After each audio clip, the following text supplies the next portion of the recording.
brilliant. But he doesn't do it because, first, he's not being asked. Second, if he did it, he would frighten more people than he would help.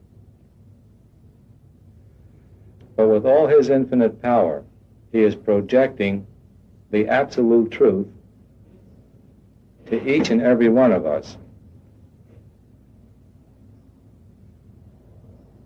He's projecting his conviction that we are, just like he is, an unlimited being.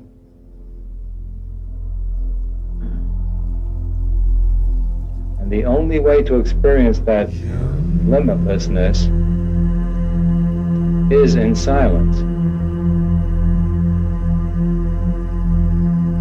If there's any sound, if there's any vision, if there's anything other than the single one,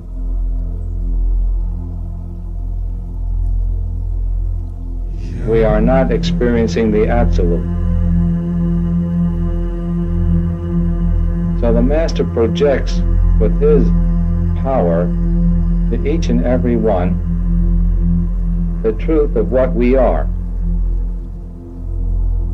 He is at every moment sending that to us.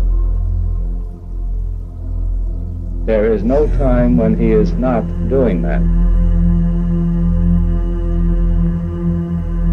The difficulty lies on our side. We have ourselves closed off to it. We prefer to believe that we are limited bodies with limited minds.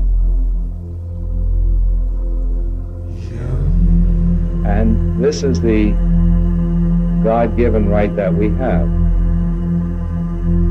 We have the freedom and the right, being basically the gods that we are, to choose to be limited. And we have done it for so long a time that we have convinced ourselves that we are.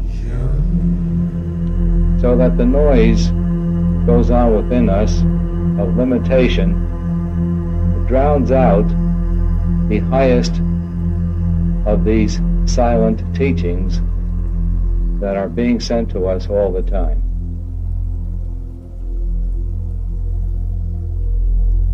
So the way to receive this greatest of all teachings is to get quiet. When we get quiet, we begin to feel this highest of teachings. We begin to feel what we call higher, more peaceful, happier. We get a feeling of well-being. All our problems disappear. And most of us don't recognize that we are being supported by the great ones every time we move in that direction.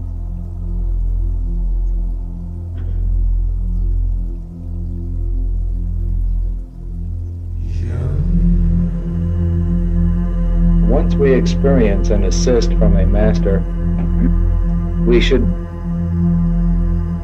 be convinced of what happened. Very often we get an assist and we think it's accidental or just something that happened. The more we recognize the source of it, the more we will receive of the same thing. There isn't any great master that doesn't do this. The more we open ourselves to them, the more they come in, the more they establish us in the knowledge of what we are.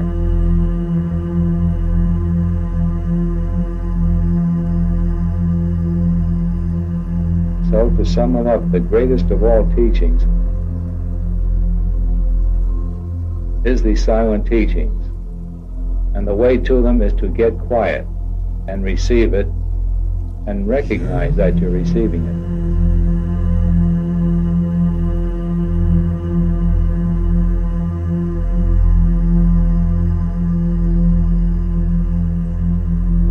of the practical methods of getting oneself to this place is the method of silence, of practicing quietude,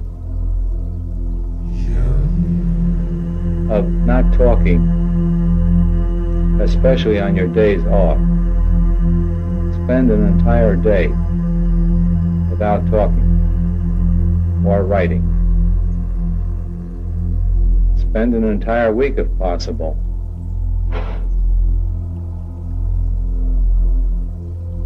But we should try to keep as quiet as we possibly can. The only conversation we should engage in is only that which is necessary to maintain the body, and also anything pertaining to the path.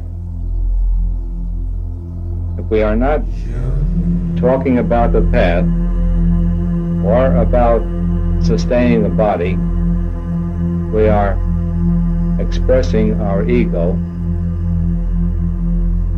and each time we express the ego, we make it stronger.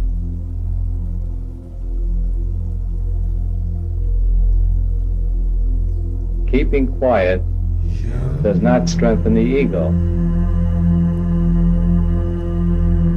and is therefore an excellent method of growth that will eventually lead any one of us to get to the place where we are able to receive the very highest of the teachings, the silent teachings.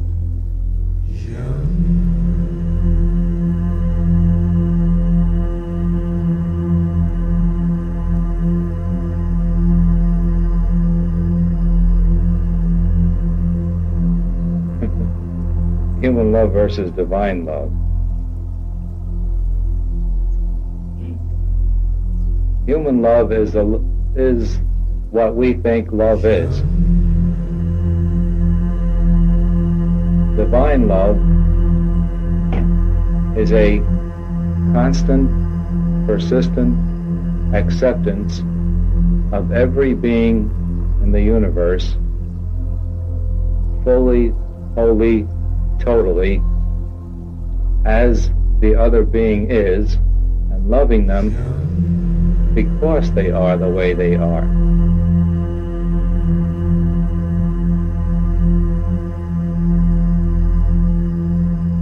Divine love is allowing the other one to be the way the other one wants to be.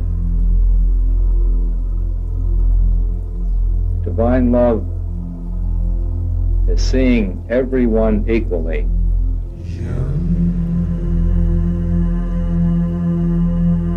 I think that is the test of how divine our love is. Is it the same for every person we meet every day? Is our love for those who are opposing us as strong as our love is for those who are supporting us?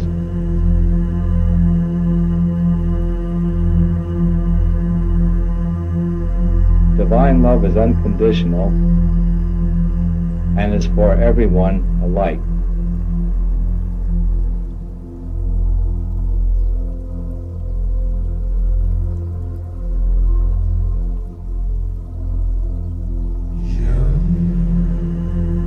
I guess the greatest example of it is Christ with his teachings of turn the other cheek, love your enemy, so forth.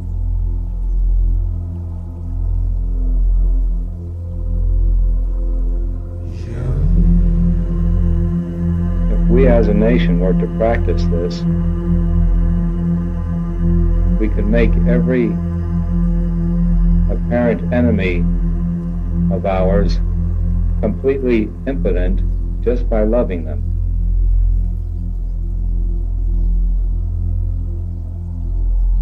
They would be powerless to do any harm to us.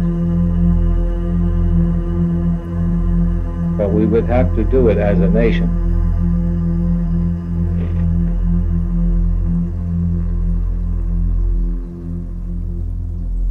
least the great majority of the people would have to do that.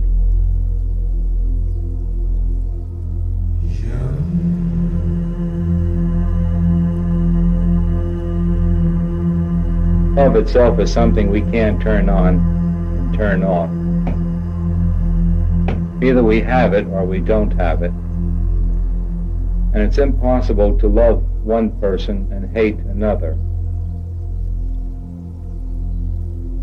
To the degree that we hate anyone, to that degree we love the others. Our love is no greater than our hatred is for any one person. What we call love is simply need for that person. If we say, I love this person, but not the next, we feel that we need this person, and therefore we'll be nice to this person so we can get what we want. But that's not love.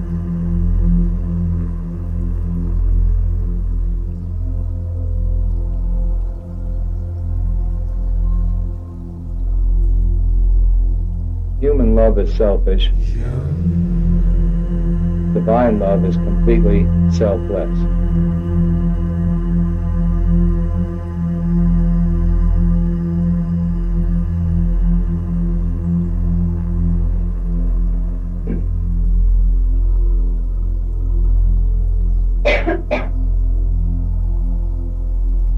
The methods we use should be the ones that suit us best. The methods that we like, we are able to gain most from. Therefore, each one should follow that method which he likes best. All methods will eventually lead to the one method of self-investigation. Who am I? What am I? And when that question is fully answered, that is the end of the line. There's nowhere else to go. Once we discover who we are, we discover that we are infinite beings, omnipotent, omniscient, omnipresent.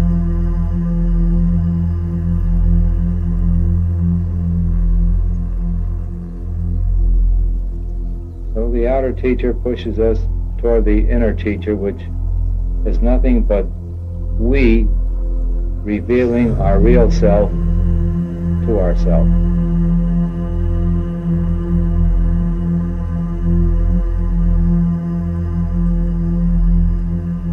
That which we have been seeking over the centuries, outwardly, in the world, has always been right with us, all the time, closer than flesh. It's always been the I that I am.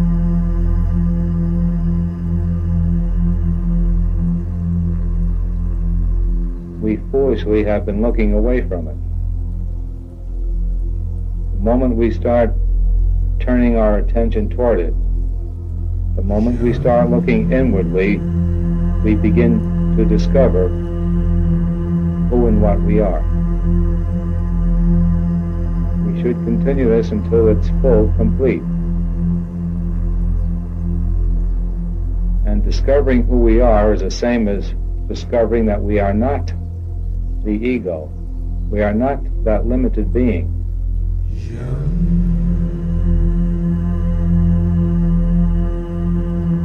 Because we have strayed so far from the absolute knowledge, it's almost necessary for us to start on the negative side of eliminating the ego, to get enough of it out of the way so that we can begin to see the self that we are.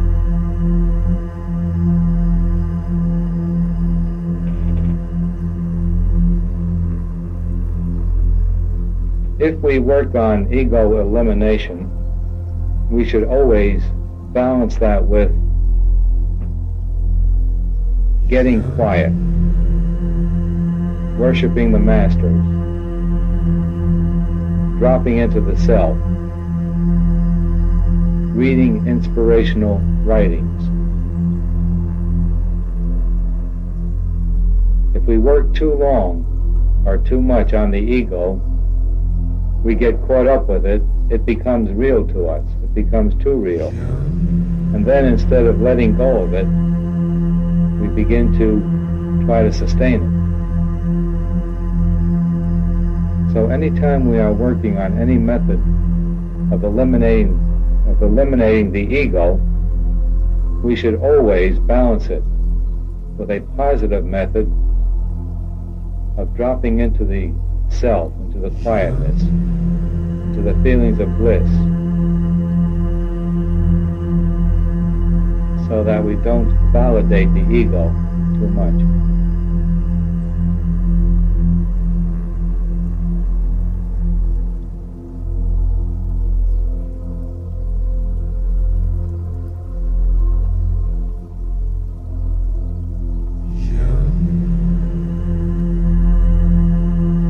The only growth there is ego elimination.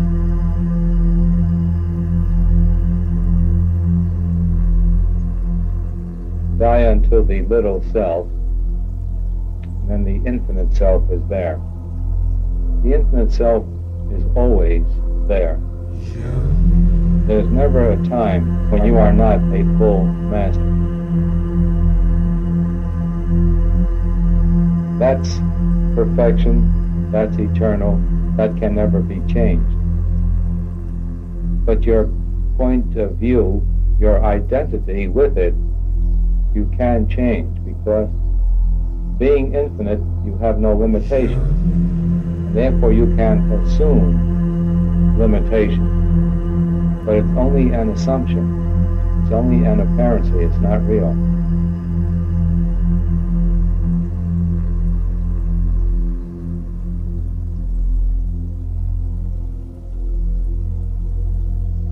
So we should die to the little self, the ego.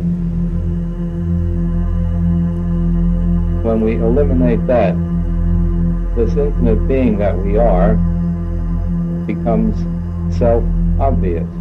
It's there all the time,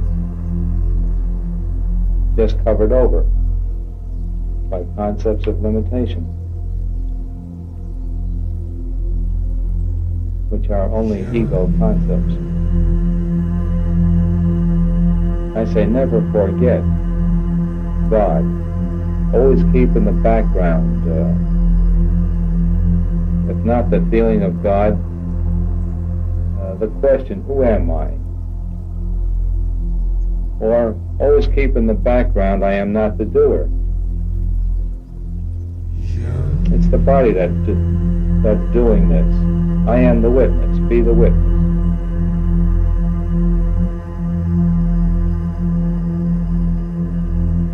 And in that way, growth goes on all the time. No matter what one is doing at work, there is always room to keep our mind on God, to keep our mind on the path, to keep our mind on a particular method.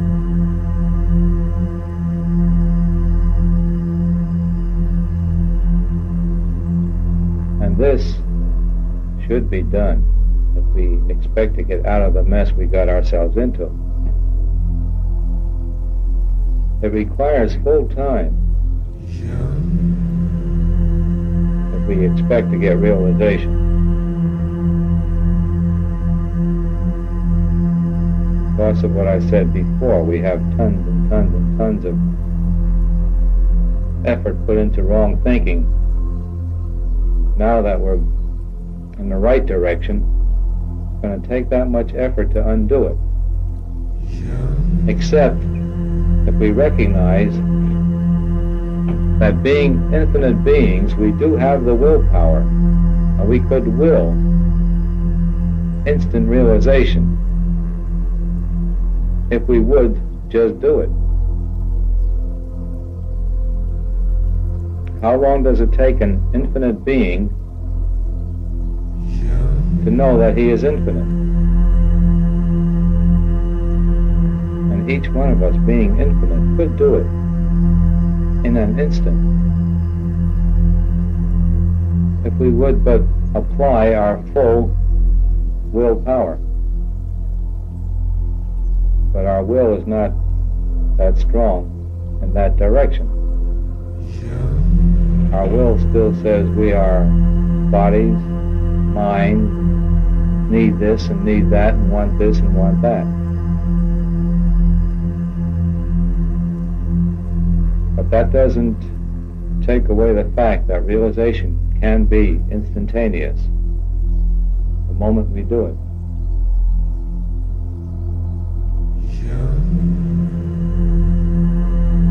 I am that I am. I want that.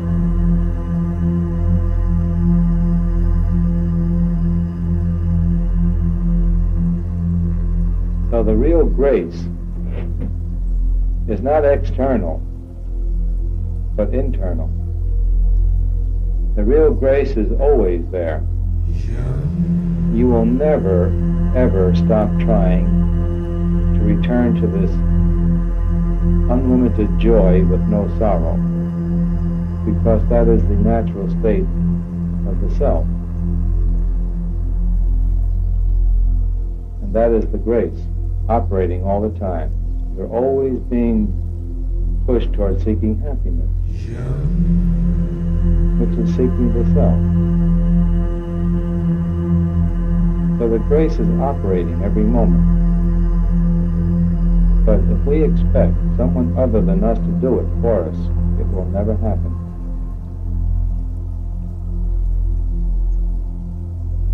But I believe it's obvious when you look at masters and people around them. People around them are not being given instantaneous realization, are they? Not because the master doesn't want it, because we have to do it. The only thing the teacher does is point the direction that we must take. And each one must do it for himself or herself.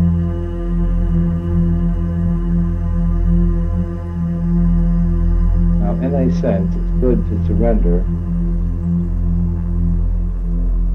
to a master, to God. But what is surrender? Surrendering is saying, thy will, but not my will.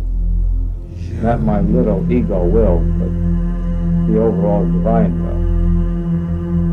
And if you surrendered your ego, from that moment on, everything would be perfect.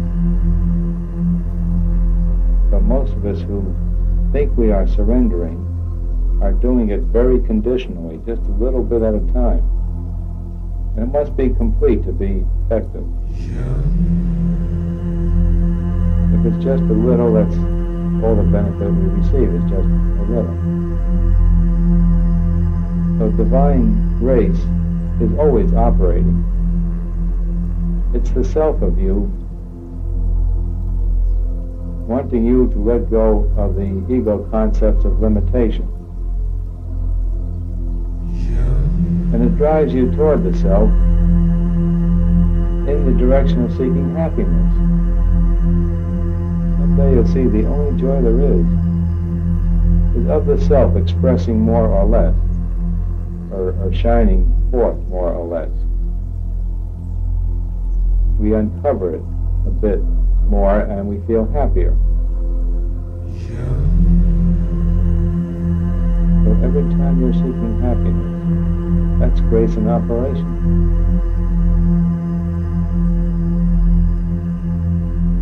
So the grace is always there. But no one will do it for you but you, because you are that.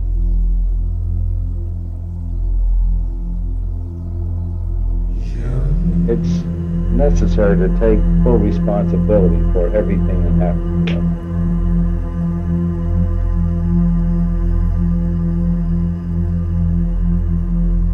If we want realization. God himself cannot give us realization. If he could, we would all have it. The reason why he can't is because we are that God that we are seeking. It's nothing external to us. Because God is right within us, closer than flesh.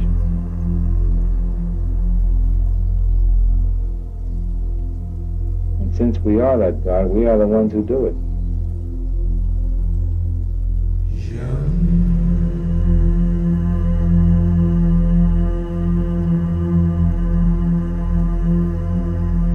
The title of this session is The Effortless Miracle, recorded July 12, 1966. To sum up the whole thing, it's very simple. It's the old dictum, thou art that. And the way to know that is to be still.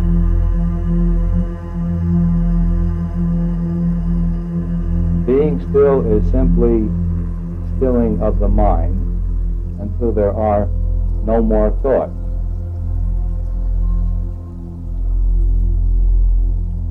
So this infinite being that we are, we discover by just quieting our mind. And when we do that, the infinite self shines on its own, and where no thought rises, there we find God, our infinite self. All right, well, how do we get to this state? Most of us have been on the path for some time, and we have not attained full realization. Why?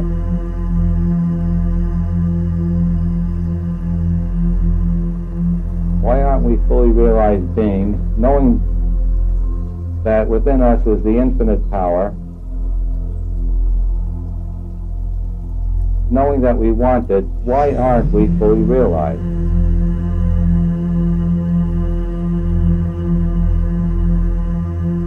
Well, again, the answer is simple. In reality, we are fully realized here and now. We are all in the state of nirvana, samadhi, ecstasy, or whatever word we use for it, looking away from that state, looking away via the mind into thoughts and concepts that we are not in that state. So our attention is pointed away from our natural state of full realization. We are fully realized here and now. We are simply looking away from it. What I have been trying to do is to turn our attention, our eye, back toward that state.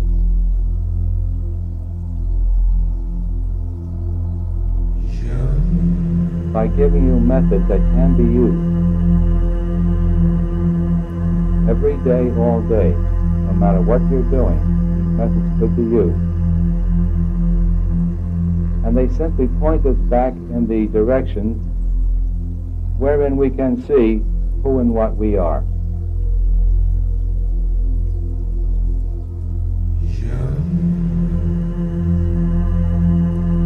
I believe the first one was, first method, as you see the world, so are you.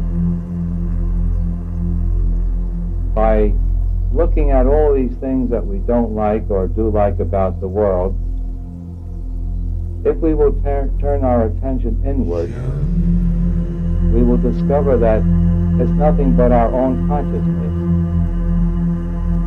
That what we see out there is within us. And we can use this to free ourselves from the things out there. I believe the second one was, every bit of joy that we feel is nothing but our very own self, the infinite self, which we allow to express more or less. When we allow it to express more, we are happier. When we squelch it, we are less happy. But every bit of happiness can only be the feeling of our very own beingness, of the self that we are. That if we trace all happiness to its source, we discover just that. And by discovering that, we confirm this fact for ourselves, that all joy is nothing but our very own self. On the opposite side, all misery, all unhappiness has its source in the ego sense. The ego being the sense of separation from the all. I am an individual, separate from the all. The moment we do that, we don't have the all. We have want to get some of that all. We have frustrations, and we call that unhappiness. So if we will trace the source of all misery, we will discover that it has its source in ego desires frustrated.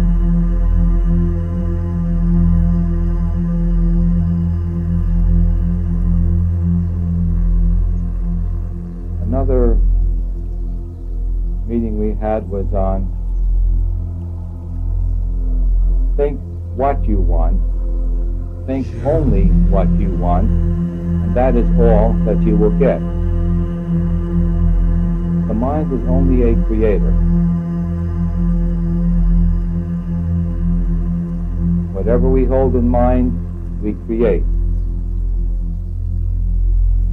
If we look into this, we discover this to be so. And when we see it for ourselves, then we become masters.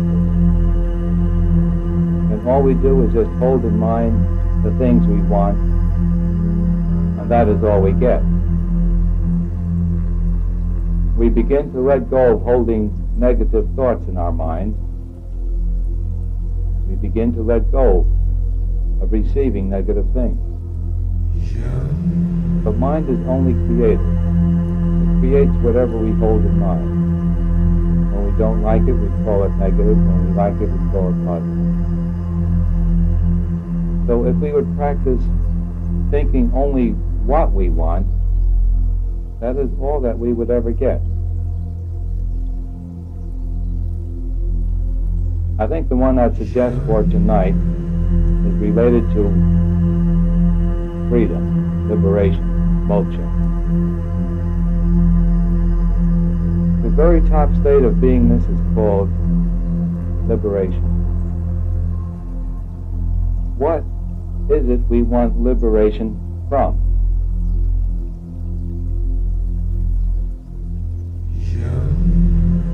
The thing we want liberation from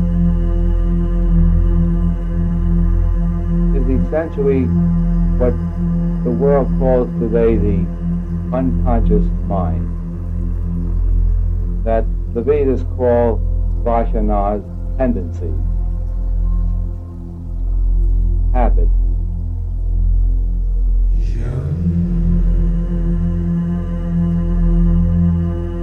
So this freedom that we are seeking is simply freedom from our own thought habits. Now this method can be used very easily by anyone. It's really a simple method to use. We start by letting go or changing a very simple habit. For instance, if we always go to work on a certain street, tomorrow we start going to work on another street. Or if we want to take a deeper habit, we can choose a food that we have been eating that we know we would be better off not eating. And we mentally say, well, this I let go of as of today. and we stop eating that food. Breaking that habit is breaking a bondage. Breaking that habit is breaking an unconscious thing that's going on, an unconscious enslavement to prior thoughts. Any habit whatsoever enslaves us. A master is free. He determines anything on the moment, in accordance with the circumstances that he meets at that moment.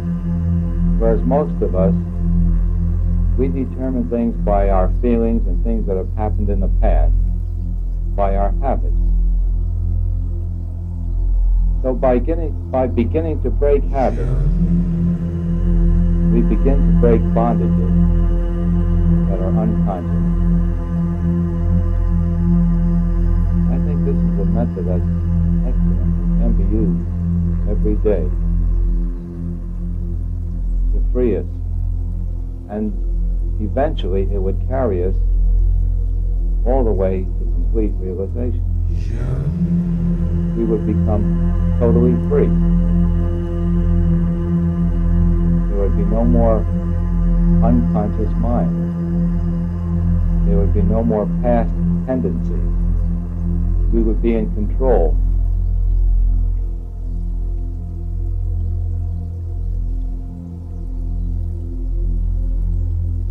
As I said, this is a relatively easy method, but you can start any habit you choose. You can start with an easy habit. As you practice it, it becomes more easy to do.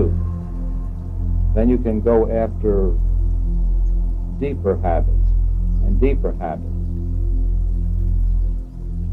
Again, I say it's a very simple and practical method that can take us very, very far.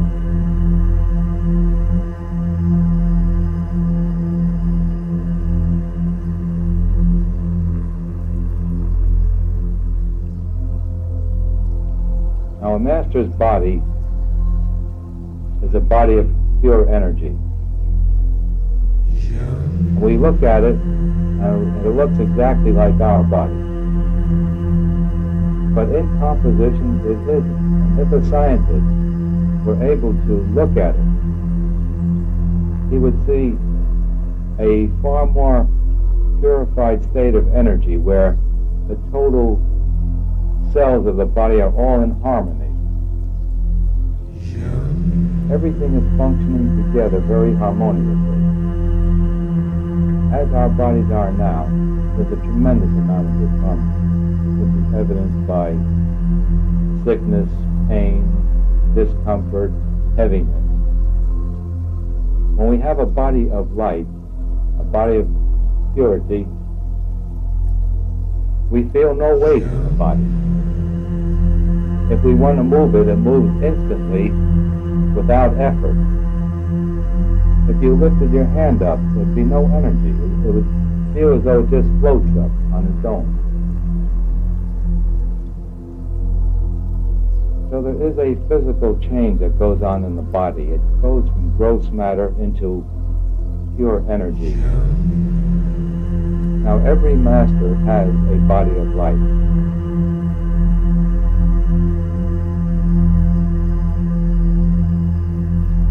So as not to startle us, so as not to put themselves too far away from us, they don't show us what they can do.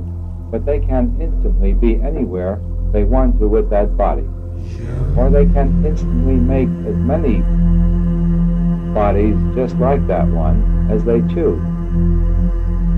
But again, I say they don't do it because it puts them too far above us, and we tend to say, oh, that's all right for you, Master. You're a master, you're God, but what about us poor mortals? And a master looks at us and sees that we are masters just like he is, just acting as though we are not.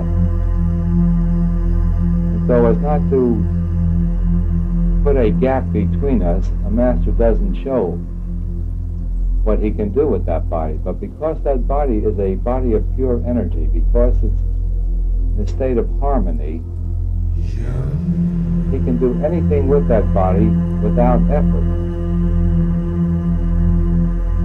On the other extreme, the more we go away from that state of harmony, the more effort, the more difficulty we have in moving the body. The extreme of which is sickness, so forth and so on.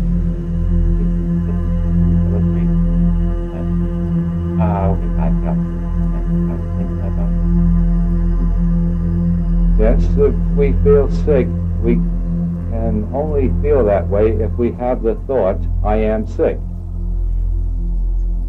Nothing but nothing manifests in this world without a thought prior to it. It is impossible to hold on to a sickness without holding on to the thought of that sickness. And the moment you let go of the thought of that sickness, no matter how severe it is, that sickness is gone. And I'm sure most of us have gone through situations where we were really aching and sick and something came about that took our interest intensely. We forgot about the sickness for a moment and felt fine. Anytime anything comes in that's of much more interest than the sickness, we forget it and the sickness is gone.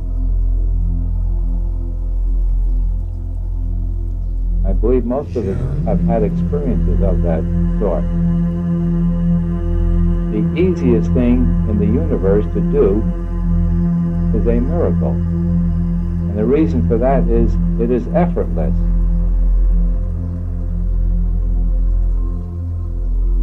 It's only when we get to the point where we can be without effort that miracles happen to us.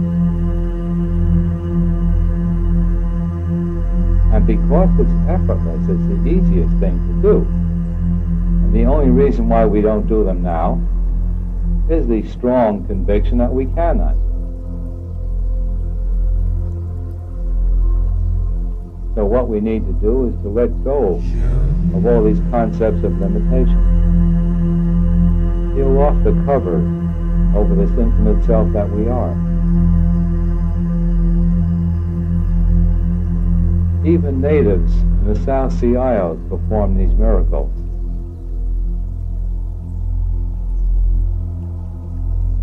It doesn't take a master, it doesn't take a godlike person to do a miracle. You know that these natives run over red-hot coals with their bare feet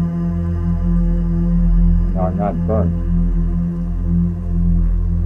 There are natives that use telepathy to talk from island to island. There is magic used in a negative way. They call it black magic, voodoo, where people are able to kill people mentally. But I should say that no one can do anything to us mentally unless we accept that they can do it to us. If you can convince me that with a thought you can hurt me, and I accept that, then you can. If I don't accept it, there's nothing you can do to me mentally.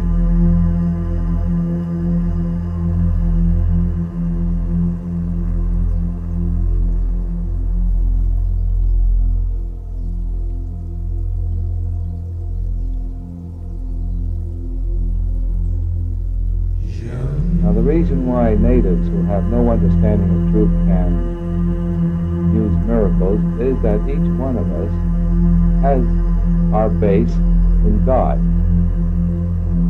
Each one of us is the infinite, limitless being that we are. And therefore anyone can tap that source. But as we grow towards mastership, we become more and more conscious of this. And then we can use this with far more ease and to a much better direction. But I want to get back to the basic point of the evening. To get this realization, we must peel off the thousands and thousands of layers of negative thoughts that we are not a master. All these concepts of limitation are now with us in what we call our subconscious mind. The subconscious mind is nothing but all the thoughts we have that we are not looking at right now.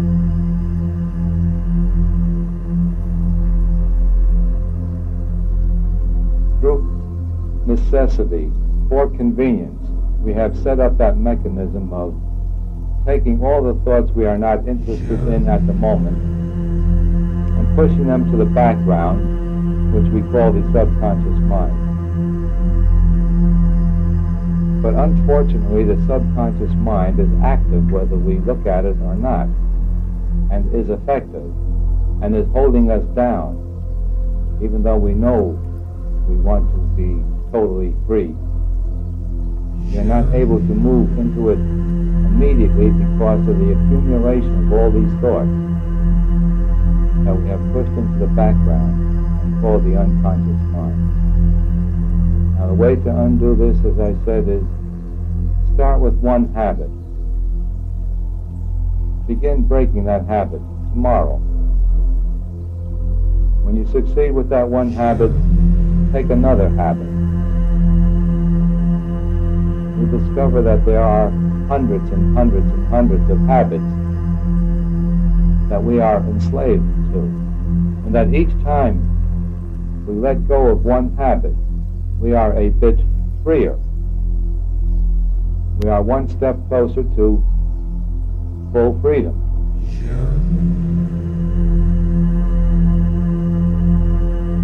I like this method of habit breaking because there's nothing mysterious about it. It's simple and it's easy. Because ego-wise, we don't like to attack our ego. We don't like to let go of the ego. But we can always take a habit that is a small habit and begin changing it. And the moment we do that, we are doing away with a bit of ego. And therefore the drive in us for the self becomes a bit stronger. And as we go along with this method, we gain momentum, we gain strength. And then we move into what is called tapas, discipline, where we can start not eating when we're hungry, and then eating when we are not hungry. Not going to sleep when we're tired, and going to sleep when we're wide awake. So this is a deeper layer of habit that we can attack.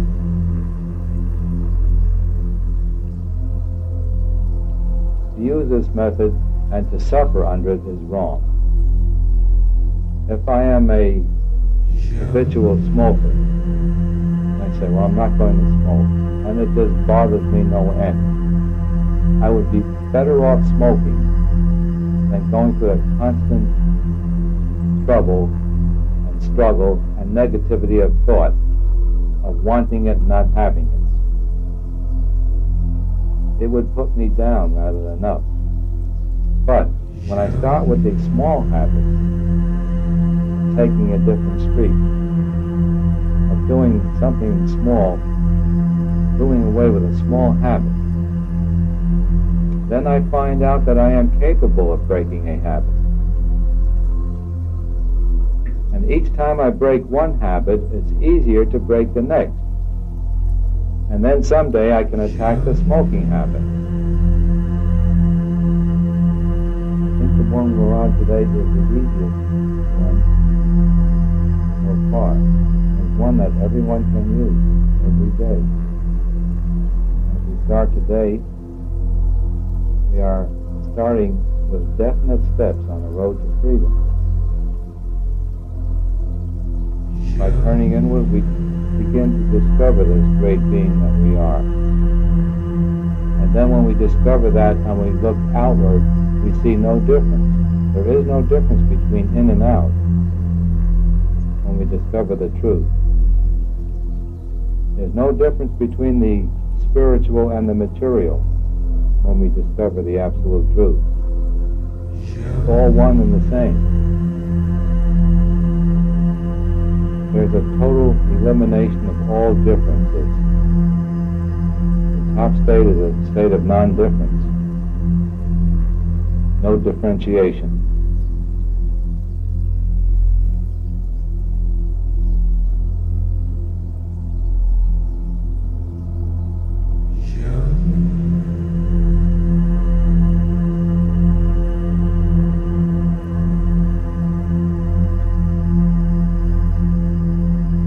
But again, I repeat, the prime thing we should do is daily do something toward becoming freer, toward letting go of a bit of ego. Where the ego rises not, there is the infinite self. Anytime you're in a state where the ego rises not, what's there is the infinite, limitless, omniscient, omnipotent, omnipresent being that you are. But daily, you must begin to let go of this ego.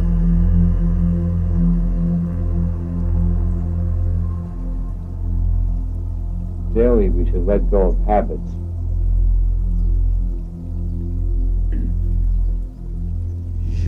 Daily, we must become freer and freer. Until we get to the point where we see these things, that we are this infinite being, and then in one lump sum we drop the whole thing. At first it's a chipping away, doing away with bit by bit, until we get a clear enough sight of who and what we are, so that we use our will to drop the whole thing of limitation. And from that point on, we are eternally.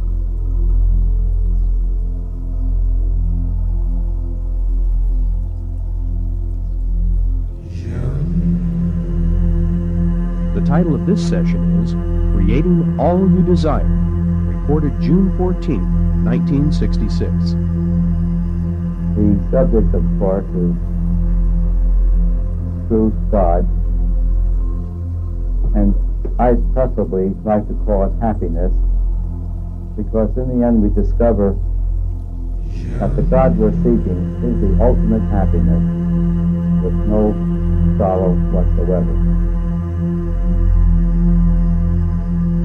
This makes God far more intimate, more knowable than just using the word God or some of the other words that have been used.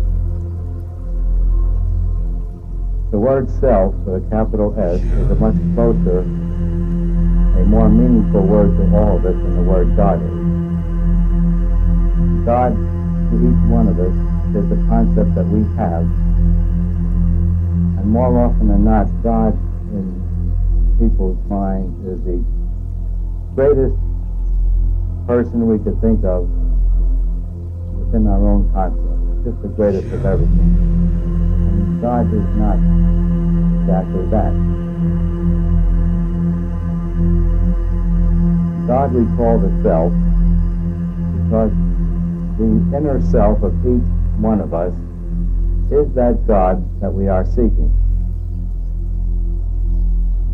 The God we are seeking gives us the ultimate happiness because it is without limitation. Each and every one of us, here and now, is that unlimited being with no limits whatsoever, acting as though we are limited, and fully convinced, most of us, that we are limited. And since God, or the self, or the very being that we are, is changeless and eternal, we can only be that and nothing else. We are right now that infinite being called God, pretending that we are not, setting up an apparency called the world, an apparency called diversification, otherness, and we have lost sight of the fact that we have set up this falsity called the world, and we began to really believe that this little false projection we have set up is real. But we can never, ever let go of being that which we really are, the infinite self. Now, all trouble stems from not knowing, not accepting the infinite being that we are. So the purpose of my being here is to help you let go of the false concepts that we are limited beings. And the way I do that is to keep it as simple as possible by trying to show you that the only thing that covers up this infinite being that we are is the sense of egoity, the sense of ego, that I am an individual separate from the all. And the moment we start that separation, we start all trouble. So the reality is nothing but the infinite self that we are. All trouble is saying I am an individual separate from that one infinite all being. Therefore, the only practical methods there are those which help us let go of the false concept of being an ego, of being separate. There isn't a moment during the day that we are not practicing being an ego, unless, of course, we have the wisdom that we are not. And so the methods I propose are those that can and should be used all day, every day. We have so confounded ourselves so thoroughly by now that in order to undo this false belief that we are limited, we need a full-time givingness to this subject in order to realize what we really are, in order to let go of all the false ideas we have conceived of. Basically, that we are a limited body with a limited mind. Now, the first day, the key that I sort of threw out was,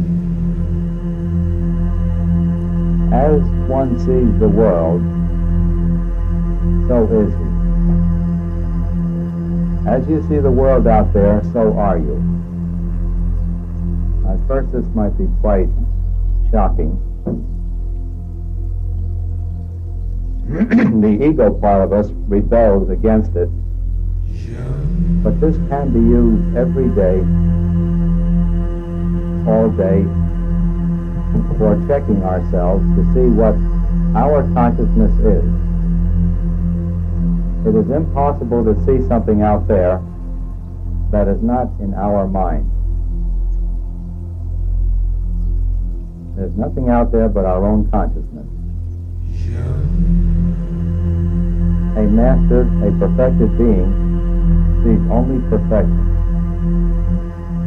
So if we would take this key and check ourselves during the day on all the especially negative thoughts and start looking within to discover the source of this, we will see that these thoughts are right in us. They are our thoughts.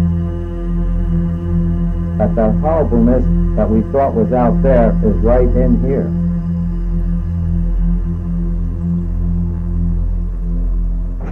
Because we are in a state of the world that is relatively a low state,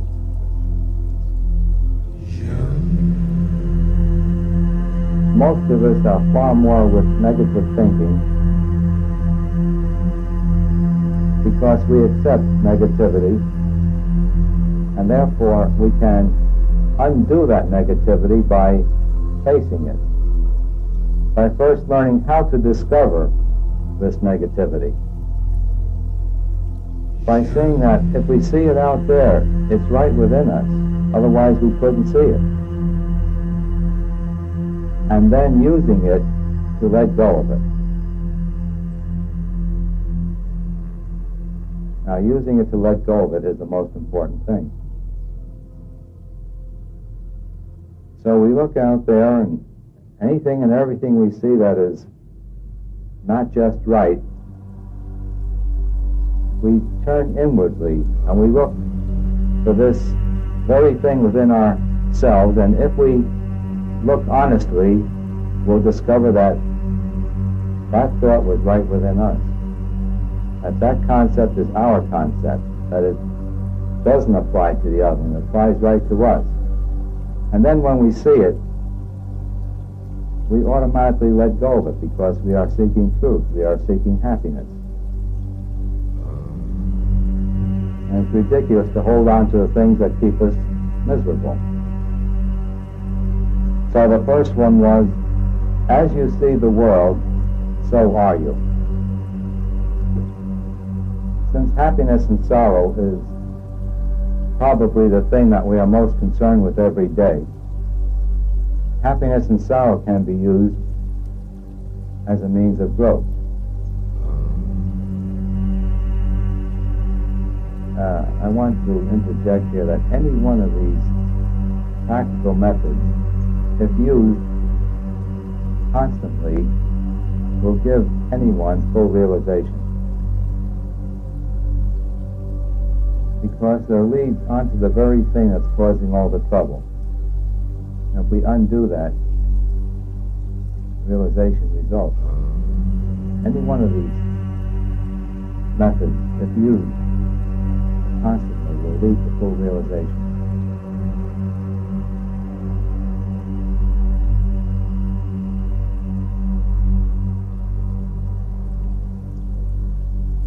On happiness and sorrow, all happiness is nothing but being the very infinite self that we are. All happiness has its source in the self. Anytime we are happy, we are merely feeling this infinite self that we are a bit more, and the more we feel it, the happier we are. We falsely attribute the happiness to the thing or the person out there. But when we turn within, we discover that this happiness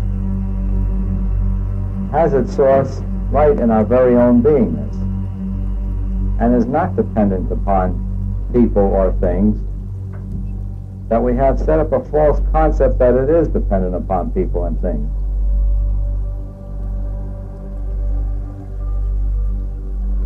So the source of all happiness, of all joy, is the self. But you must turn within, you must see this yourself. Anything I say, if you believe it, it helps you none.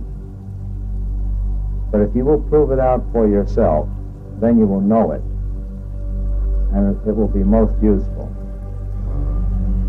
All knowledge must be proven out. No teacher can give you knowledge. You have to dig it out yourself. You have to see it. You have to make it your knowledge. A teacher can only point the way. And each one of us must take it by himself or herself. So for those who are here for the first time, I think I ought to make a point of that. Never accept anything I say because I say it. Only accept that which you can prove out for yourself. Only then is it meaningful and useful to you. So you must turn within until you can see that the source of all joy is your very own self. This is a tremendous thing when you see it. And all things lose their hold upon you. All people that you thought you couldn't live without, you need no more. You become whole and complete unto yourself. When you discover that all your joy has its source in your very own self.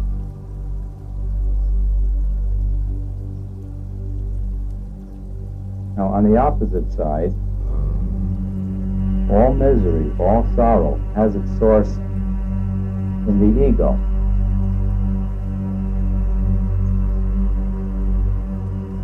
All misery is nothing but ego frustration. All misery is nothing but the ego saying that my joy lies upon him or her or that having that thing. And if I don't get it, I'm miserable.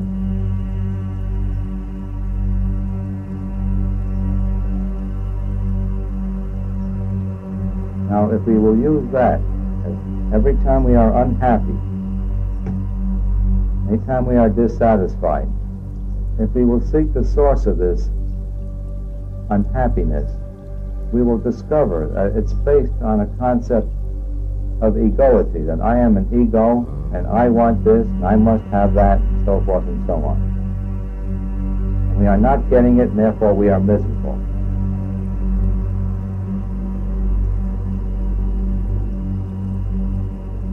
Then when we do get it, we feel happy only because we have let go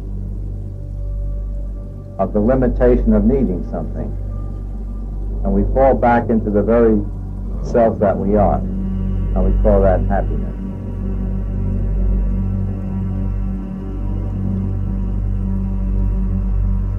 So to repeat, all happiness has its source in the self.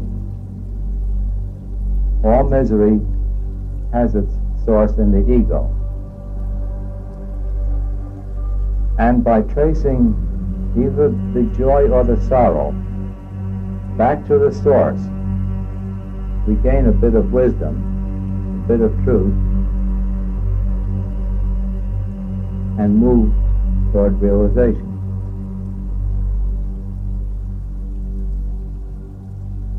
Now I feel as though I've brought the new ones of us up to where we were last week.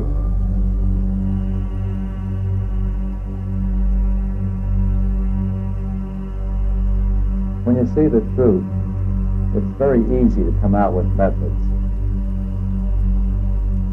Because you see everyone spending every moment of his time seeking truth.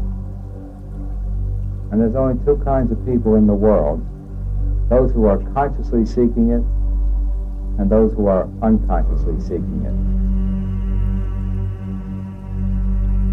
We here are consciously seeking it.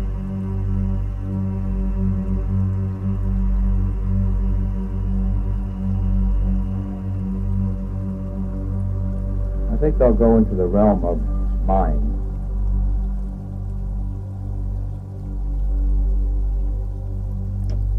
And try to give you a key that is a very powerful and a very tremendous thing. And I'll put it this way. Think what you want, and that is all that you will get.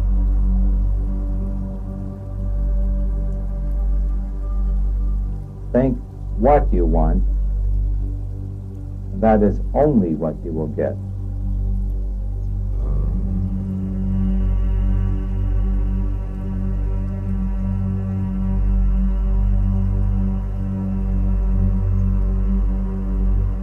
when we go into this instrument called the mind, we discover that the mind is only creative.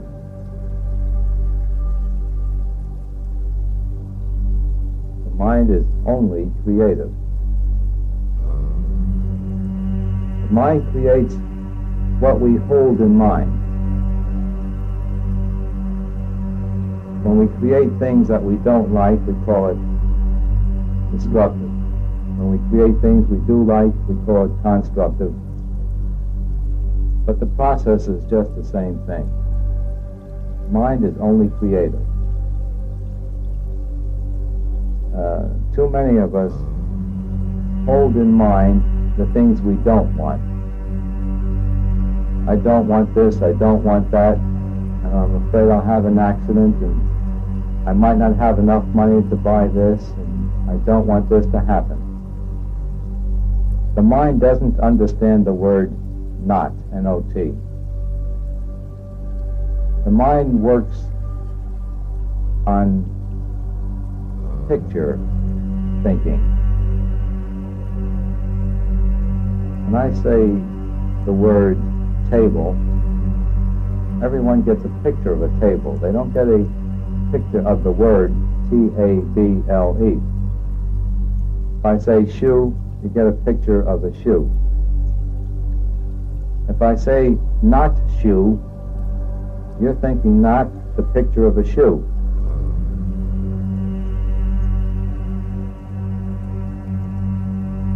And you will create a shoe.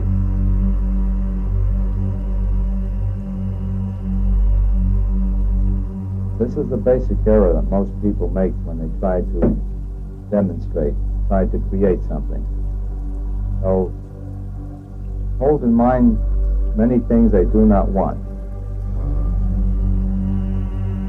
And incidentally, this is the sad thing about fear. That which we fear we bring on only because we hold it in mind and create it.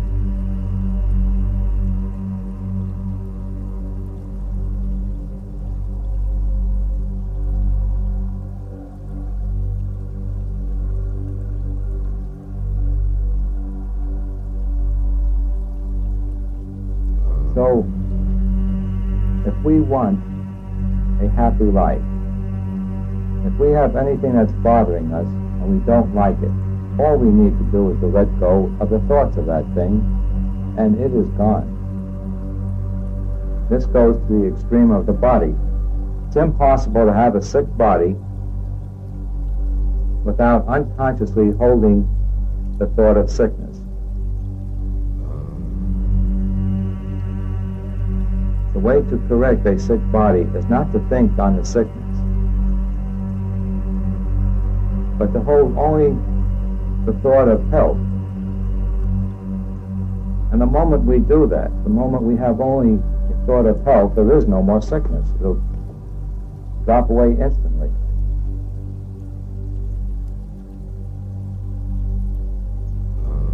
So the key is to think only what you want. And you'll change your life in that direction that you are thinking.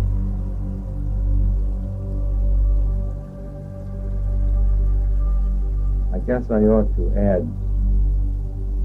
we shouldn't qualify it. We should not limit what we want. We should never say through whom, by what means, through what method we would like to get that which we want.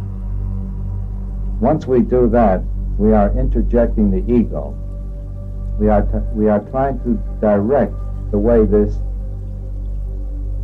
thing that we want is to come to us. We should let go and let God, let go, let the infinite find the way of getting to us that which we want. We should think only what we want, not through whom or by what means. And also, we must think in present time. Anytime we expect to get something in the future, we are creating it in the future, and that's where it remains, in the future. We cannot get things that we expect to get in the future, because the mind being creative will create it in the future. And the future is always ahead of us, it's never here. So that when we want to create something, we must accept it as having been already received. The Bible says, before you ask, believe that you have already received it. Anything we want, we must get the feeling that it is ours now. Not tomorrow, not in the future. It is ours now, and then we just let go and we expect to pick it up.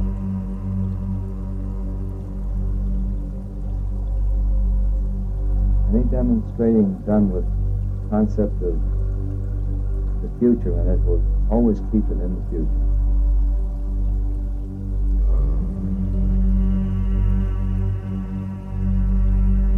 Be more specific. If it is a thing, we should visualize it, see it, feel it, taste it, smell it, as though it is, and is ours now, period, finished, drop. Many schools suggest that you repeat again and again and again. Well, repetition is necessary if you don't accept it the first time. But the very best way to demonstrate it is to know that it is here and now and let go.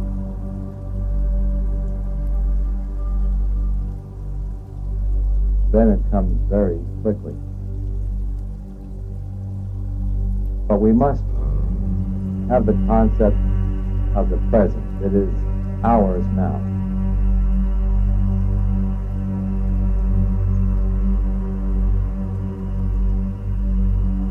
So we should always think only what we want. Never think that which we do not want.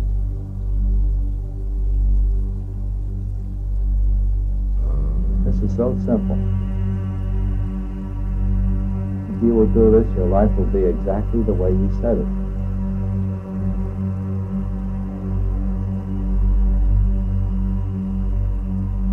Think what you want. Use that as a slogan, as a way in life, and you will become master over your life. You will have exactly what you are thinking.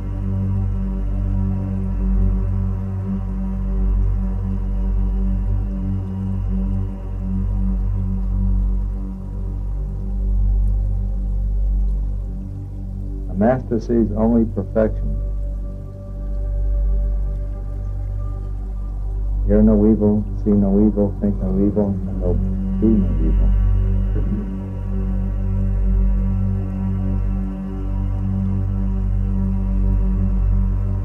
Thou art that. Let go of trying to be otherwise. You can take credit for all the negativity you're creating, and that's very helpful too. When we create something that's negative in our life and we don't like it, we should look at it. Look for the thoughts in our mind that cause this thing to happen. And then if you develop this as a way, as a habit, it'll come very quickly. You'll say, now what did I do to cause this?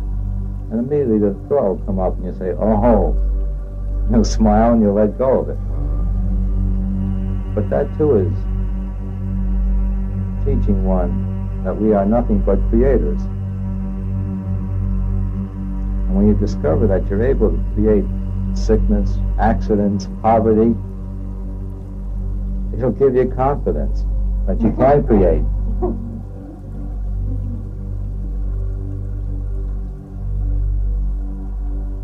if we're having difficulties in life, we can use those difficulties just this way, by discovering that the source of everything is a thought or thoughts in our mind at some time previous.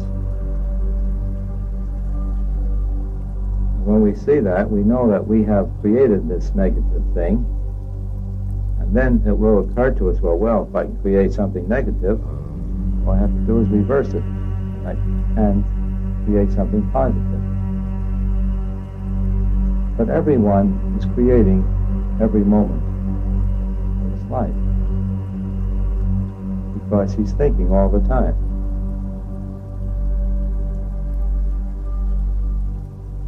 If things do not occur, it's because one time we can think yes and the next time no, and balance it out. But if the yeses are stronger than the no's, it'll come into being. Everyone is creating every moment that he's thinking.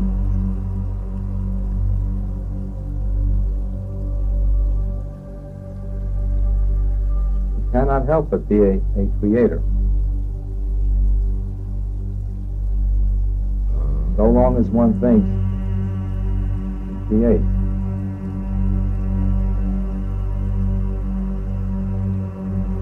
Unfortunately, we are convinced that we can only create very slowly. If we were convinced that we could create instantly, things would happen immediately.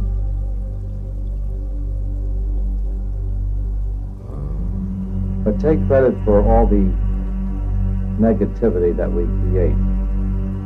It shows us that we are the creator. Then we can consciously make a decision to stop creating that which we do not want, and to start creating that which we do want.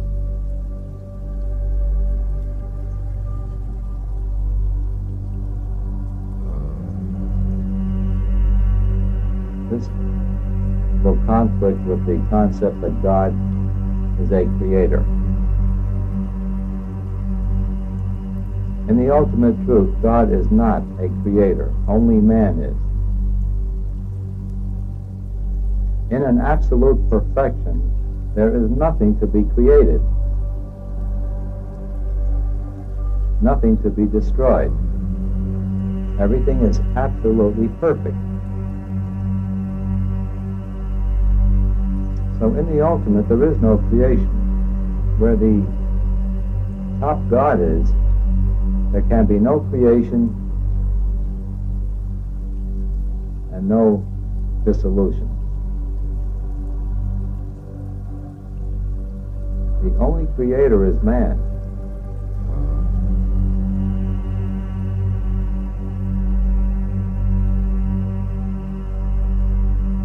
When he doesn't know that he is God.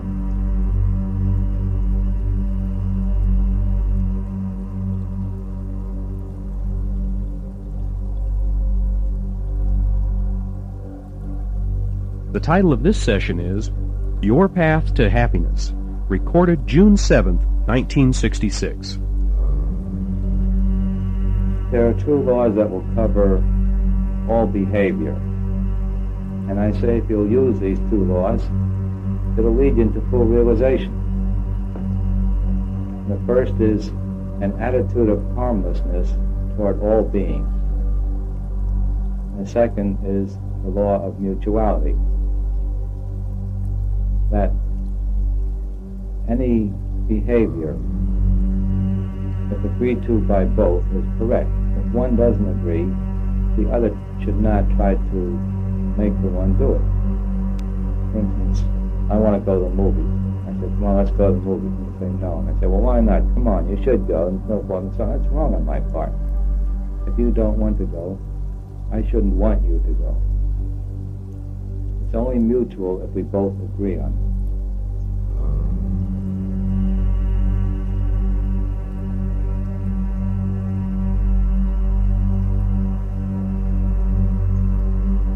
No act that cannot be used for helping one grow on the path. And it must be a full-time thing if we want to get realization. It can't be a weekend or a 1 hour in the evening and 1 hour in the morning thing. It must be all the time. Relatively speaking, there's little growth until the subject is every minute, every day.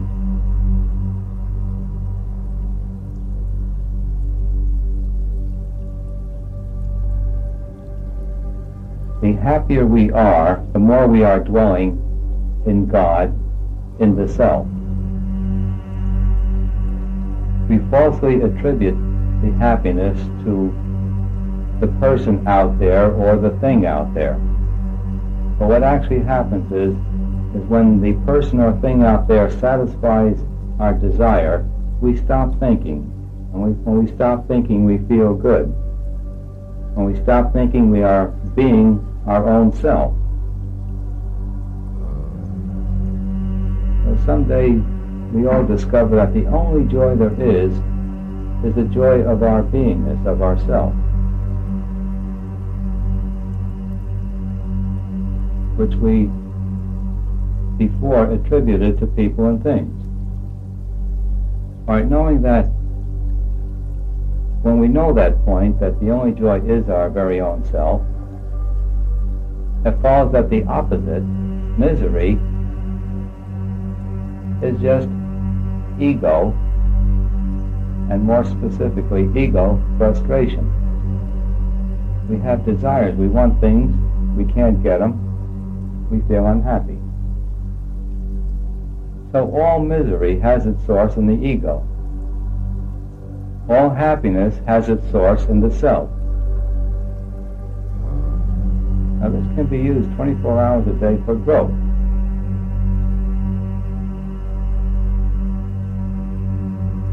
As I said before, the only growth there is, being that we are now, we always have been, we always will be this infinite self.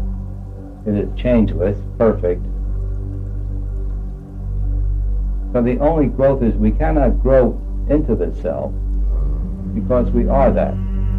But we do grow out of the ego. The only growth there is letting go of the ego.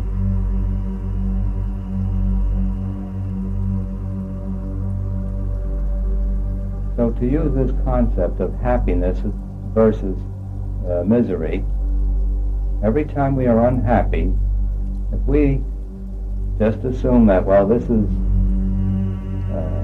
has its source in the ego, we may then look for the source of the misery, and when we discover it, we automatically let it go. The only reason why we don't let go of misery or can't is because we don't see the cause of it. When anyone seizes the cause of the misery, he lets it go, naturally. So if we hold on to that concept that all misery has its source in the ego, we can use this as a method of growth by looking at every time we are unhappy, looking at it, but with the desire to let it go. All right, now looking at it is not so easy because we must learn how to look at it. When we are unhappy, we should look within for a frustrated desire.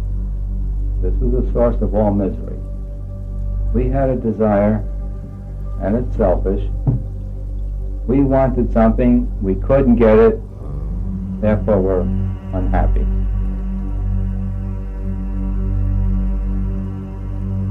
So every time we are unhappy, we should sit with it, look at it, see its source in the ego. And when you see the source of it, when you see that desire that's being frustrated, you'll automatically let go of it. And by doing so, you're letting go of a bit of ego. Continue this and you'll get full realization. You'll eliminate the ego.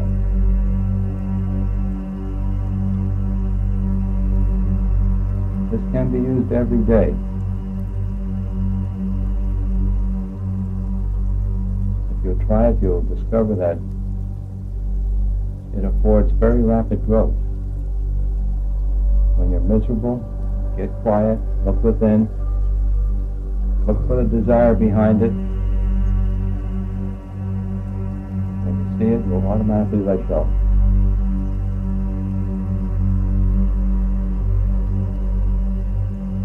There's another side to desire called aversion. Things we dislike, we have aversions to. But an aversion is a desire not to have.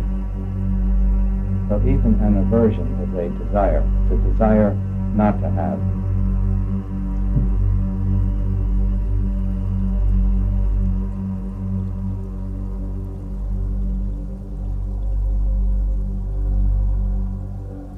So to sum up what I've just said, a very rapid means of growth, one that could give us full realization, is simply looking at our joys and sorrows. Looking at the sorrows, we look for the ego source of it, the desire and its frustration, and when we see it, we automatically let go of it. By so doing, we let go of a bit of ego, we keep it up, and eventually there's no more ego. Now it's also good to approach it on the other side, on the happiness side. If you'll study your happiness, you'll see that the more you are with the self with a capital S, or the more you are with God, the happier you are.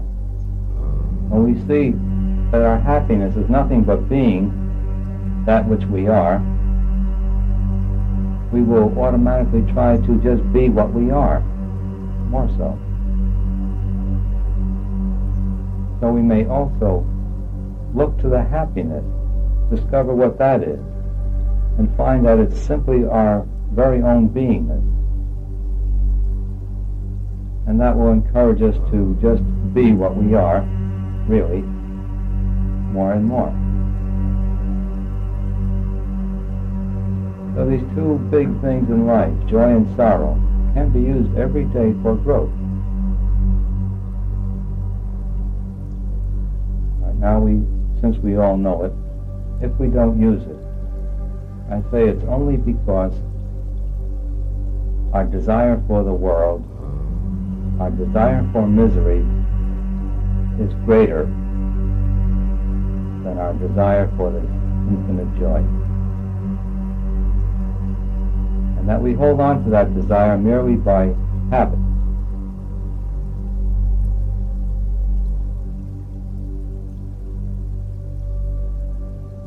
And I also want to repeat something else that I said, that this path has to be a full-time occupation.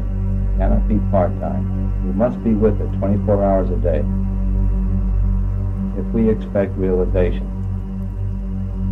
It matters not how busy we are in life. If we have the right attitude, if we have that seeking attitude all the time, we will be doing those things that will be leading us out of this confinement, out of the trap that we've gotten ourselves into. It must be 24 hours a day. When I say 24 hours a day, that includes sleep. We carry into our sleep the stream of consciousness of the daytime. What the stream of consciousness is when we fall asleep, it so remains during the night. We're intensely on the path during the daytime. We actually grow during the night. Our dreams will change.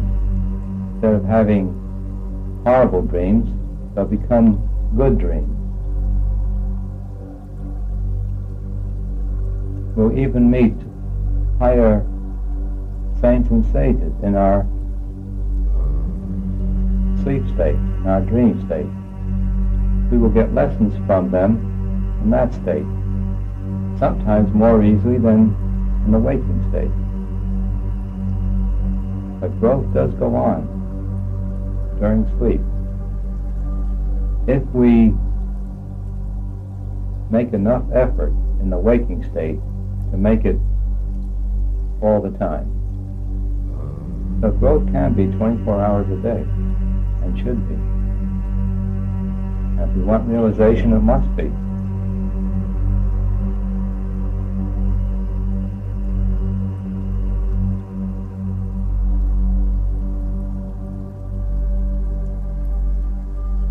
We can only help ourselves, if you want to take it from the top. And helping the other one, you're only helping yourself. There only is yourself in the end, you'll see. And looking at the separation, each one is fully responsible for what happens to him or to her. I can't help you one iota. It's only an appearance that I'm helping you. If you get any help, you do it. You listen to what he says and you'll say, oh, I like that and I'm going to use that. But you do it. No one can help you. And if no one can help you, no one can hurt you. That's also nice to know.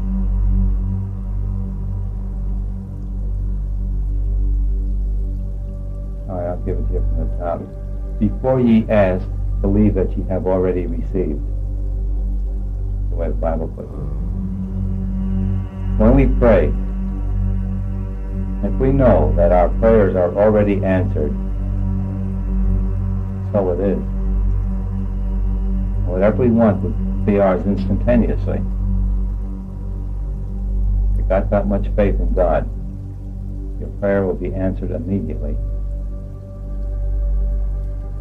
If we haven't got that much faith, then we must do our best. Pray how you best know how to pray.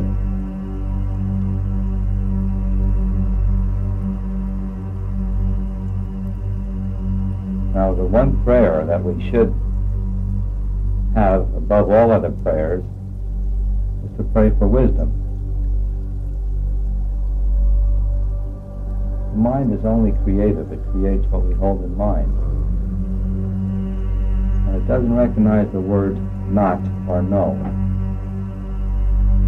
If I don't want to think of a monkey, I'm only thinking of a monkey. If I do not want to be sick, if I do not want an accident, I am thinking of accident, intending to create it. So instead of thinking of no accident, we must think of safety. Instead of thinking of sickness, we must think of health.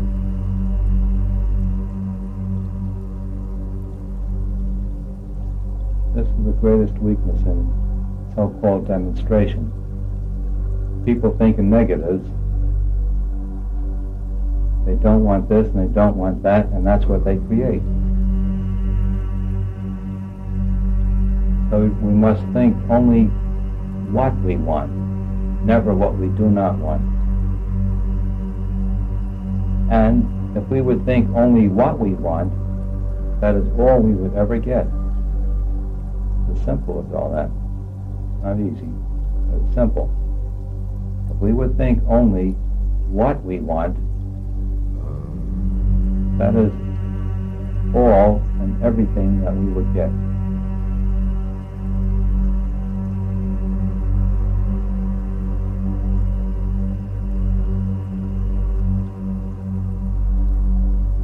Karma is the automatic behavior.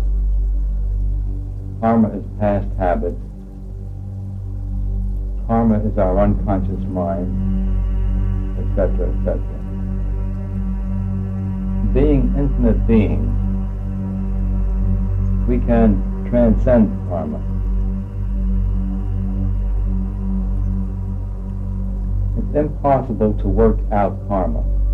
Because as you are working out one act, you're creating a similar act for the future. By its very definition, it's impossible to work out karma. Every act now creates an act in the future. So while we're trying to work out all the past action, we're creating action for the future. So it's impossible to work out karma. Karma works for the ego. Karma is a law for the ego. Once we know who and what we are, karma does not operate. Karma does not exist. Someday we get to the point where we see this, and we just step out and above karma, and it is no more.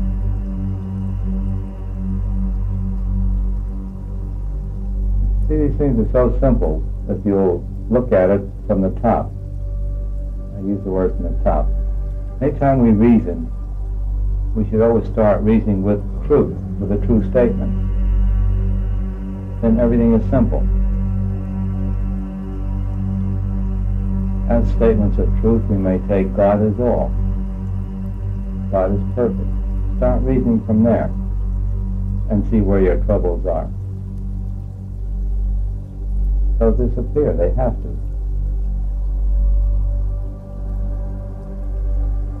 But when we start with the truth, everything is simple. If it's complex, it's wrong. If it's complex, it's deep in the realm of ego. The greater the ego, the greater the complexity. God is simple, the ego is complex.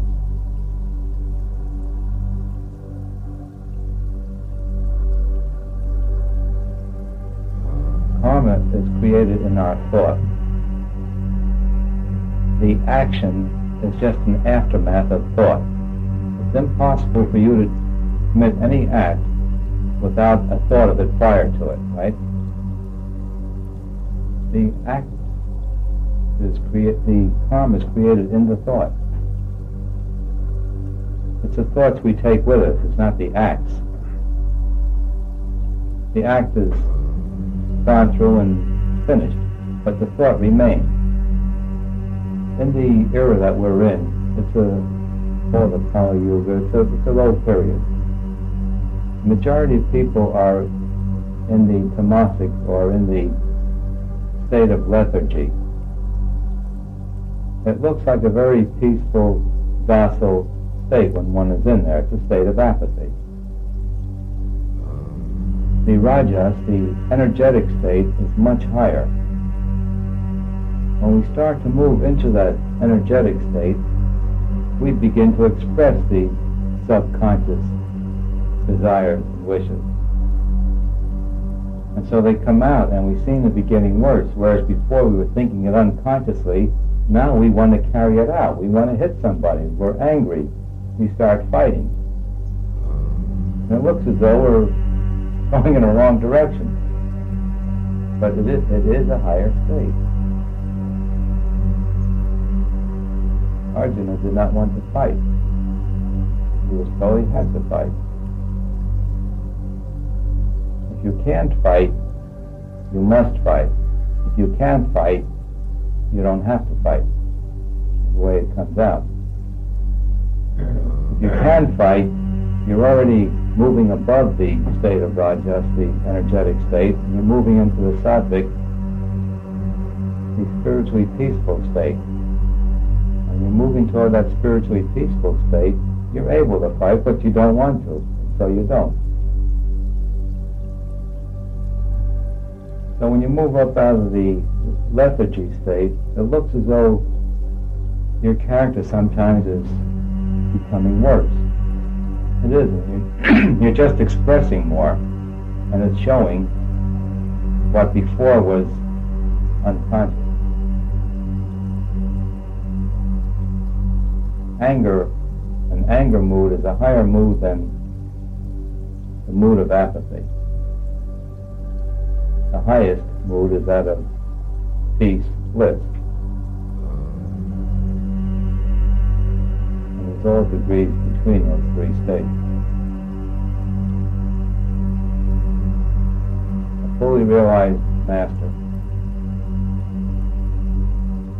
a Jesus, or any master to whom you look to, it's possible to keep his company all the time.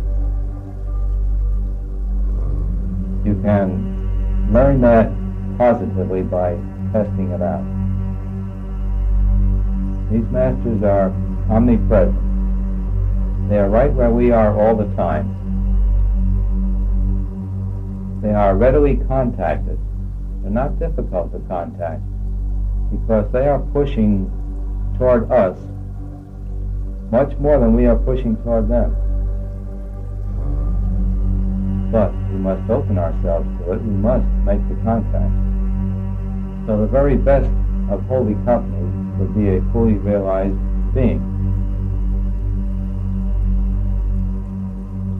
Next best would be a saint, and so forth on down. Coming down to everyday life, it would be people who are on the path with us. People who think the way we think. But the very best is the highest. The highest can be contacted, not with people, but when you're by yourself.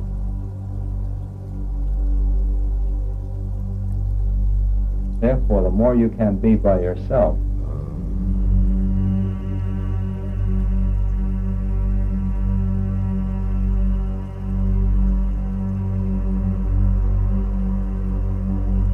The title of this session is The Mind Mirror, recorded May 31st, 1966.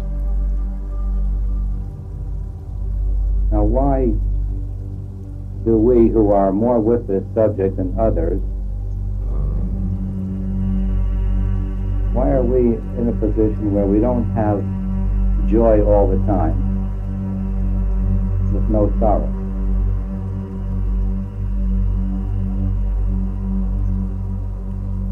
Why, after having been with this subject and following the great masters, why can't we get that thing we are looking for?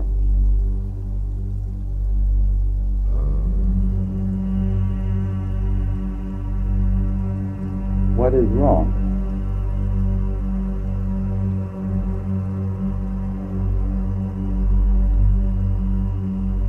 Well, I believe if you look into it, you will discover that there's only one thing wrong. Only one thing.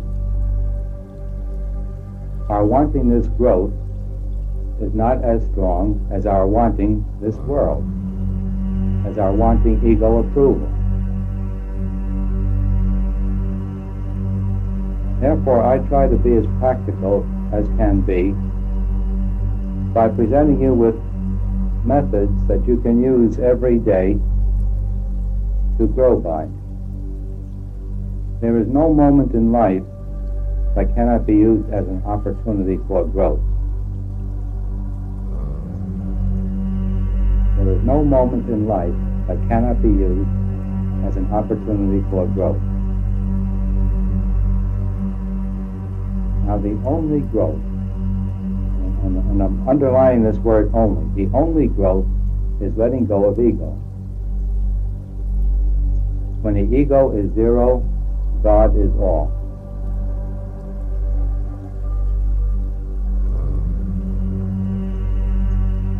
If we are not finding enough of God, or enough of happiness, it's only because we are holding on to our ego desire.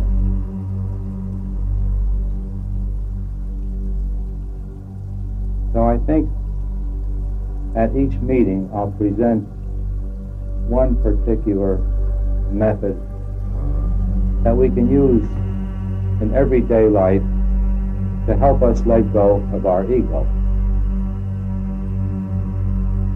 I think today I would like to say this. As you see the world, so are you. I'm taking off on, as a man believeth in his heart, so is he, which is correct. But I say this is a much more advanced way of looking at it.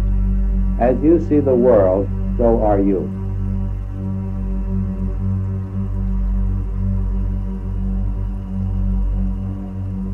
Now, every day when we get up and open our eyes, we start looking at the world.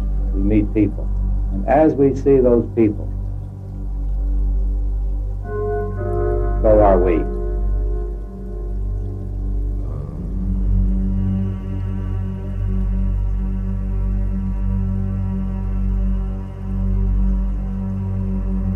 It is impossible to see a fault in anyone else that we don't have in ourselves. If the fault is not in us, it's impossible to see it out there in anyone else. It's almost the same as, in order to understand Greek, you must know Greek. Anything we understand out there, we know within. So every time we see something out there that we do not like, a person who is doing something that we don't like, and it bothers us, it is only because that very same thing is in us. Now this is a powerful method of growth, because most of us unfortunately see things that are wrong in this world. When a master looks at the world, he sees nothing but perfection.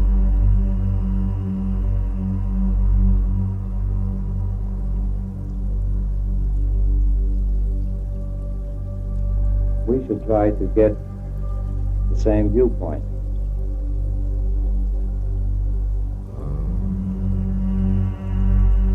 If we will hold on to just this one thing,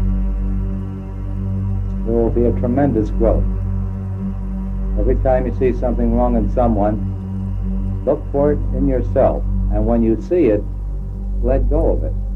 Keep letting go. And every time you let go of it, you're letting go of a bit of ego.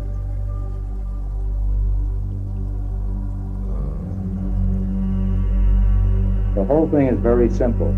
Thou art that, here and now. Remove the covering of the ego. Let go of the ego. And when the ego is completely gone, the only thing left is the infinite self. Where the ego rises not, there is the self.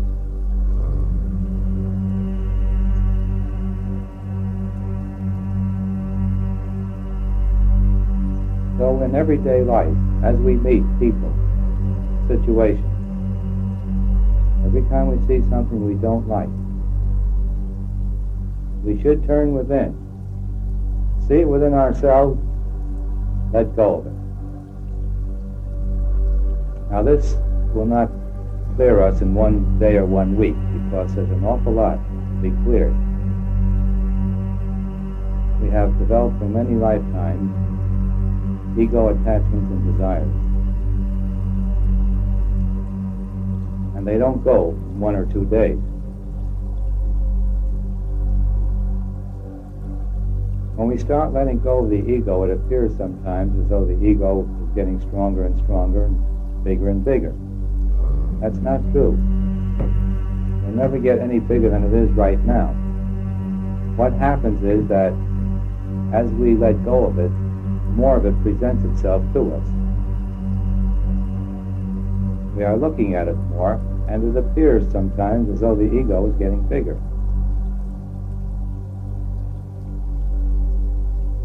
Actually, we're just facing up to more of it that was there all the time. Looking away from ego does not dissolve it. It just remains there until the time comes that we are forced to let go of it.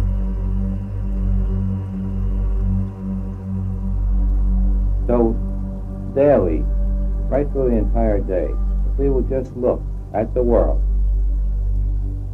and realize that we are seeing it through our own eyes, through our own consciousness, through our own understanding, that what we see out there is nothing but ourselves,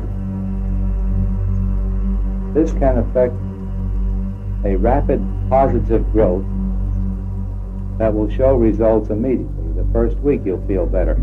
And as you keep doing this, you'll get lighter and lighter and lighter. Happiness will get more and more and more. Sorrow will get less and less.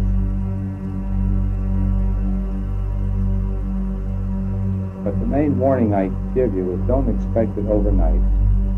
And if the ego appears to loom up larger, it's only because you're facing it. Whereas before you were looking away from it. Nancy just asked, well, how do you do it?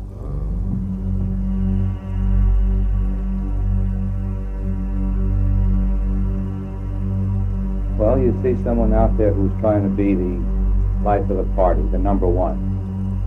You don't like it. You're taking a very obvious thing. If we don't like the other one trying to be the number one, it's only because we want to be the number one. All right, so what do? You have to go within and look for it and stay with it until you see it. If you will go within, meditate on it, quiet your mind, the answer will always come. You will see, why yes, I too want to be the number one. And I was resentful because the other one was trying to be the number one. And then when you see that you want to be the number one, say to yourself, this I must let go of, with a wish to let go. And just by the wish to let go, you are letting go of a bit of ego.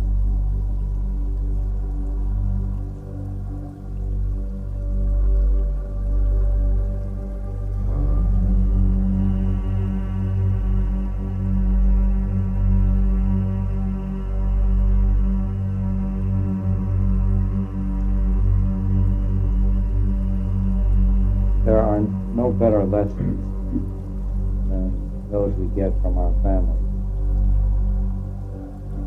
You'll find family the best means of growing. And the main reason for that is that we choose our parents. And we choose parents who have similar characteristics to our own.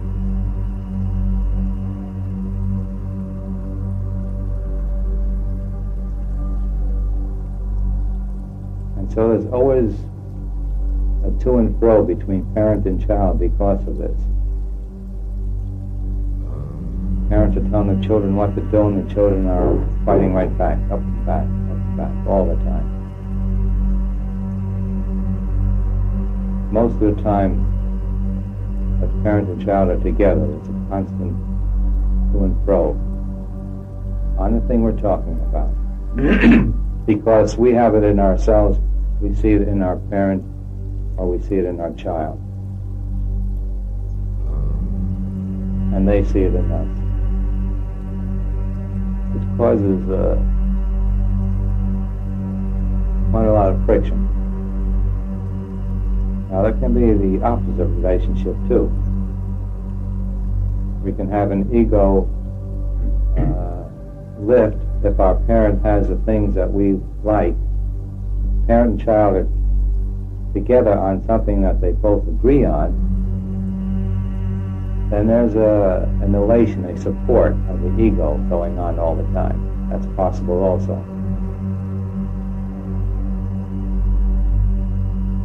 Now, ego, the same way it goes down on rebuff, goes up on praise.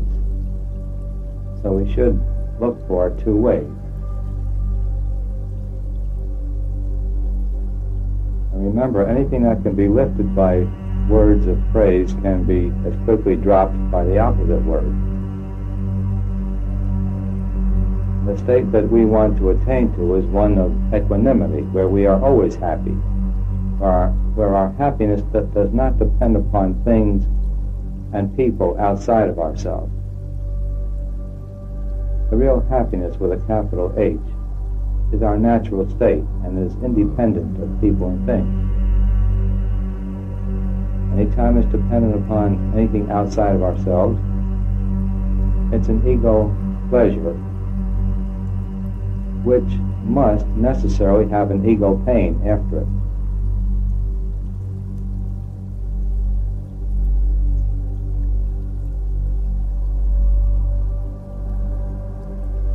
And yet all joy that we feel in this world is only the feeling of the self, more or less.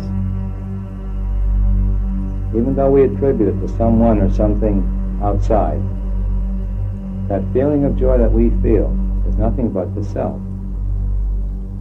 And so I say all joy that we feel has its source in the self. And all misery that we feel has its source in the ego. And there's another way of letting go of ego. Every time we feel unhappy, look for the ego motivation. There's something we want and we're frustrated and we're unhappy. Seek the ego source, you see it, you'll automatically let go of it and you'll feel happy again.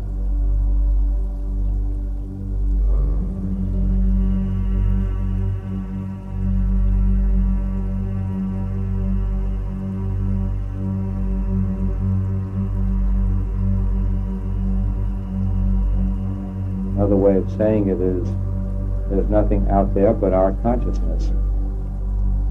Well, whatever we see wrong out there, the mote is in our eye.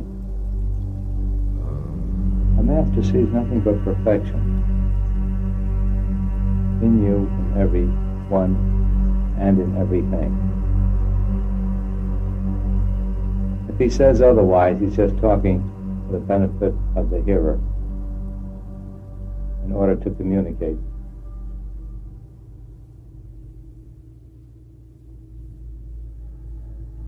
There is only the truth, the absolute, eternal, infinite, unlimited joy, omniscient, omnipresent, all glorious. That's all there is in truth.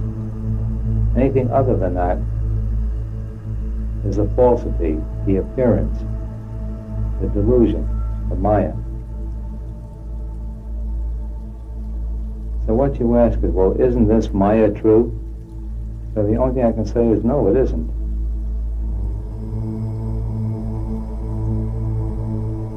See the truth and you'll see that everything is absolutely perfect. Everyone is trying to return to the full self, to let go of their ego. Some of us make errors in that direction. By going further into an ego direction, we get more and more apparently in trouble. It's all and it's an apparency.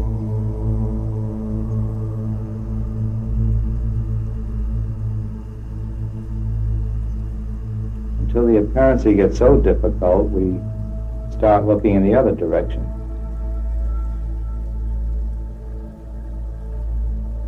If you want to know light, don't look at the darkness. If you want to know truth, good, don't see evil. Ego is the sense of separation from the all. Before we got ourselves into this apparent delusion, we were that infinite being that we are now seeking.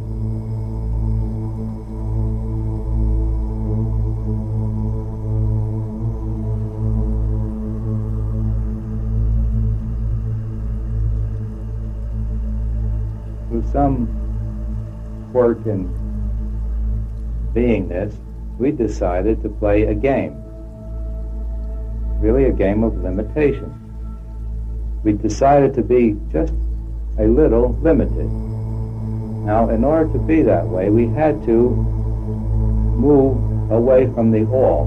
The all is unlimited. And so we drew a wide circle around us. We were nearly unlimited at that moment. And then we wanted to play with the feeling of becoming unlimited again. But when we started that direction, we fell into a trap.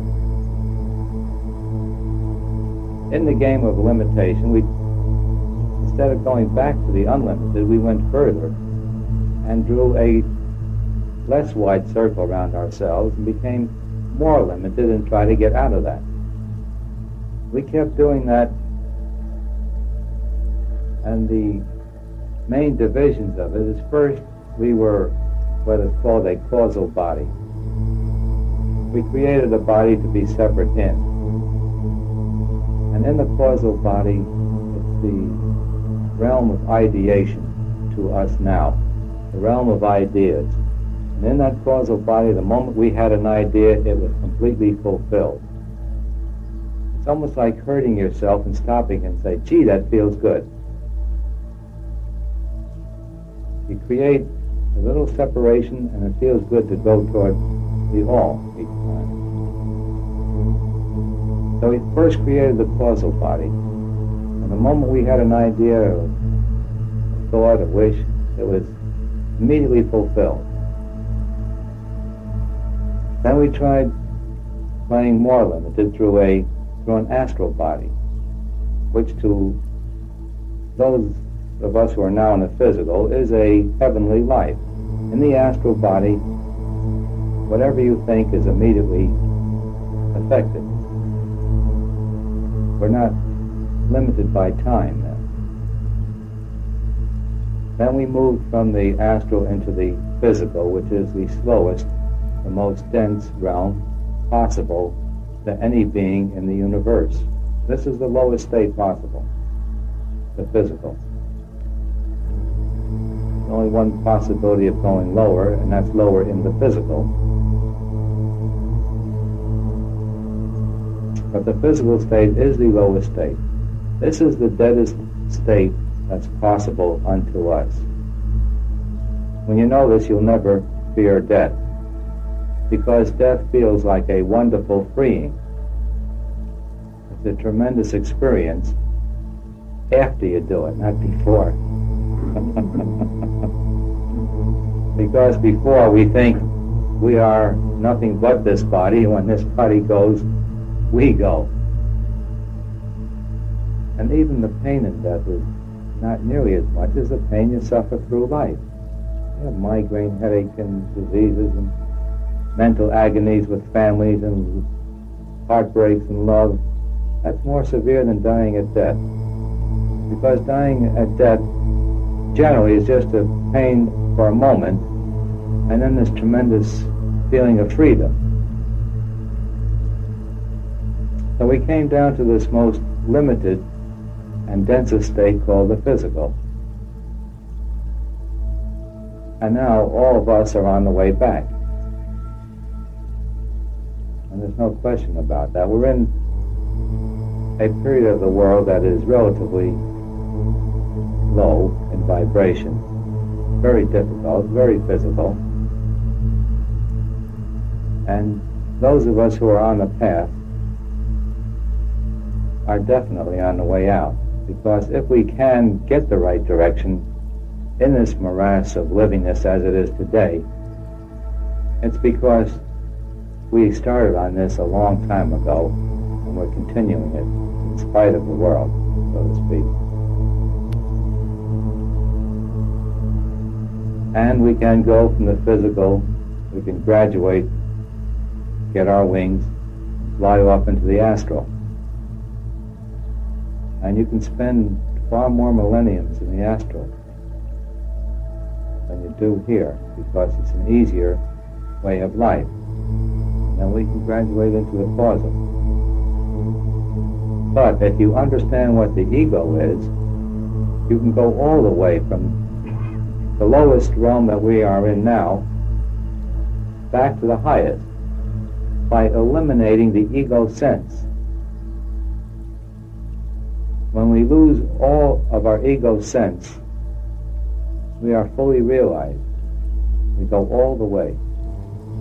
We return to being the all. The opportunity to do this exists more in this realm than any other realm. because it is so difficult that the incentive is greatest in this realm. As life gets easier, the incentive to grow gets less. But when you think you are not going to eat, the whole world is going to collapse on you and so forth, and you have a sick body and all these troubles, you have a tremendous incentive to get out of that.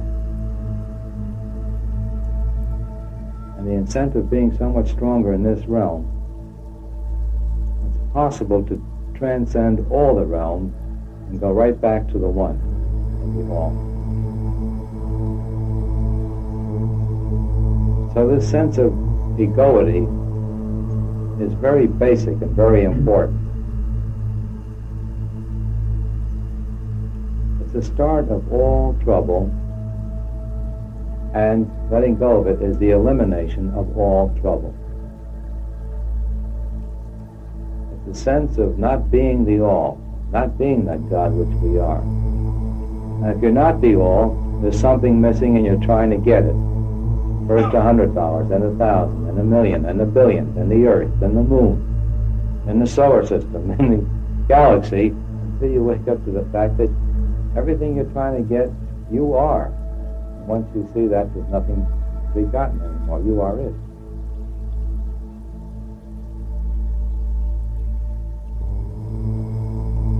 It's really a joke when you see the overall picture of how people struggle to get tiny bits of what they are.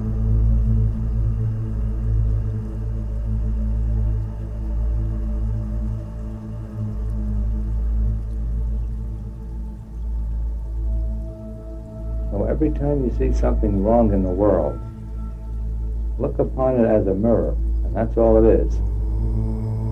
It's reflecting to you your consciousness.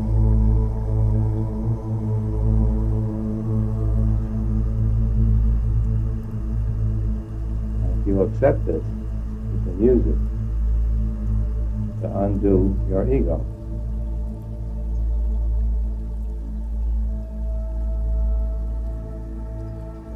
Out there but our consciousness.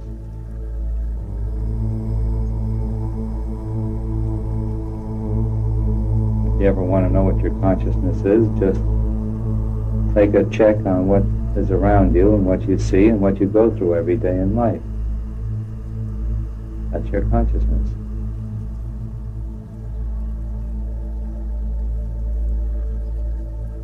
This is the danger in reading newspapers, listening to the radio. The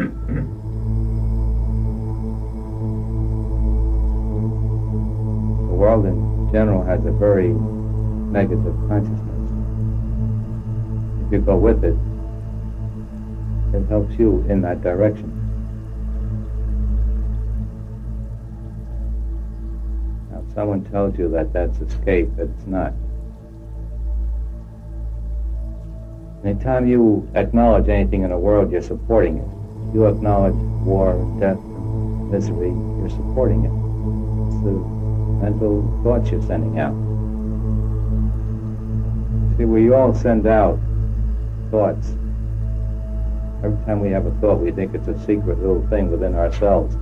It goes out to the universe. So the masters support the world. They counterbalance all the apparent negativity by just sitting in a cave and sending out the good, whole thoughts, constructive thoughts, thoughts of oneness. So the only way we can give real help to the entire world is by helping ourselves.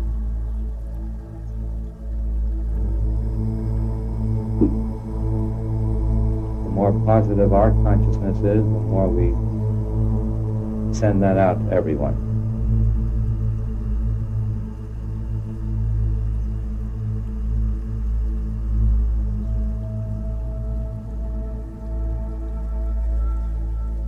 The title of this session is The Perfect Body, recorded October 31st, 1965.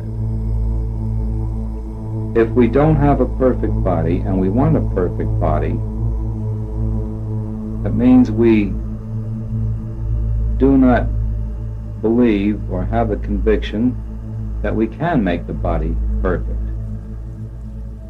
It means we are holding in mind a consciousness of an imperfect body, because the body is an exact copy of the mind. The body is our consciousness projected outwardly.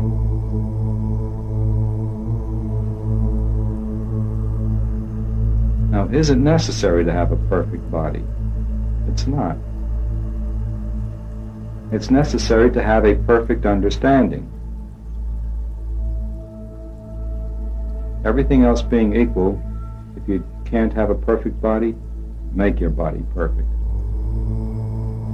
However, you can go beyond the necessity of a perfect body by getting the spiritual understanding of I am not the body. Therefore, the body does not affect me. And this is a much higher state. In fact, I think this is one of the highest of states. To be able to maintain your spiritual equanimity regardless of what happens to the body. Because we are not this body. This body is not infinite. It's an extremely limited vehicle. Very, very delicate. Change the temperature 100 degrees, it dies. Put many tiny amounts of chemical in it, it dies. Cut out oxygen, it dies. So this body is an extremely limited vehicle. And it is much better to not be the body.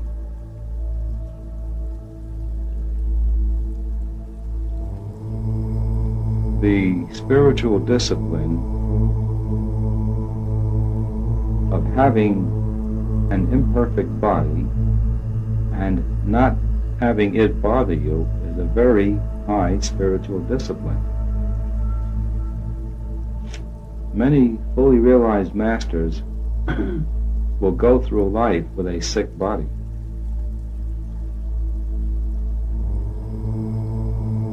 Setting an example of non-emphasis on the body.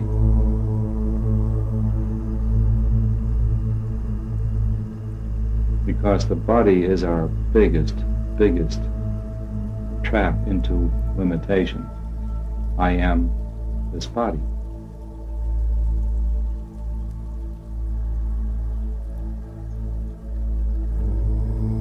Not only is the body the limitation, but associated with it are thousands of other limitations. So, Bob, for myself, I prefer not to correct the body now, but to have it touch me not even in the slightest, regardless of what happens to it. A perfect body is not the highest state. A body is a limitation even when it's perfect. It's a perfect body. It's still a body, but perfect. A higher state is not being the body. You're shaking your head now. Have I answered that? What you're getting at. See, so again, it's a matter of level. But because we're into a level that is high, I've got to stay up there. Be not the body. Be what you really are. Be infinite. Perfection is not a perfect body. Perfection is absolute perfection. Well, you have a tendency to bring it down to perfect things. Perfection does not relate to things. No thing is perfect. Everything is a thing of limitation. So the top state, the absolute, is a state of no things. It's just beingness or pure consciousness, pure awareness, the top state. It's not being a thing, the body. It's just being. So to sum it up, of course we should have perfect bodies. If we have bodies that pull on our attention all the time, it's difficult to meditate. So rid yourself of body demands. Make the body as perfect as you can. However, it is a higher state when the body does not affect us because of not identifying with the body.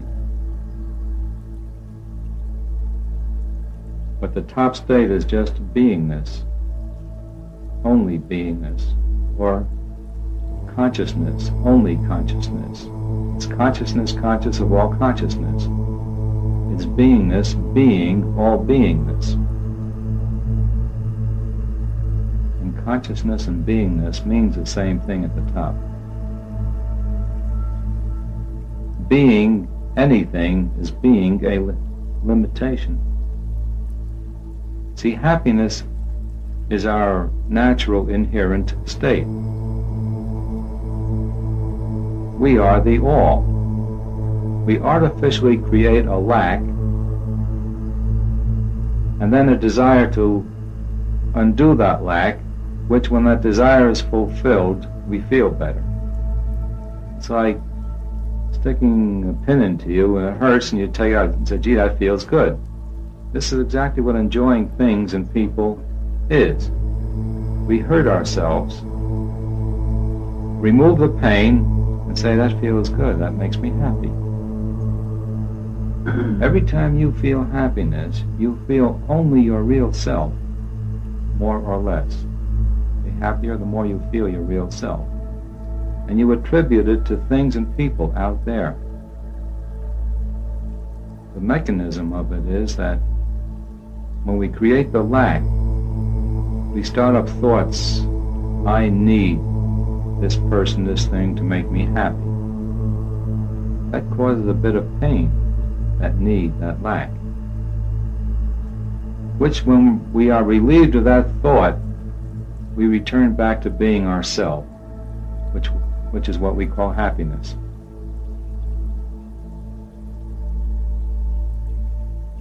This is something great to be achieved in life when you see that your happiness is inherent. That what you have been calling happiness is doing away with it and then restoring it and attributing it to people and things.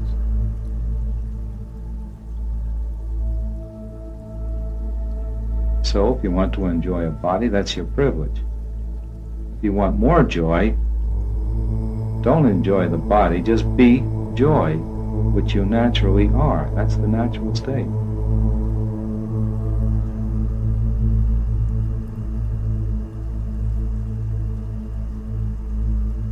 It's not necessary to need things. When you see that you are the all, there's nothing lacking. So take your joy directly. Be yourself. That's being infinite joy.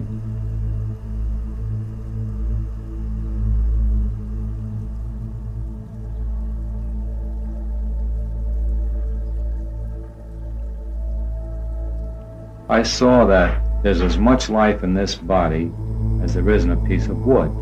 It's carbohydrates, the same chemicals as a piece of wood. That the only life in this body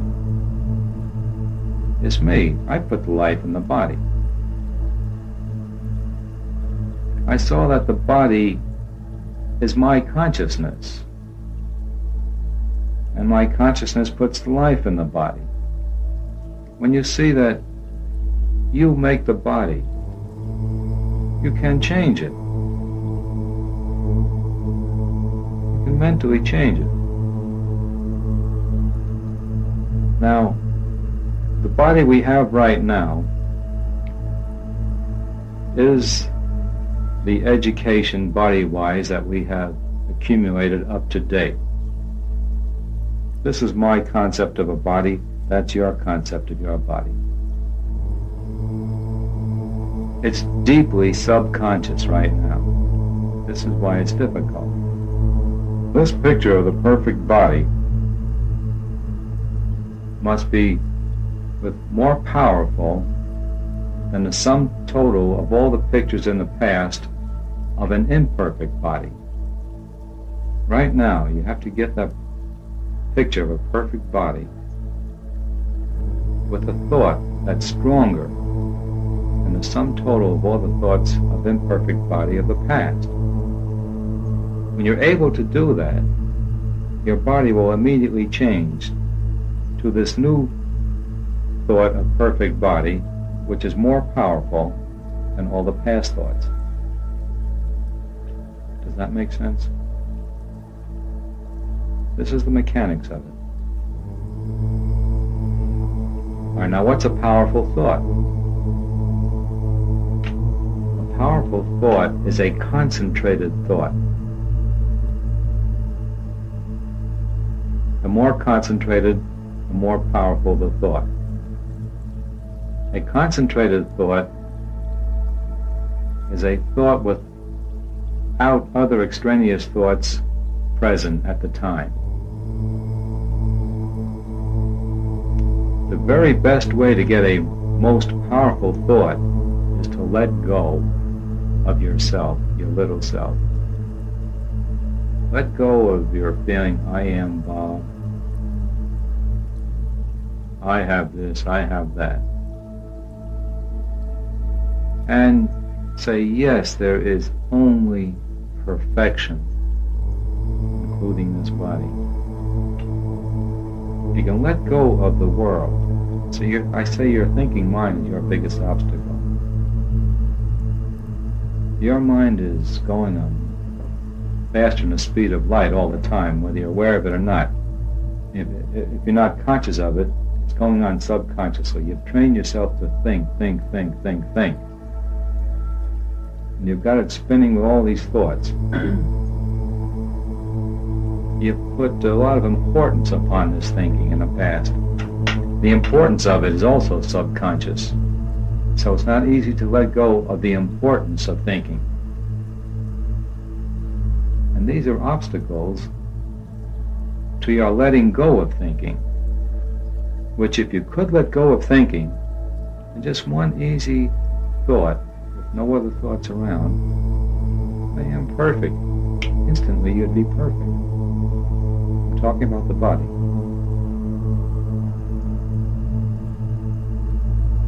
So it'll take a continuous trying until you achieve it. And someday, through a almost effortless thought is the way it feels, because your mind is so quiet at the time. It'll happen. You might not even be aware of it when it happens. You might become aware of it later on.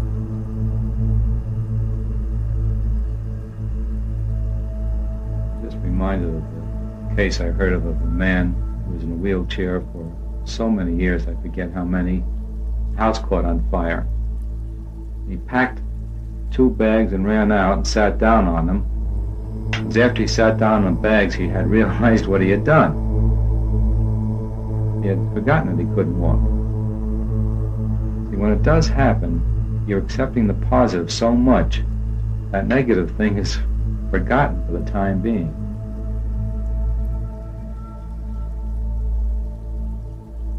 So to sum it up, the thing that will affect a perfect body is a very strong conviction. I am a perfect body. Or a concentrated thought, which is saying it in another way, which is a thought undisturbed by other thoughts at the moment. That your mind is clear of other thoughts at the moment. And the feeling is a feeling of let go. You just let go. And let the perfection be.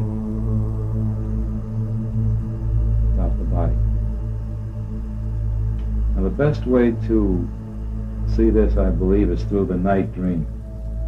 This is like a dream, just like a night dream. While you're in the night dream, you are there are other characters, there's a world there, and things are going on. And while you're in it, it's real, right? While you're dreaming it. It's only when you awaken from the dream that you say, it never was. That's what happens to this dream. When you awaken from it, you'll see that it never was. That there never was anything but perfection all the time. So it's a process of awakening from this dream.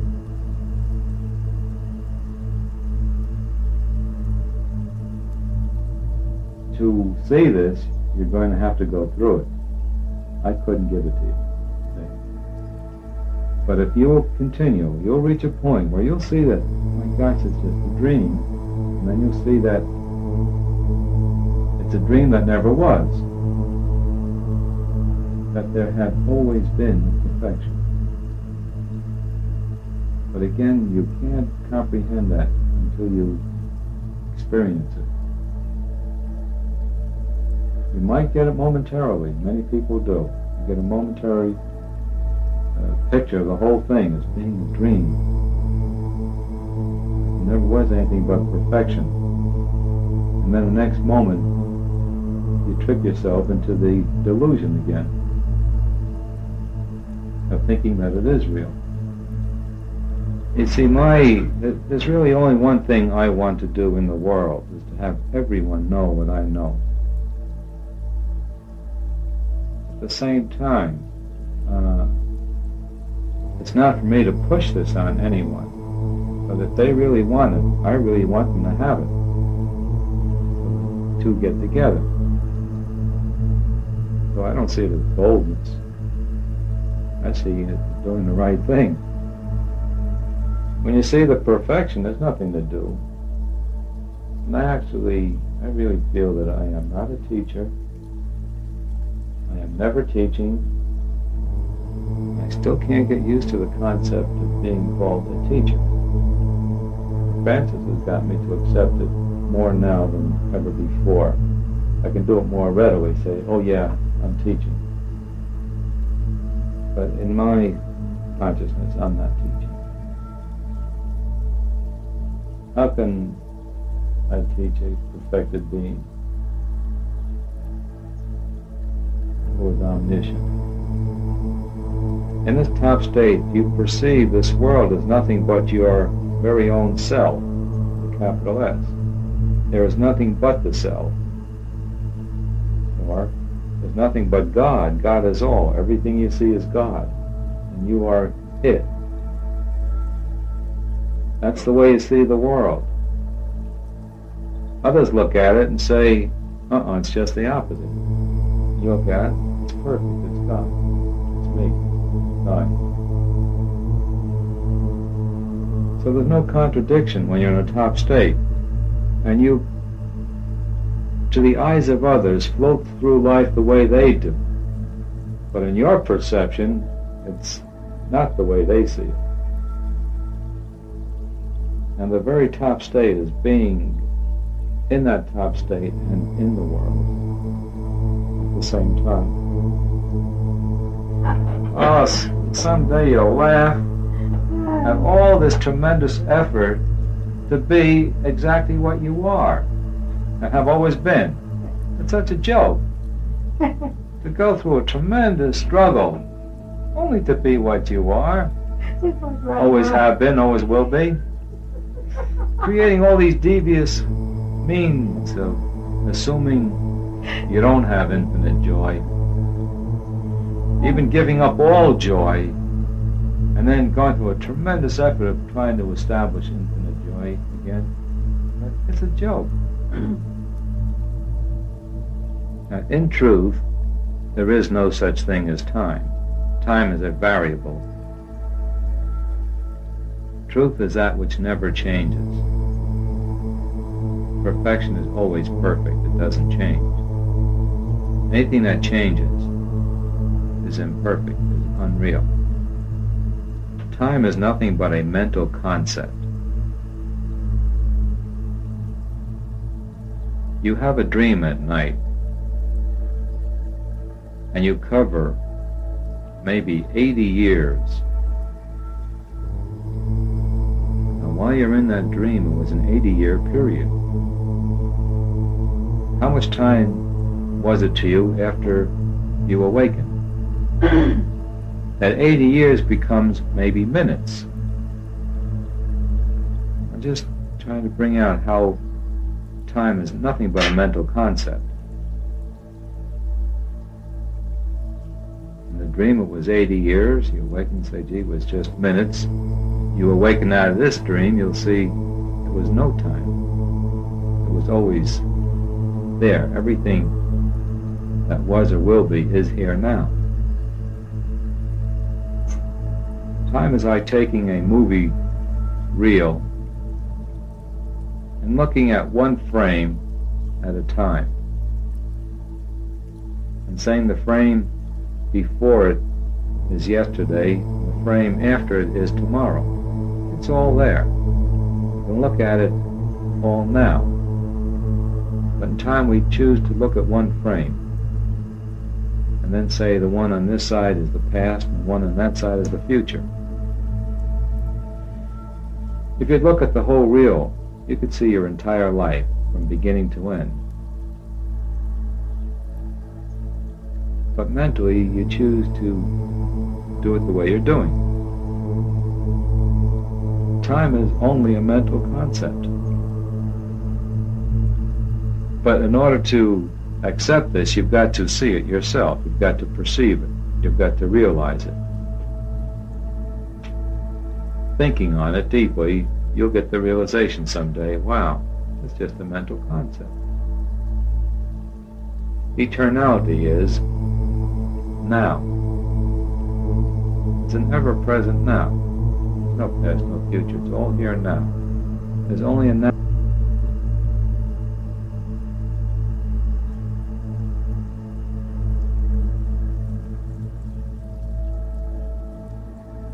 The title of this session is Letting Go of Ego, recorded May 19th, 1966. I guess the best way to start is with an overall picture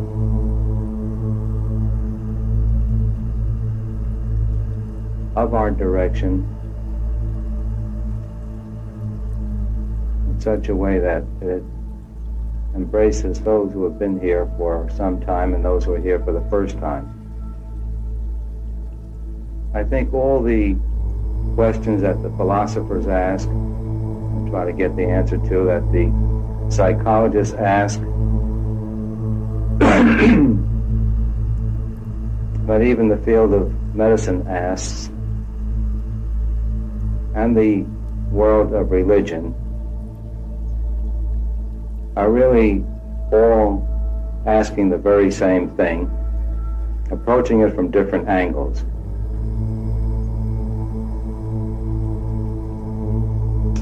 Everyone is seeking the answers. And if we sift out what is it that we're all seeking, we put different names to it. Some people call it spiritual, some truth, some philosophy, wisdom, understanding. But the basic thing that everyone is seeking is very simple. It's happiness. But it's the ultimate happiness. It's nothing mystical and nothing far and nothing complex. Every being is seeking pure and simple happiness in a way that there is no more sorrow. So the word I like best for our so-called path is the ultimate happiness.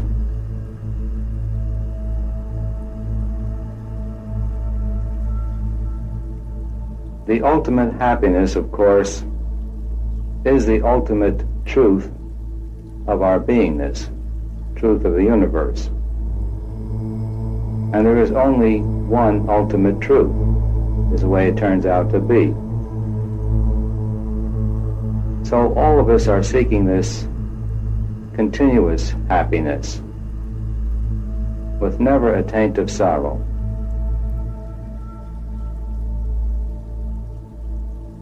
Most people in the world, of course, are making the error of seeking it where it is not, and therefore not attaining it, and becoming extremely frustrated because the more they try to get of it where they think it is, the more they discover that it isn't there. In place of the happiness, they're finding more and more discontent, more and more misery. We never had so much materially as we have now. And I don't think we've ever been so unhappy, at least in the past 50 years we haven't, as we are today. So in seeking this ultimate happiness, there's one most important thing necessary. And that is to have pointed out to us what this happiness is and how to get it. Now, as I said, it's very simple. Truth, happiness, God is simple. If it's not simple, it's not godly, it's not truth, it's not happiness. It's an artificial complexity set up by man's ignorance. So again, I say this whole direction we're in is very simple. Now, the number one thing preventing us from seeing what this ultimate happiness is our sense of egoity. So opposed to this ultimate happiness, which is really the goal, and the only thing stopping us from having this constant happiness with no sorrow, is the sense of separation. I am an individual separate from the all. Once we take on this sense of separation, we seem to develop it more and more, and we keep pulling away from that ultimate happiness, the ultimate state, which in the beginning we were all in. And more we begin to believe that we are a limited mind, a limited body, so limited that we need a thing called oxygen to survive, or food, and so forth and so on.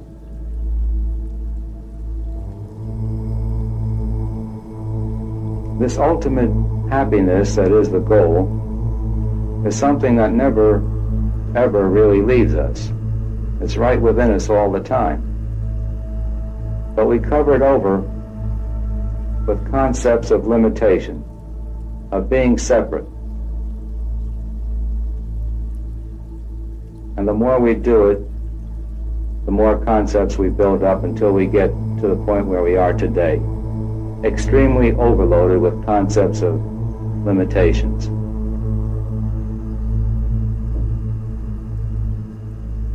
Now, this ultimate joy that we're seeking is our natural state. It's a natural state to all mankind.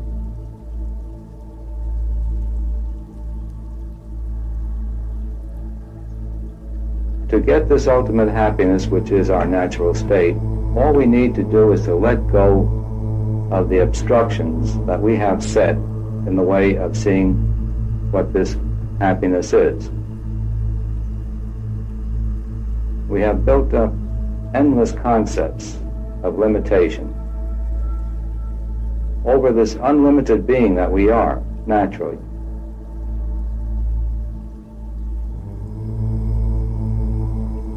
So the simplicity of the direction is this: we are that natural, unlimited being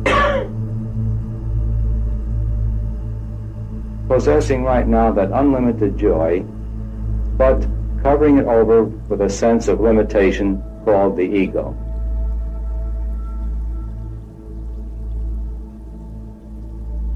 We need to rediscover what I just said. We need to rediscover it. It's there. It's there all the time. Well, how do we rediscover it? First, we need someone to tell us that the direction is this way. Someone must point out the direction.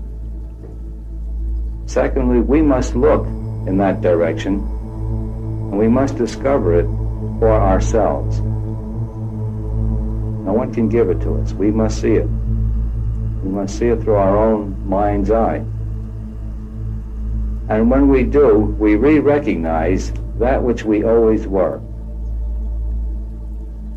An unlimited being with unlimited joy.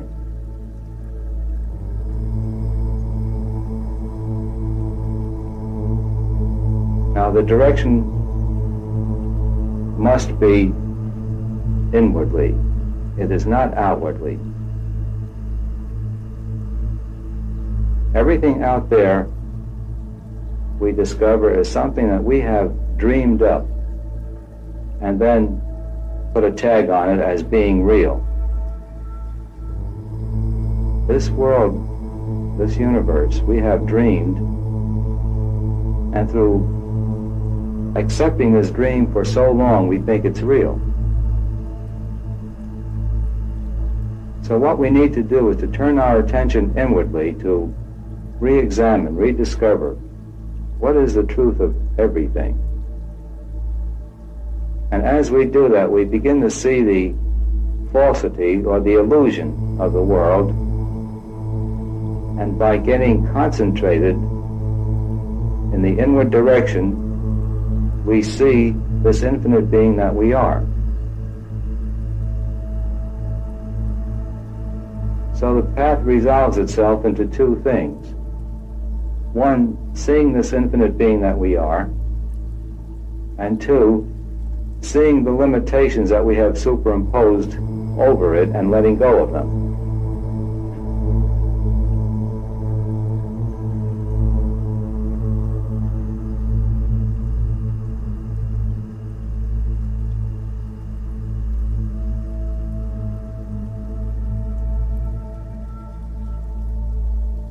So to repeat what I said, to attain this unlimited happiness, the direction is pointed out to us. We must take it by going inwardly and rediscovering this wonderful, unlimited, ever joyful being that we are.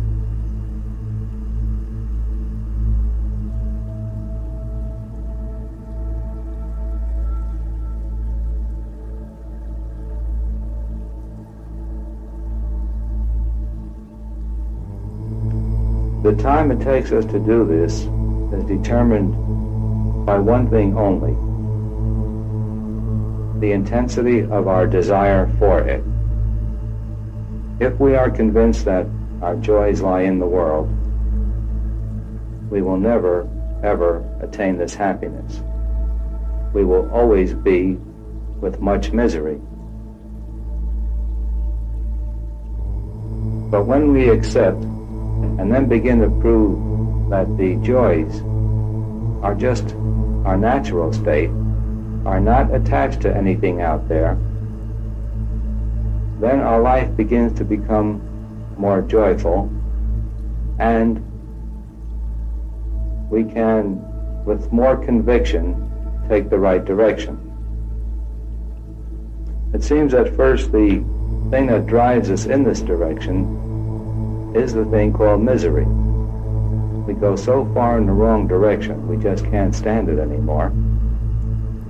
And because of the misery, we are driven to seeking happiness elsewhere than in the world. When we begin to receive the fruits of our search we begin to feel these joys that we never experienced before, then the mere joy of the path is what will give us the intensity of the drive in the right direction.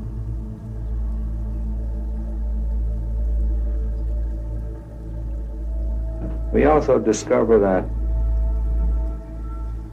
this path cannot be a part-time thing if we really want to make it. We have spent so many centuries, so much time going in the wrong direction, that it takes a superhuman effort now to redirect us into the right direction. So again, the whole thing is simple. We are that infinite, unlimited joy we are seeking. We are that God that we are seeking. We must turn within and discover that. When we do, we know it and we hold on to it. Then we go through the process of continuing the elimination of all the concepts of limitation, all the ego concepts, until we are fully established in that high, exalted state of beingness.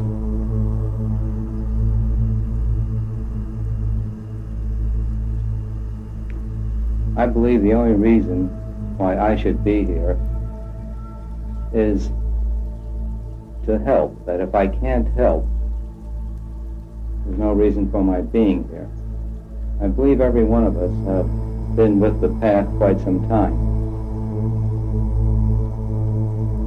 I wouldn't like to be in a position where I'm talking about the subject. Talking about the subject is an obstacle on the path.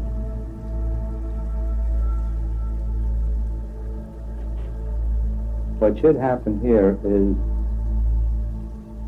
that each one moves forward and very definitely moves ahead.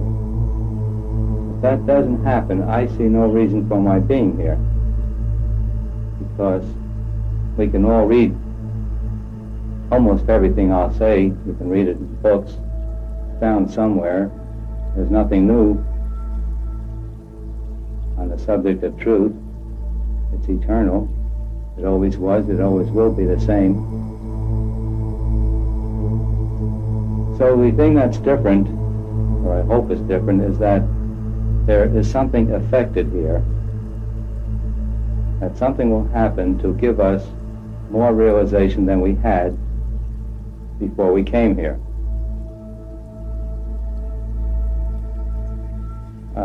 I believe the general approach to the subject that I have is called Advaita, or in English, non-duality, which can also be translated as oneness.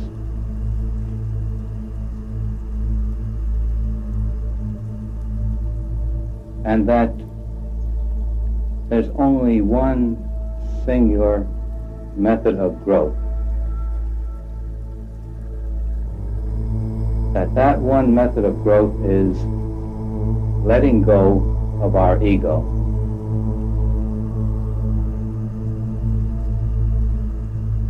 Now, egoity is a sense of separation. I am an individual. Once I become an individual, I am separate from the whole or the all. This sense of egoity is what starts all our trouble, all our delusion. So we must get back to the place where we again see that we are the only one with a capital O. In truth, there's no such thing as growing into full realization.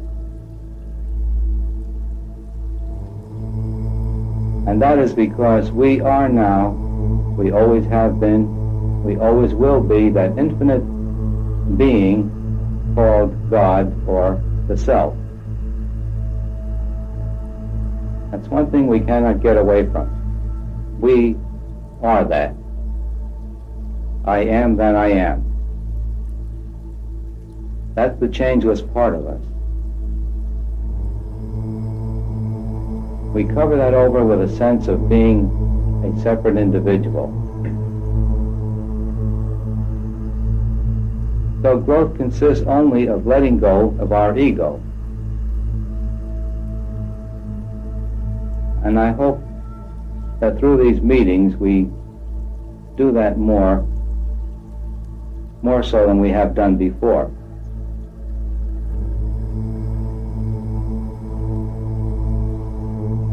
We are that infinite being here and now.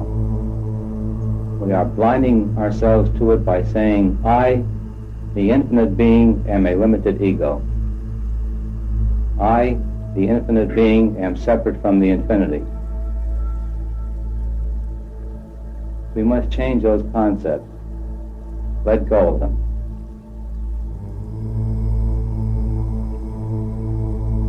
I hope to bring out ways and means of sensing the ego operating in us. Ways and means that we can use to point out to ourselves when we are being ego motivated, and each and every time that we are, if we let go of it, we are letting go of a bit of ego.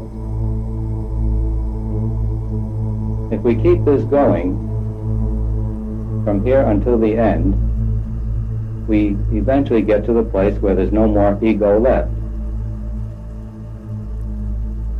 And where the ego is not, there God is. There the infinite self is left in its pure, pristine beingness. So all we do is remove the cover. If we lose our sense of egoity in the state we're in now, we save ourselves millions of years of growing on the higher planes. To be in a higher astral realm or a causal realm or the highest of realms, we still need a sense of separation, a sense of egoity. We need a sense of a higher body. And one of the greatest, most wonderful things about the state we are in now is that it allows us to go all the way back home, right to the very top. Even the gods with the small g, the angels, cannot do what we can do. We can go all the way by completely losing the sense of being an ego.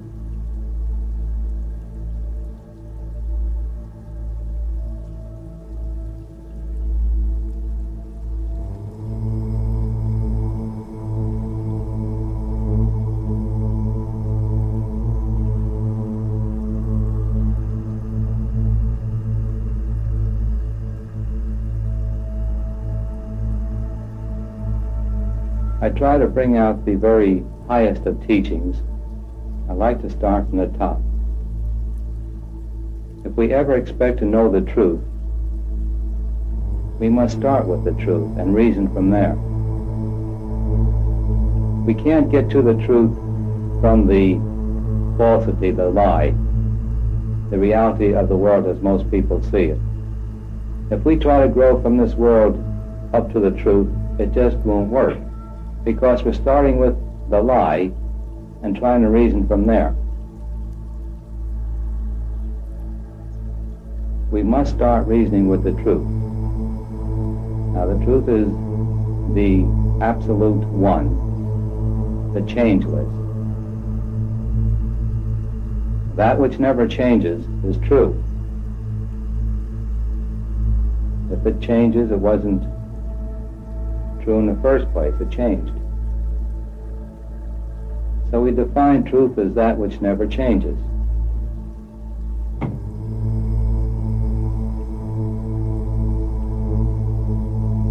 So if we reason we should start with the one infinity as being the all and reason from there. Now, as we go on, I believe the various methods of seeing our ego will come out. And the general method we have used has not been my talking as much as my answering questions. And if I answer a question, I always try to answer by letting the answer come from within. And if I do that, it will bring out the ego behind the questioner. Or sometimes we'll put the questioner right into the self.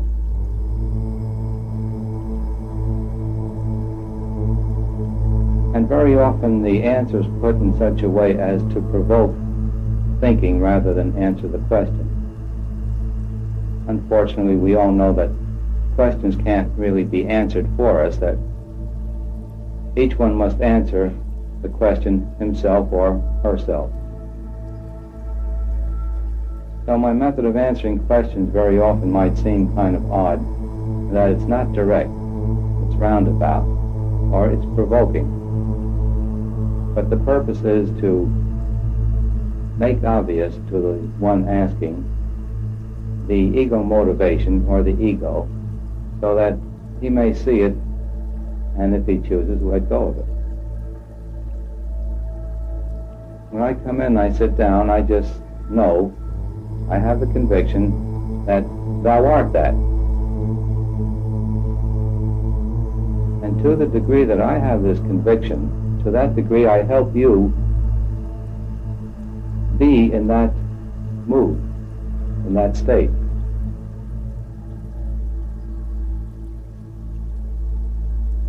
Now, when we are in that state, we should recognize it. We should get to know that that is a very high state. And we shouldn't try to relate that to our ego world. It just doesn't relate to it. It's a calmness, it's a peace. It's a very delightful state. And there's no sense of doing this, having this, when we are in that state. It's just beingness. But that is the experiencing that we need to establish more and more until that is full and complete and only. And that's what's called full realization.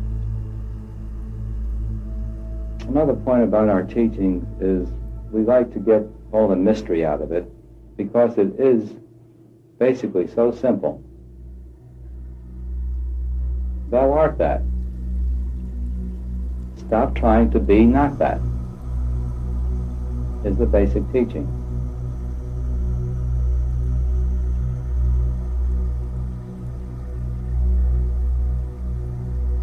If we can recognize that state for what it is, we will get to the place where that remains, and then we automatically do, have, talk, and so forth.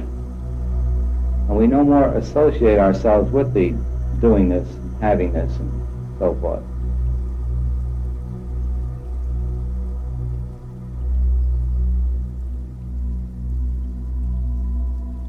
But the silent teachings are the most effective of teachings. And this is the teachings that all the gurus give.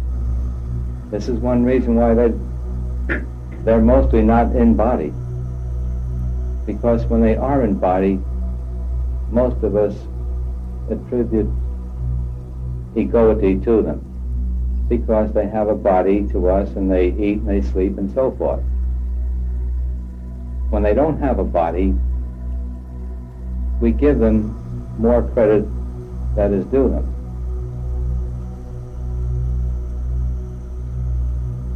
And they try to teach us via the silent method. And to the degree that we can accept it, to that degree we receive it from them.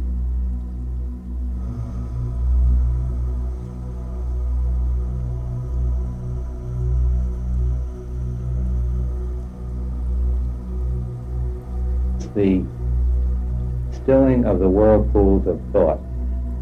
It's quieting thought. When there is no more thoughts, that is called realization.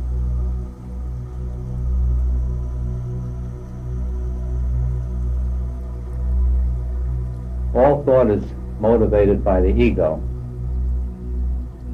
When there's no more ego, there's no more thought. It's the ego that, being separate from the all, thinks it needs things. When we are the all, there's nothing we need. If there's a desire, there's something we don't have. That's the ego.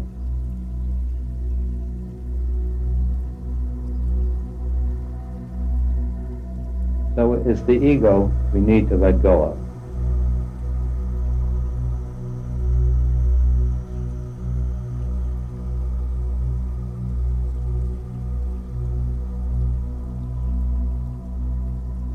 The title of this session is Experiencing Truth, recorded February 4th, 1965.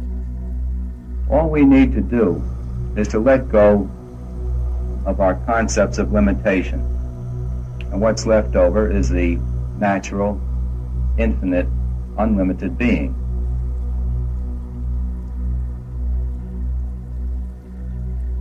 Sometimes this subject is called truth, sometimes God, metaphysics, but actually it's the subject that every human being, whether he's aware of it or not, is trying to learn. And that's why I like the word happiness instead of God, infinity, truth. This thing called happiness is the very nature of this unlimited being. And every time we're happy, we're allowing a bit more of this unlimited being to express itself, to come out. Or we're cutting off a certain amount of limitation of that infinite being. And then we say, I am happy. There is no happiness that isn't a feeling of your real inner self. That's what it is. Therefore, I call the subject sometimes happiness. That the goal is to attain a continuous happiness with absolutely no sorrow whatsoever.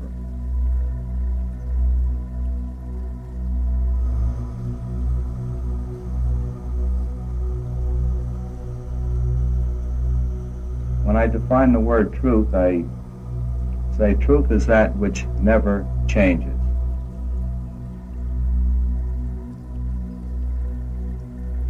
This constant state of happiness never changes.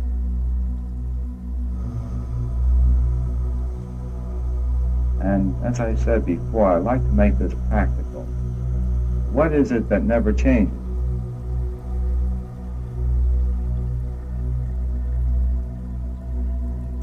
Beingness just bees, it doesn't change. Existence just exists, doesn't change.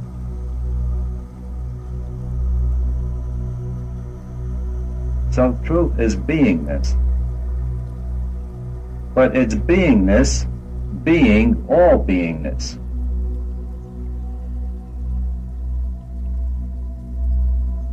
It's the very beingness that you are when you use the word I, with nothing added to it. It's the word I, that feeling of I. That's your beingness. That's infinite, that's unlimited. Until you put concepts of limitation over it and hide it.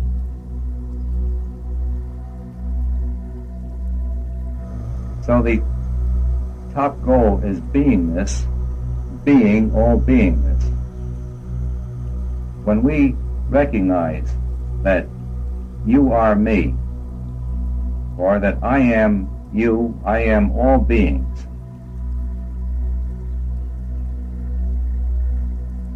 As you let go of the concepts of limitation, this thing comes about naturally.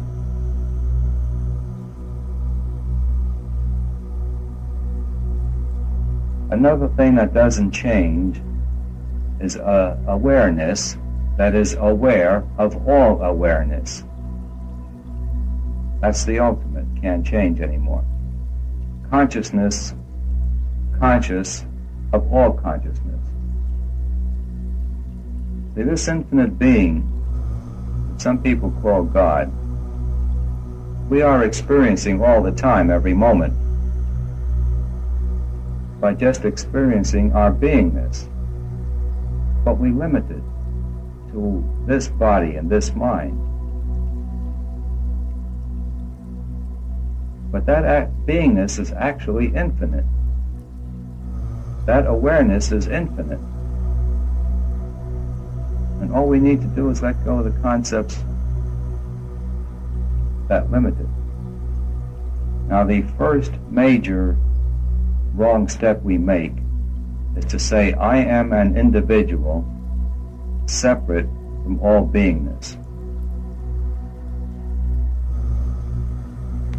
Then we have to create an instrument to be separate with, and that's the mind.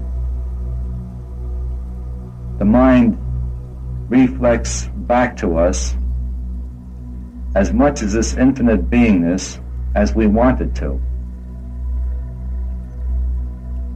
That reflection is cut more and more the more we take on concepts of limitation.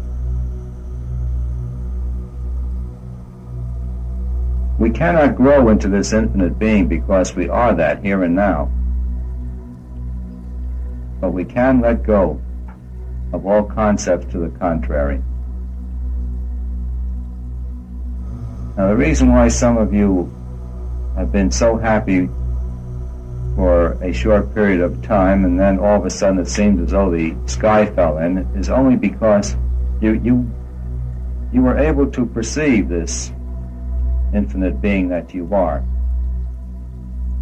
But you weren't able to keep out all the accumulated concepts of limitation from the past that prop up every now and then. Every time a concept of limitation comes up, you're not infinite anymore, and you're miserable. Unhappiness is a restriction upon being totally free, unlimited.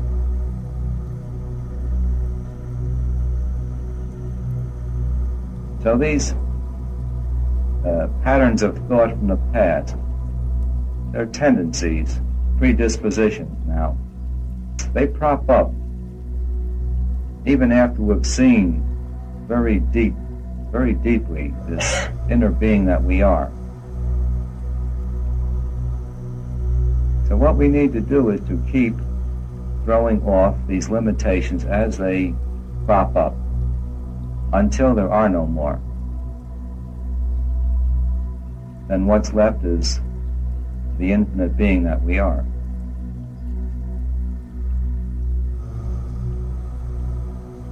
But the thing to do is to keep throwing them out until there are no more. Now, some of us have been accumulating these things for tens of thousands of years. So they die hard. They don't go very easily. However, being unlimited, infinite beings, by sheer power of will, a few people can, just like that, throw them all out. It happens occasionally. Or maybe a few dozen people each generation do it in the entire world. They are the so-called masters. They recognize that they are not limited by the body-mind. They consciously exit their body when they die. which allows them to come back in a body or not to come back in a body as they choose. The great leaders, the great spiritual leaders, are those who have chosen to come back in a body. They didn't have to come back. The rest of us must come back by force of habit. We have a desire for things here, and so we come back here.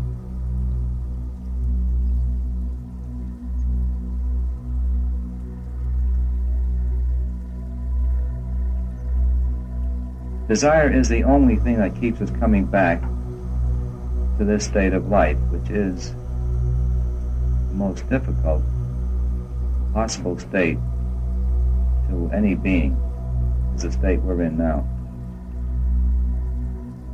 But as I've said, because of that, it affords the greatest of growth. It's the postgraduate course. We pass this course, we get our wings, our degrees.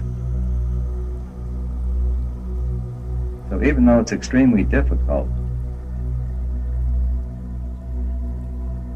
it's a tremendous advantage to be here. Although it doesn't look that way until you understand this. It looks more like a hell than a heaven. That's because of limitations self-imposed in the past that have now been relegated to the unconscious part of us. We've put it in back of the mind where we don't see it for the moment. But all those concepts of limitation are there and are effective and keep us confined, pressed down, bottled. And consciously we want to be free, freer than a bird. And so there's a conflict between this conscious desire to be free and the unconscious concepts of limitation. And you feel unhappy. You don't see it because it's unconscious. There's two ways of licking that. One is make the unconscious conscious, and when you see it, throw it out. There's an easier, faster, better way by getting quiet, by turning your mind within yourself, asking, who am I? What am I? What's this world? What's my relationship to it? If you will stick with those questions, you will see this infinite being that you are. It's not easy because of the habit that's been going on for millenniums. It takes a tremendous desire for this truth or whatever we're seeking to accomplish it.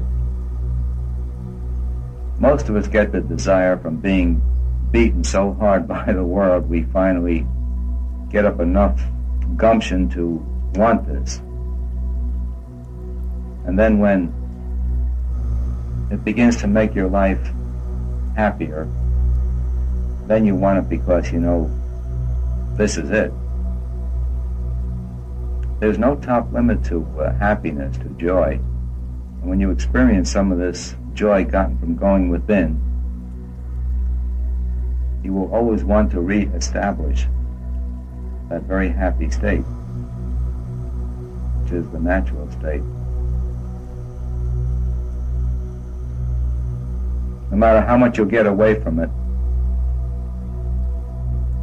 sooner or later, you'll be back on the path, trying to establish the constancy of this happiness.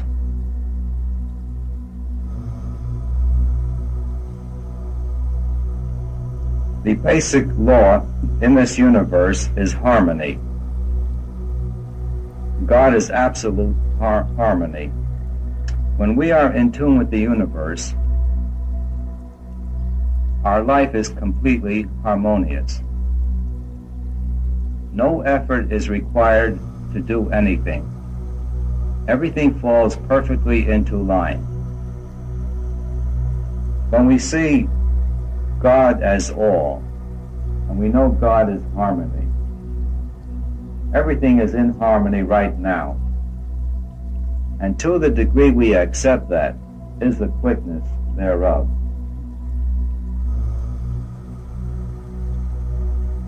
Another way of putting that, I guess, is to see God in everything, in everyone, everywhere. God is beauty, harmony, rightness, everything good. And accept that. And then allow this God principle to arrange things for you. We have to get our little selves out of the way. This sense of egoity, I am an individual, separate, and I've got to do things, is what makes all problems. The moment we let go of that sense of egoism, let it be God's world. Let God do it.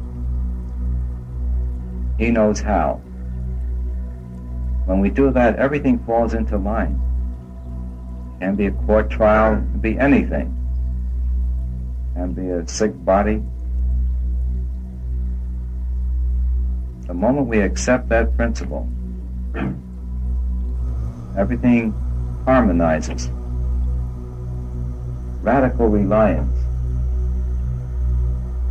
upon God will do it. Let go and let God.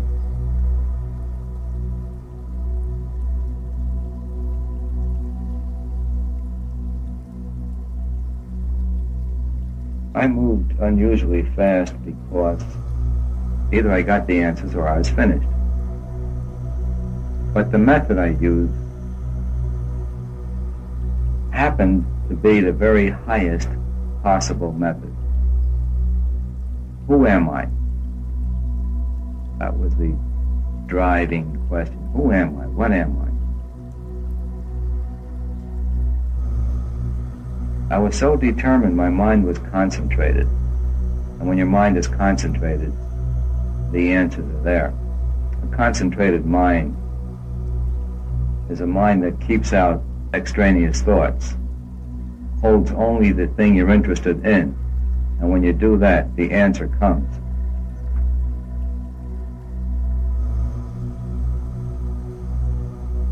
Thoughts will come in. When a thought comes in, say, to whom is this thought? Well, the thought's to me. Well, who am I? And you're back on a track again. In this manner, you can keep knocking out these thoughts. If you continue that, you'll reach a place where the thoughts don't come in anymore and you're free of thoughts. Many of us have experienced it for a certain length of time. It's a feeling of complete at-oneness with everything. It's a feeling of no otherness. It's a feeling of very profound peace. Even though there's activity, you see no action. Everything just is. The very top state is one of very profound peace. See, first it's an exciting joy. Then it's a very exuberant joy. You can't contain it. It begins to hurt because it just swells up and wells up all the time. Can get to be annoying, and yet it isn't, because it's tremendous amounts of joy coming up. Then it moves to a higher state of peace. That's why the Bible says that the peace that passeth all understanding. It's a very deep, wonderful, profound peace. It's the most delicious thing there is, but you can't describe it. Peace is the word that comes closest to it.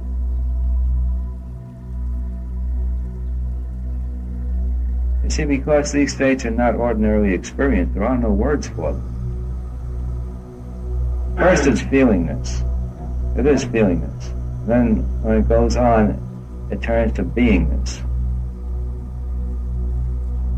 When you first get interested in this path, everything is thought, it's all mind thinking.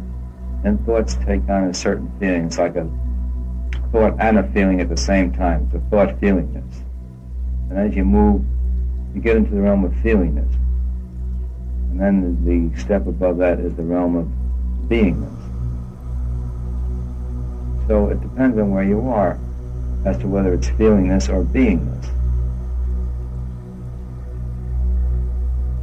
Actually, everyone in his every act is seeking his real self. We will never, ever be satisfied until we reach that state of knowing ourself.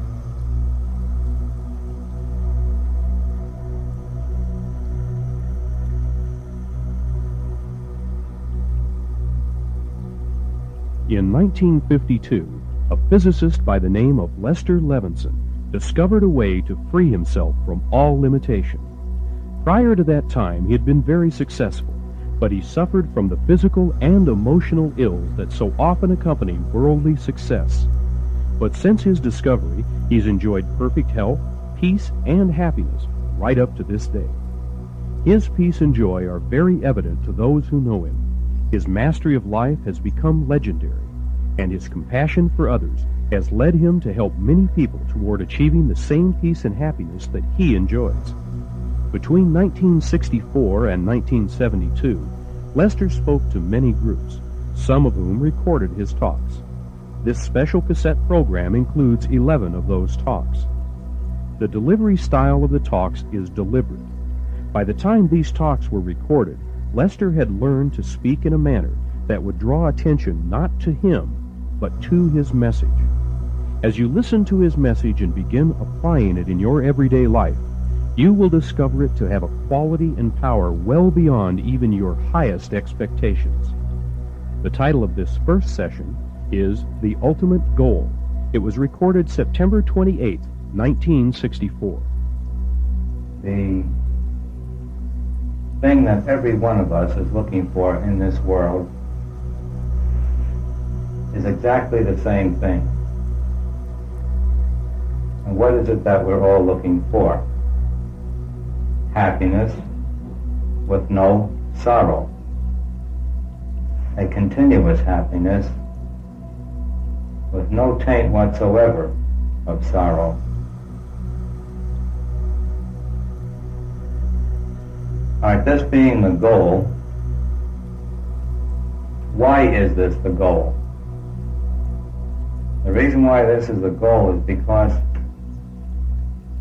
unlimited happiness is our very basic nature. This is the real natural state before we encumber it with limitations.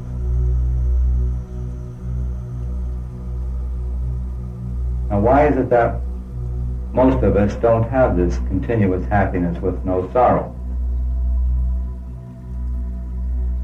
There's only one reason. Being this infinite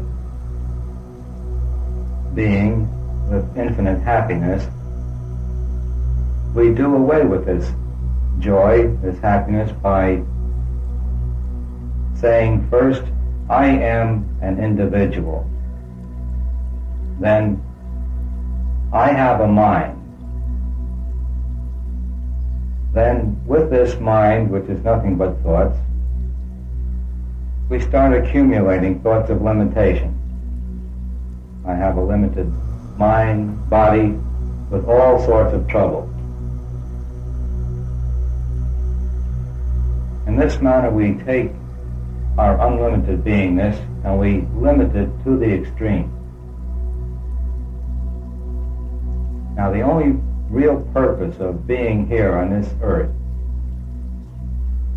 is to learn or to remember our original natural state of no limitation. Once we are led to seeing that this is our natural state, then we proceed to let go of all the limitations. The prime number one limitation is I am an individual separate from the all. Eliminate that and you eliminate all trouble, all limitation, all sickness, all poverty. Saying that on the opposite side is saying, let go and let God. It is not I, but the Father who worketh through me. We must let go of the ego sense and just allow our natural being just to be, and then everything falls perfectly into line. Now this is all very, very simple. If you want complexity, you'll never see simplicity. But this must first be accepted. Once this is accepted as the overall way, we do not find it easy to accomplish it. We don't find it easy because of past habits that have been established over thousands and thousands of years. And for some silly reason, we like these past habits of trouble. And so we continue them. We do it in a manner that we refuse to look at.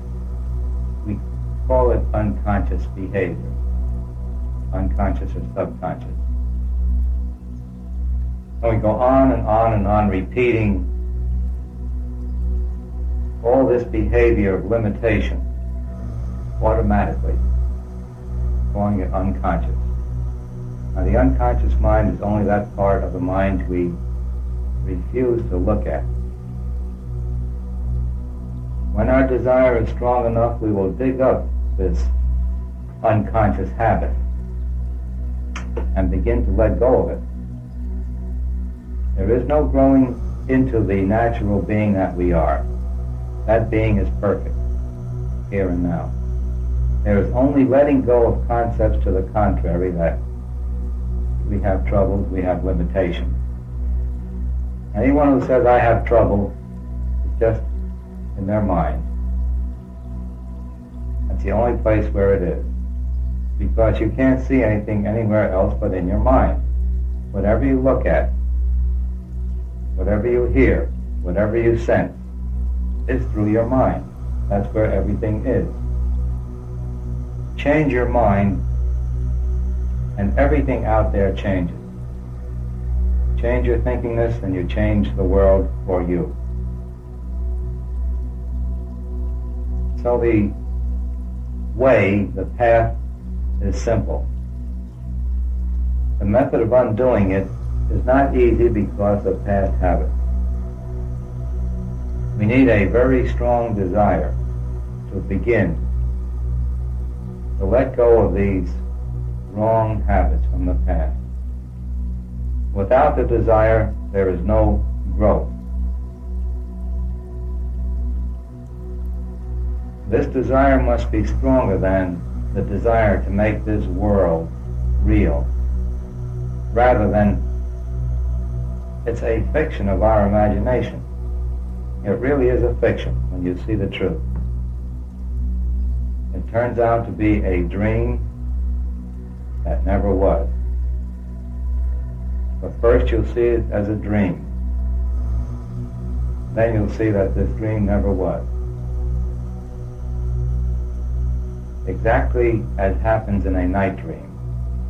While we're in the night dream, we have a body, there are other bodies, there's action, interaction, there's good and there's bad. And so long as we remain in that night dream, everything there is real to us. When we awaken from the night dream, we say, my gosh, it was just a dream, it never happened.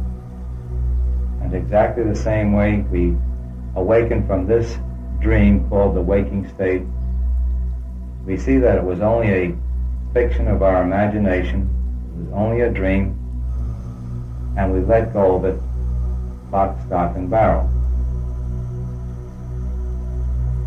Then we call ourselves fully realized. Actually, we are fully realized all the time.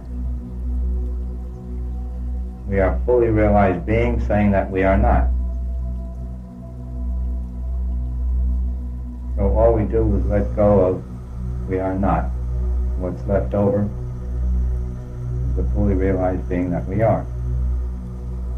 Are there any questions on what I've said so far?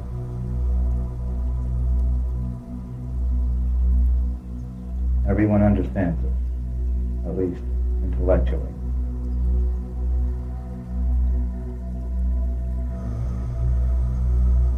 All right, if you understand it intellectually and you are not able to use it,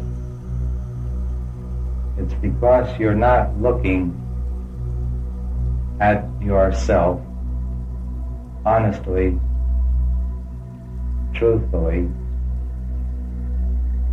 with deep desire to see yourself.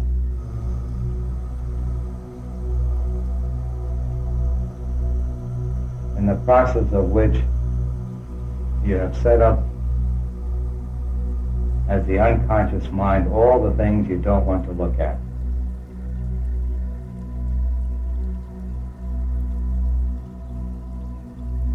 However, it's not necessary to dig into this unconscious mind. In fact, it's much better to try to quiet the mind. When we're able to get the mind totally quiet,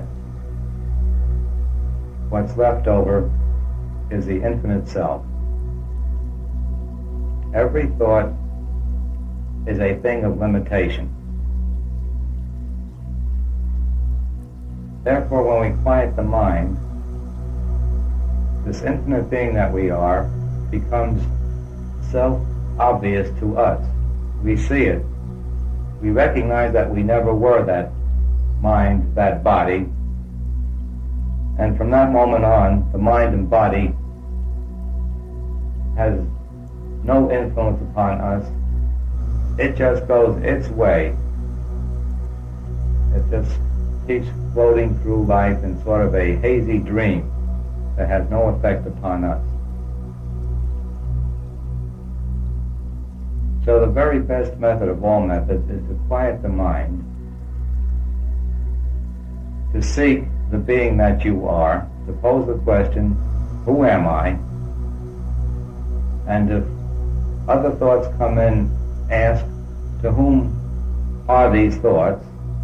And the answer is to me. Well, who am I? And you're back on the track. Who am I is the final question that everyone answers. So why not begin with the final question? All methods get to be the same as we move toward the top. We simply quiet the mind, eliminate thoughts, get the mind quieter until the mind gets totally quiet.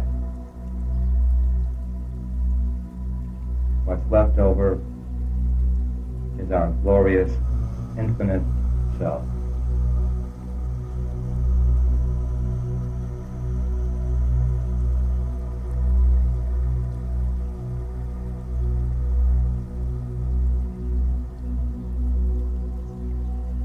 There are two ways of growing. One is eliminating the negative. Going into the mind, seeing the cause of the problem, which originates in a thought sometime in the past, or many thoughts. And when we see this thought, when we bring it up into the consciousness, we naturally let go of it. We see how silly it is to hold it and correct that behavior. However, the better way is to quiet the mind and to see who and what you are. I am that I am he.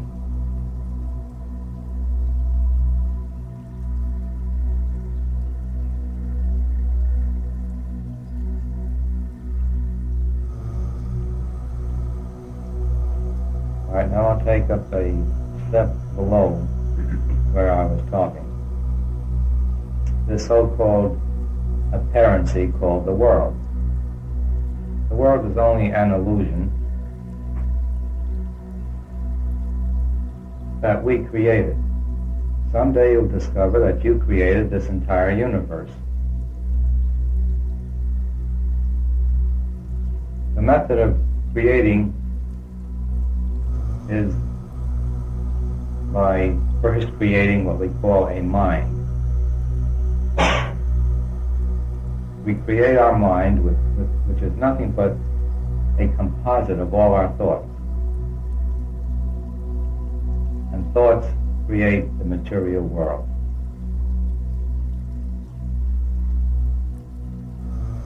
Every little thing that happens to each and every one of us is created in our thinking. We set up a thing called time, which makes it even more difficult to see things because we think now and things might happen years later. But the only creator there is the mind, your mind. Is God a creator? Yes, because you are. Thou art that. You set up a mind, and the mind creates.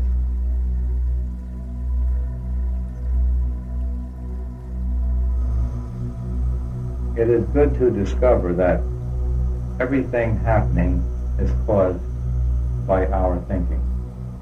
Everything that happens to us is created in our own thought.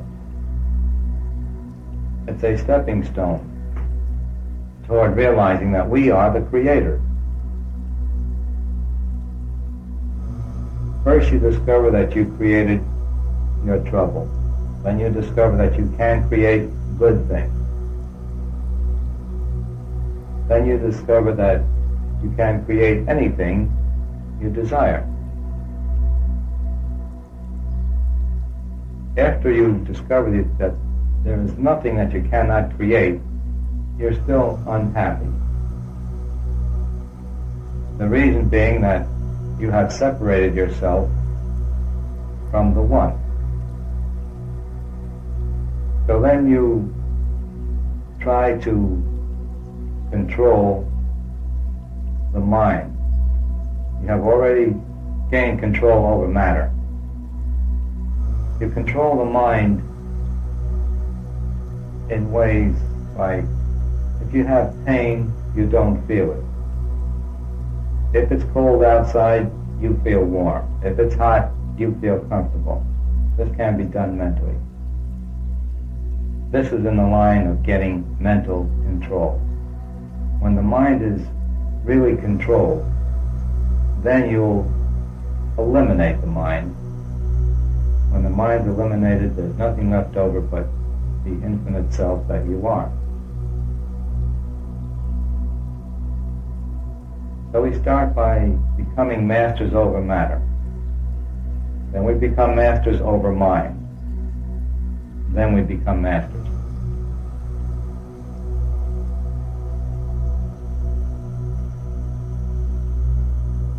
So if there are any problems that remain, they only remain because you are holding on to them.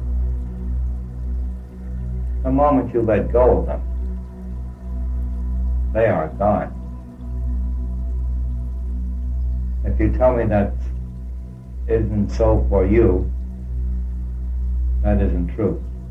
The truth is you're still holding on to it, telling me that it doesn't work. Now trying to get rid of a problem is holding on to it. Anything we try to get rid of, we are holding in mind and therefore sustaining that problem. So the only way to correct a problem is to let go of it. See not the problem. See only what you want. If you would only from this moment on see what you want, that is all that you would get, what you want. But you hold in mind the things you do not want very strongly. You struggle to eliminate the things you don't want, thereby sustaining them.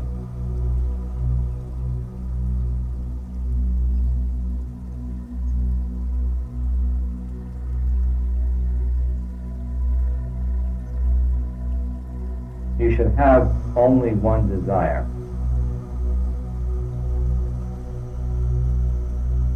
A desire for complete liberation, complete realization. Any other desire will keep you in trouble. We should try to let go of all desires. We should not try to fulfill any desires. Every time we fulfill a desire, we strengthen that desire rather than weaken it. I believe is obvious to all of us. That we never satiate desires. The more we try to satisfy them, the more we want of them. So it's better to not satisfy desires. And by doing so, the mind gets quieter. When the mind is quieter, we have a better chance to see the truth. When we see the truth, we scorch the desire. And this is the better way, actually the only really effectual way of getting rid of desire. When you see the truth, desires are scorched, because a desire is trying to be your own real self through some indirect means, through some person, through something. When you see this, you let go of these silly desires, because why struggle through an indirect means to be that which you are? The indirect means cannot make you what you are, so it's fruitless and extremely frustrating. Therefore, we have this frustrated world. They're all trying to satisfy desires. It's absolutely impossible to do it.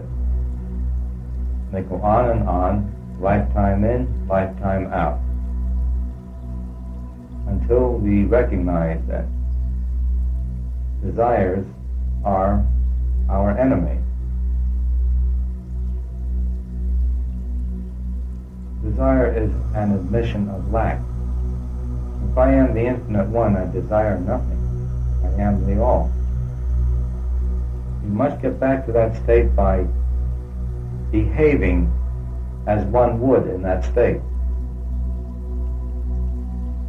The greatest behavior that we can perform is living as a fully realized being would live.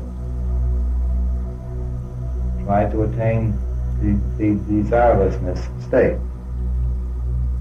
Try to attain the state of dispassion.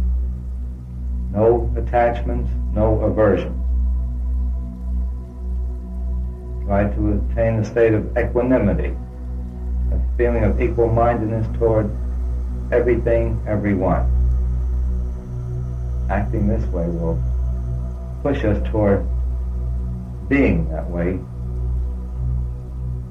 by eliminating the effects out there.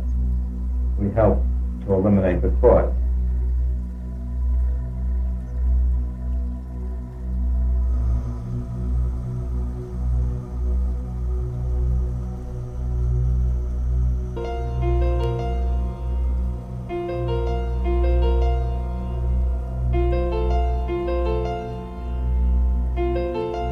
The following talks were recorded in 1984 during a 9-day intensive.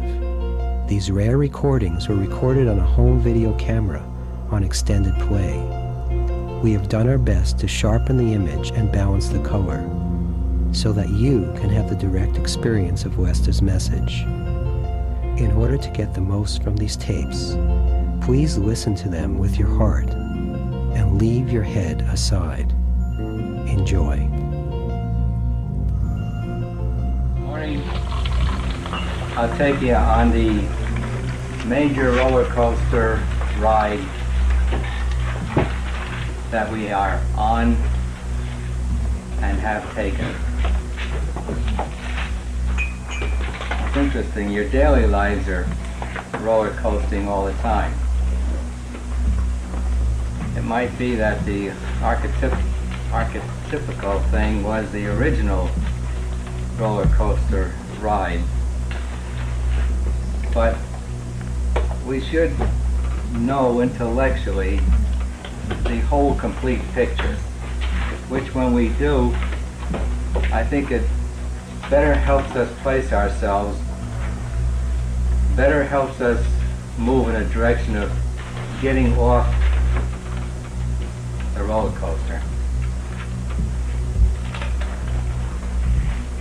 If you can imagine it, life should be straight line, not even that, a point, just never move, never act, never do, and that is the ultimate state. Yet if you have concocted a body or bodies, they go on without you doing a thing. Your body moves, the world moves, and you do not do a thing. You just sit back and watch it all. So this concept of being still, being a point, or better than that, being every point without moving, does not take away from you your dear, dear world that you hold on to for life, which is your nemesis. So, I know some of you have seen this before, probably more than once. But if there's anything I do, it's say the same thing over and over and over and over and over and over and over and over and over again. And I wonder, why don't you hear me? Or if you do, why don't you just do it? And the doing is really undoing of the doing, so you can remain still and just be and be and be and be. Does that remind you of a song, If I Could Be and Be and Be and Be, If I Could Be? We musicians need to change the lyrics a bit.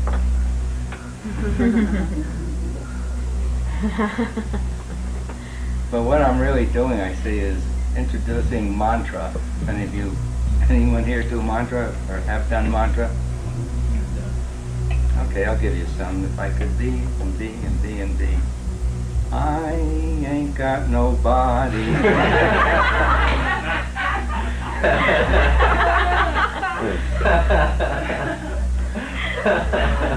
Misbehaving all by myself.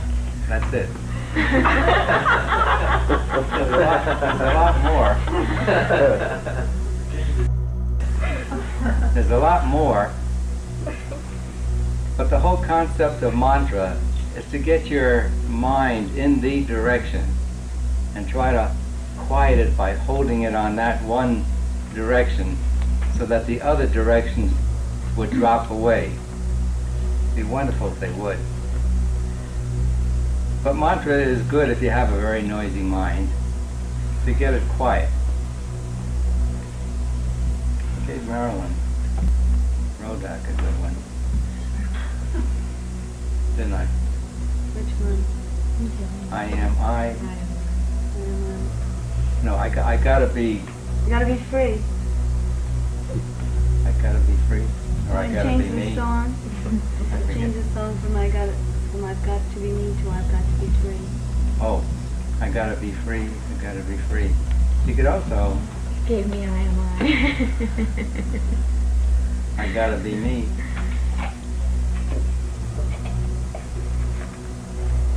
Don't know how that would fit for you. But the one I like best, I just heard, I am I am I am I.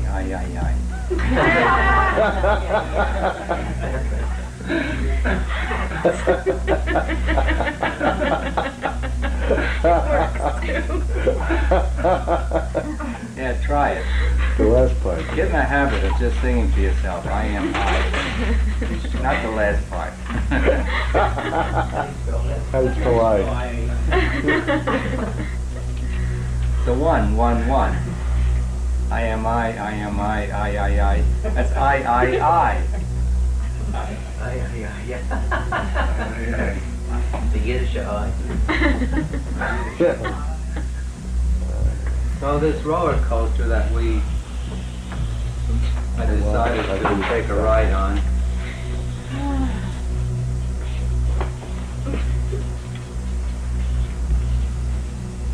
we start off in being only beingness, if you can imagine what that's like, and you cannot.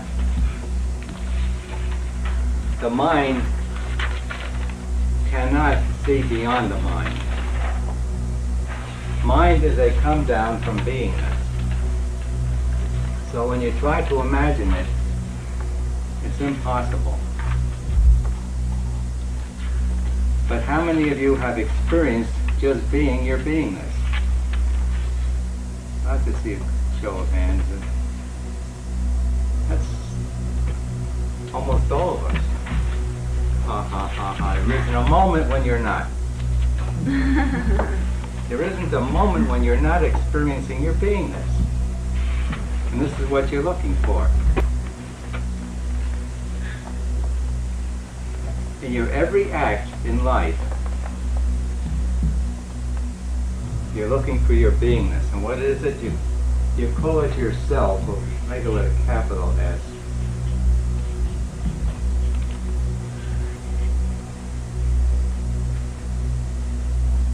When I am just myself only, I am my beingness. And you can't help but be yourself. You cannot help but be your beingness. So what do? We take a sleigh ride, or a coaster ride. At this nice, even, perfect, wonderful spot, we start moving out, and we take a real downward ride. Go to a bottom.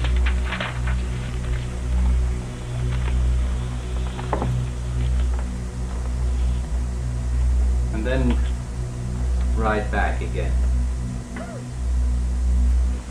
In this all perfect state of beingness, in order to get into difficulty, we create what we call our mind.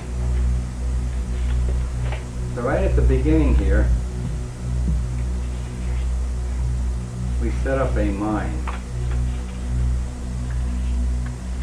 It's only an instrument to separate. Only an instrument to create differences, parts primarily, after which the more parts we create, the more it hurts. So after we create this mind, we do everything to get back to the beingness with the mind. But the mind cannot do it because it's lower than beingness.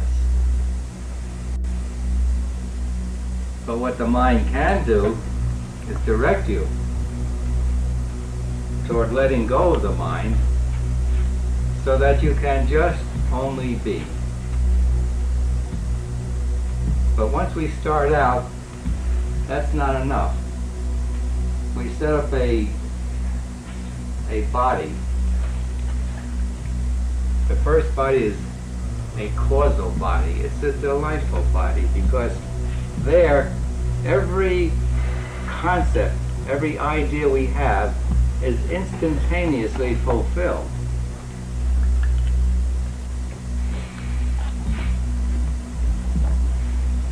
Every concept is instantaneously fulfilled. And there's not too much motivation to get out of that causal body. And yet it's relatively easy to do it, to go back up. But what we do is we make a denser body,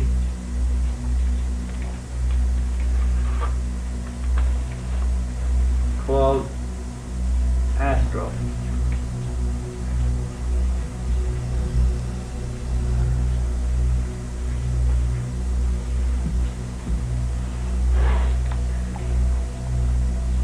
And here's where we really hang ourselves.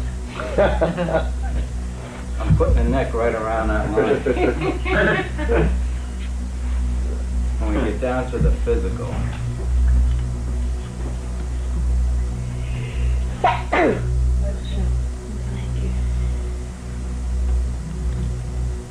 In the realm of time, this was started eons ago. In the realm of time, we've been hundreds of millions of years into the physical. This is how stubborn we are. And theoretically, anytime anyone should choose, that one can go zip right back up to the top.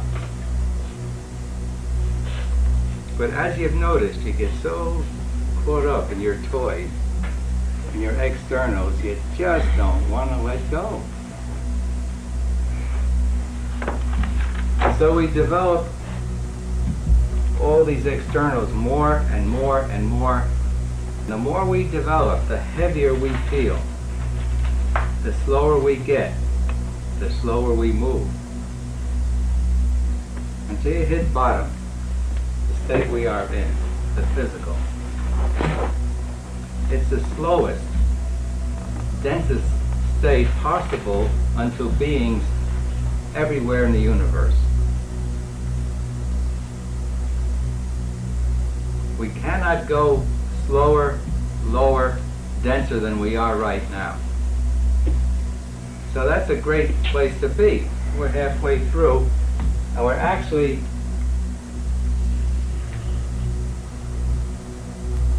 those of us using the method are beginning to move up and out of the physical. We've chosen a time to come in when the incentives to get out of the physical are going to be the greatest. And that's great. Because it's when all the props are knocked out, all the external props are knocked out, that we say, enough. And we go back home. Home is up here.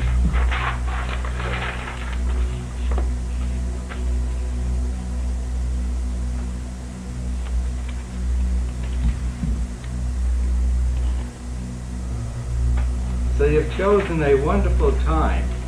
You couldn't have chosen a better time to come into the physical realm. Because unconsciously, we set it up, originally consciously, so that we will not be forever caught up in this heaviness, in this misery, in this limitation. And when we set it up, we could see ahead of time that you get so blinded you don't know where you're going. And so we set up the automatic protective stops. That's the physical, set up so that the physical can't work anymore. Then we have to go back up. There's only one way to go. Up, when all the props are out.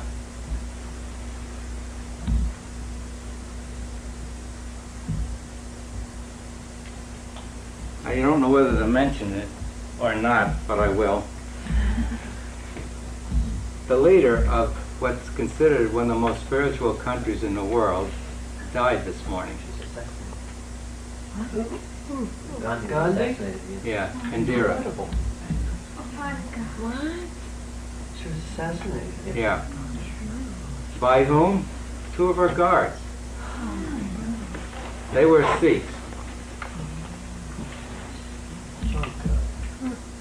Two of her personal gods who were Sikhs. What's Sikh?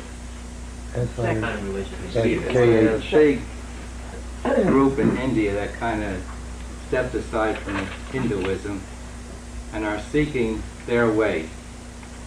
But it's not spelled S-E-E-K, it's S-I-K-H.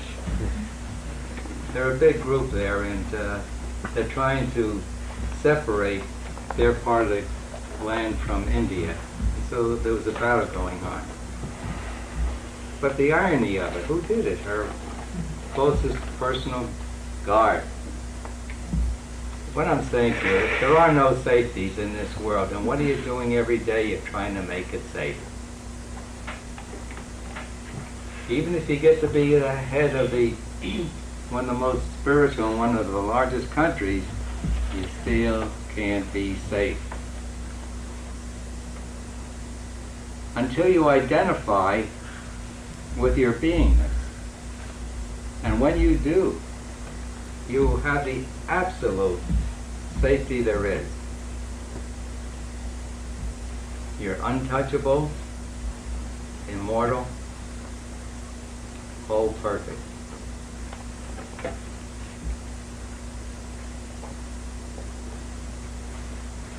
So try not to hold on to this physical carcass with the intensity that you do. Start looking towards moving up. You'll move back into the astral.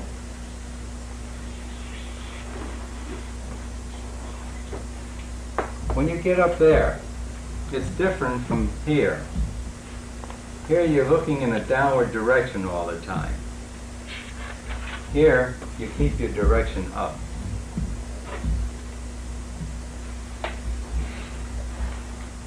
And when you do it enough, you get to be a Christ,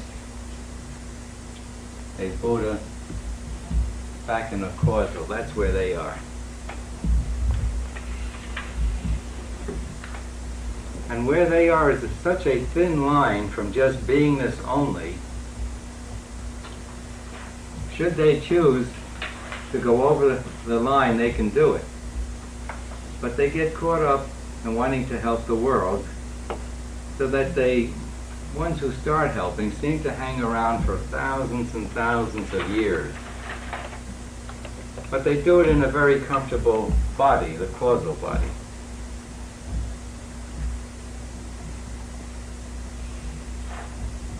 So, because. Of course.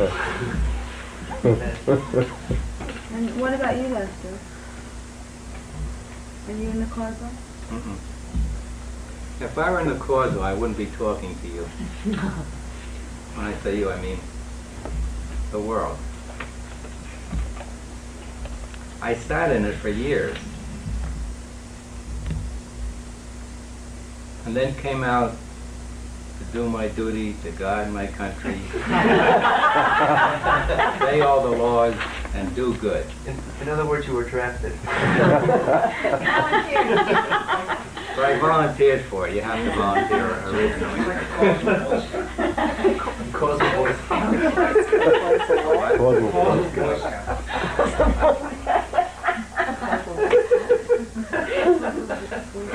Being prepared. But once you sit in that quiet state, it never leaves you. And it's extremely difficult to stay with the noise.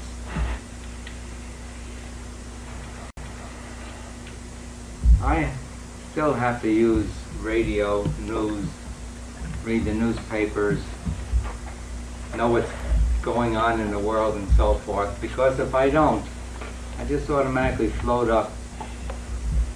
And if you would ask me questions, I'd look at you and just smile. Because there are really no answers to the questions you're asking. You're asking me, well, why shouldn't we be limited the way we are? Why shouldn't we have all these troubles? Why shouldn't we have this heavy body? Why shouldn't we suffer? Why shouldn't we? That's why every question that you put to me sounds like. And in the early days, that was the way I used to ask answer questions. I wasn't even aware of it until an awfully sweet girl who worked with her husband at the Valley Verde School said to me, "Oh, Lester, you're so rude." I said, "Am I?" She said, "You certainly are." And I didn't know why, and so I had to ask her, why?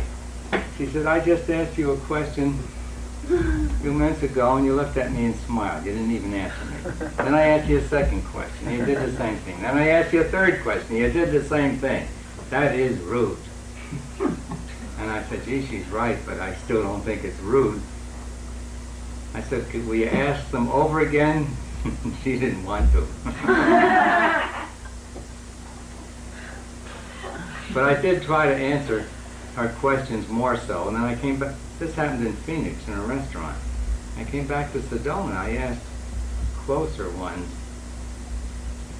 "When you ask me questions sometimes, do I just look at you and smile?" And they said, "Yeah." I said, "Why didn't you say something about it?"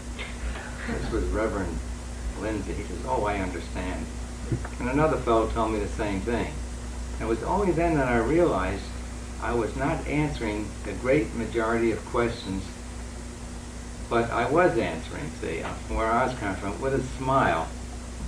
That smile is so worth that perfect being. Of course, when you project that to the other person, it tends to lift them. But of course, I couldn't lift them high enough to agree with me. And so they wanted an answer down in the pit. So I had to learn how to talk pit language again.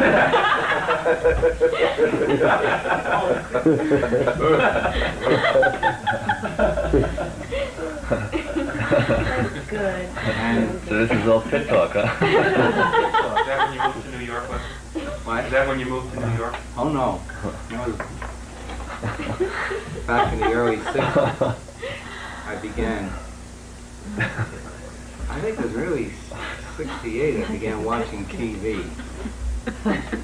Hour in, hour out, one program after another, until I could get my first feeling. And when I got the first feeling, I got a little tear in the corner of my eye. I just jumped up and I applauded. But it took me until 1968 before I could do that, from 52 to 68. Now back in 52 I knew I would be doing what I'm doing. I had the whole picture. When you're there, there's no time. You can see back a million years, forward a million years, or tomorrow. But I saw the picture and I knew I needed to come back. And it took me 18 years to get into the realm of thinking this. Whereas it took me 3 months to get out of it.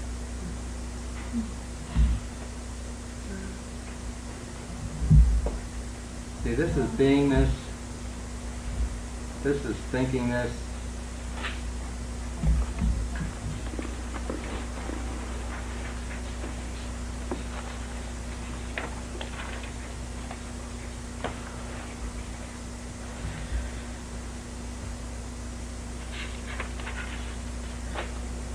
This is more of doing this.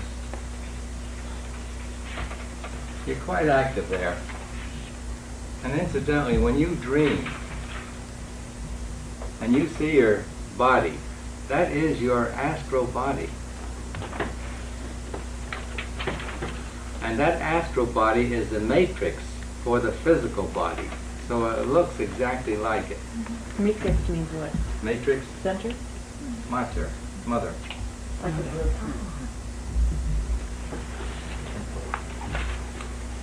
It's the mother of this body, it forms this body.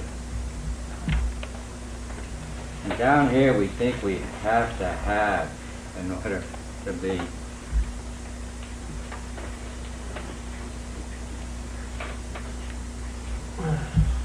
We start gathering the infinite universe back together by trying to own one plot, then more and more and more. And then when we think we have the world like some of our leaders do, they want to take in the moon. And this week NASA was talking about Mars. They think the Russians will probably get there before us. After you get Mars, then you want the whole solar system. After that, you want the rest of it, when you're in the realm of happiness.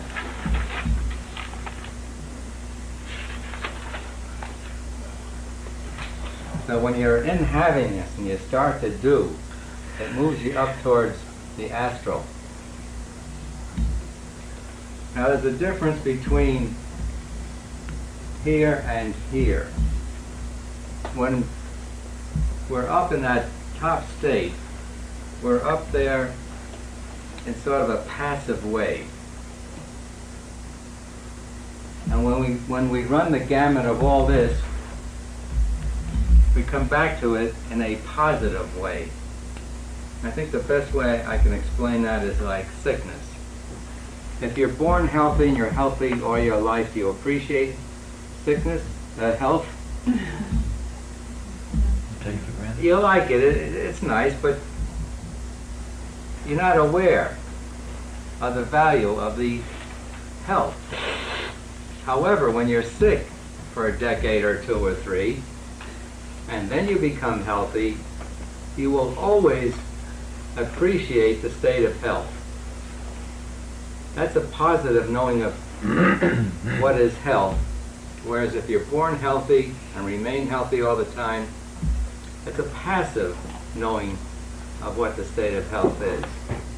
So when we run the gamut, we go out no more. Because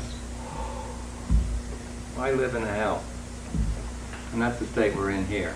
The most limited, the most hellish state beings can ever get themselves into.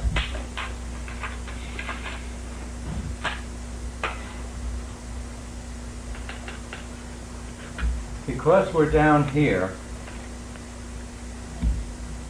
we have a tremendous advantage. When you're in hell, the advantage is the incentive to get out of it. And we're plagued with it. Peppered, like with bullets all the time to get out of this state. And because of that, from here,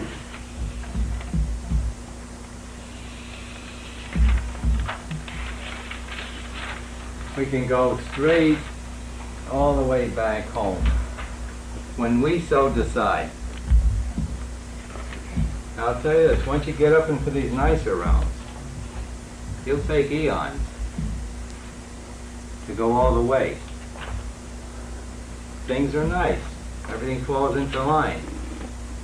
You're conscious of the fact that you're going up without incentive to do it. And so the old programs hang on and keep us in this nice state for eons. And yet we're never fully comfortable in any of these states until we get back there. We are always prodded by the memory of what it was at the beginning.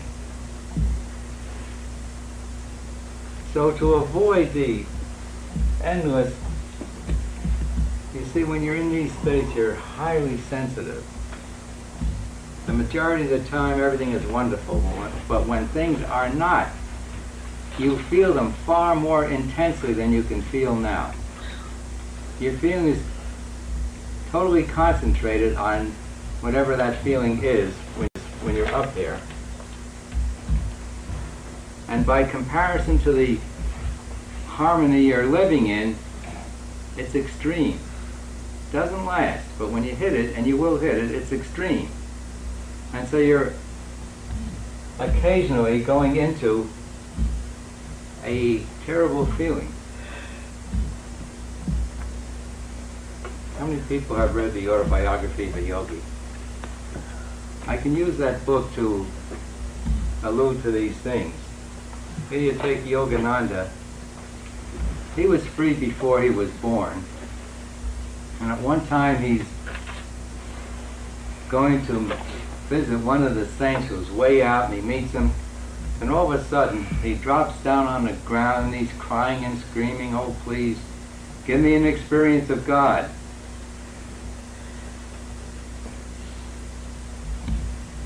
from the high state, when you go into that non-godly state, it's excruciatingly painful. He threw himself on the ground, was screaming, he was writhing with the agony of not being one with God. Those are the things we go through in these higher states. So, what I'm trying to say, these states are awfully tempting. And as you move up, some of these characters will invite you into it. My recommendation is bypass it all. Take this. Get off the roller coaster. Go right back home. Being in the state we're in, any one of us can do it. Remember, that's the tremendous advantage of being here in the physical. We can go straight back home. You can do it in a few months, a few years, this lifetime, or many, many lifetimes. It's up to you. You make the choice. Now, the majority of people on this earth who do not have the Sedona method are going to take millions of years through the trial and error, through the hard way of smashing up everything to show us that it doesn't lie in things. I think you can see that as our trouble today. We have materiality. We were never so unhappy. Back in the days when I was a boy, a youth, hardly anyone had enough food. You can imagine that. We were doled out to things like fruit, desserts. They were expensive.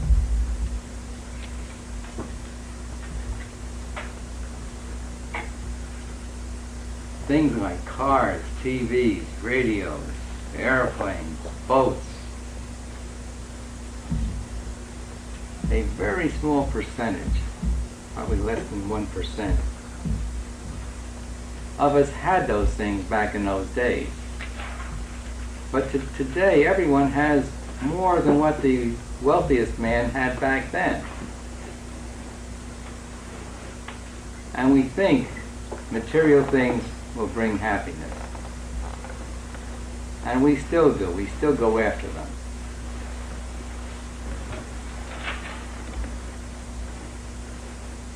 Discover where the happiness is. It's not in the thing. It's in letting go of the agony of not having it. Desire is an agony of lack. It's letting go of the desire for having it that momentarily quiets our minds. And at that moment, we're just being.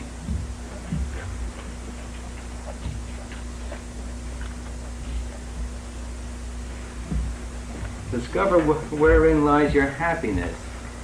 You'll stop wasting your time. You'll stop pounding your head on brick walls. And you'll go direct for where it is, right where you are. It's just you identifying with your beingness.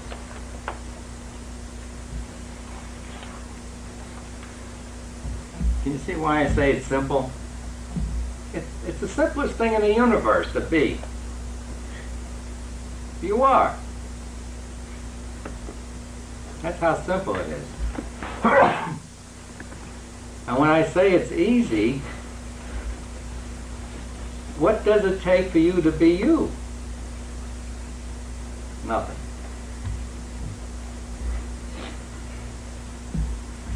What does it take for you to be you? Nothing. What effort does it take to be? None. But look what you're choosing. A tremendous effort to be otherwise, to be limited, to be sick, to be chasing after specks in the world when the whole universe is yours.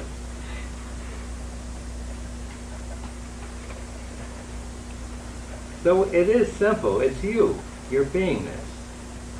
And it's easy because you're there now. Effort has got nothing to do with what I'm talking about. Effort is all the commotion you go through to be what you are not. An extremely limited physical body. Spending almost all your time trying to keep it surviving. Even though it's so obvious that the body does not survive, everyone's spending 99% of that one's time trying to keep the body surviving. It's a no-win proposition. And still we go after it. You see how brilliant our minds are?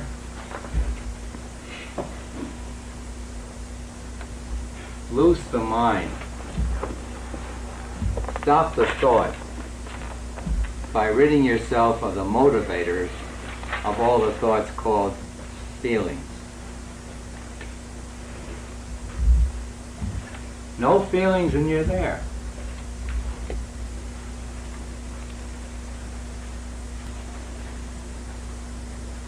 See how simple it is?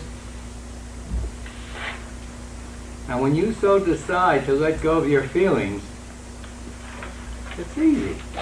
It's an accretion that takes tremendous effort to hold on to it. Become effortless right now and you're free. Let go of all your effort. Every ounce of it is trying to be limited, trying to be what you are not.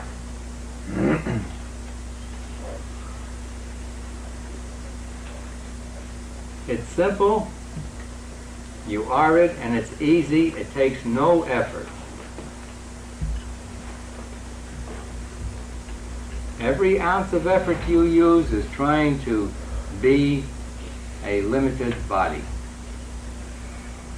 Trying to keep it surviving even though you're not smart enough to know that it doesn't. If you were, you'd just give it its just due. And you focus all your attention on going free. You would turn all your attention inward. Take all your joy from you, which is the only place where it is in the first place. So it's simple and it's easy. Everyone fights me on that. I think that's my biggest danger point. I think more people want to kill me because I say it's simple and it's easy than anything else. All right, what is it that wants to kill me? The effort. The ego? The ego, the effort, the mind, they're all one and the same thing. Ego equals mind, mind equals ego. You're so wanting to be a limited ego that when I suggest otherwise, you want to kill me.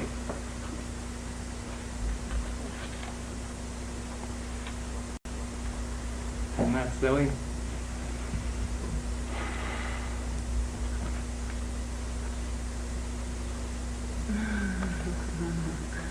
Not from the ego point of view. Well, right back. Ego, E must go.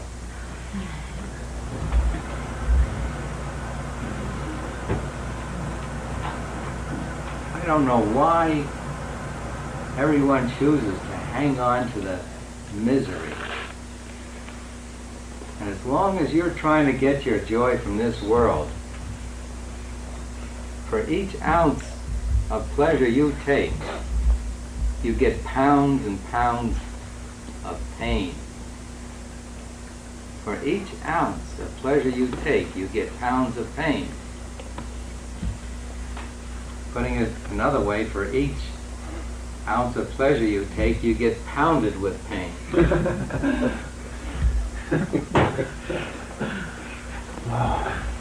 And you're all experiencing this, more or less. Why not make the decision here and now to go free and let it be in a matter of weeks, months?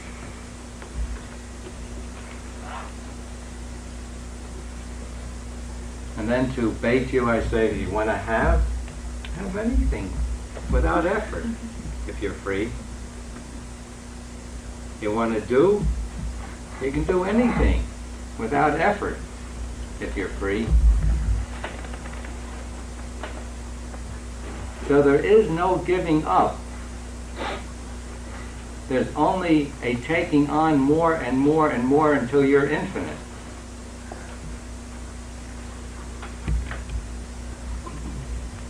So many of you think you're going to give up. You give up like you do with food. You give up your misery. That's why you give up.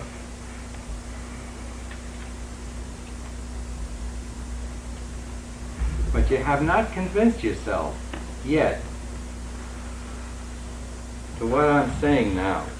Because once you do, it's just a matter of months, and you'll dump all the feelings and just be your beingness.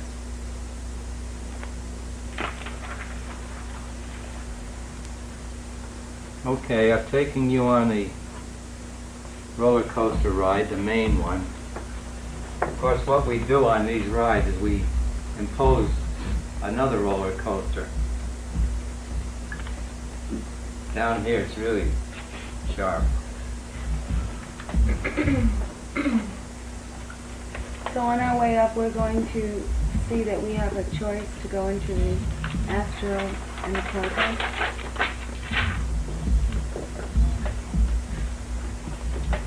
Can't you see it now?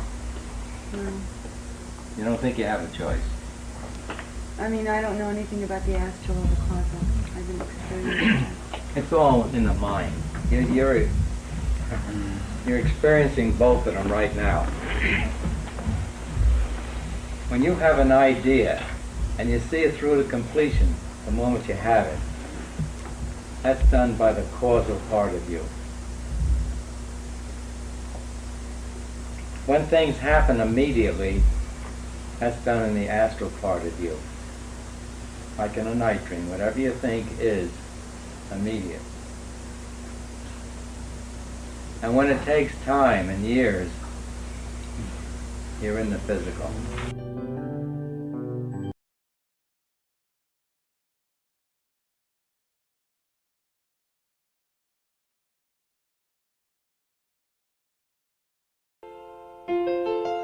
The following talks were recorded in 1984 during a 9-day intensive. These rare recordings were recorded on a home video camera on extended play. We have done our best to sharpen the image and balance the color so that you can have the direct experience of Wester's message. In order to get the most from these tapes, please listen to them with your heart and leave your head aside. Enjoy.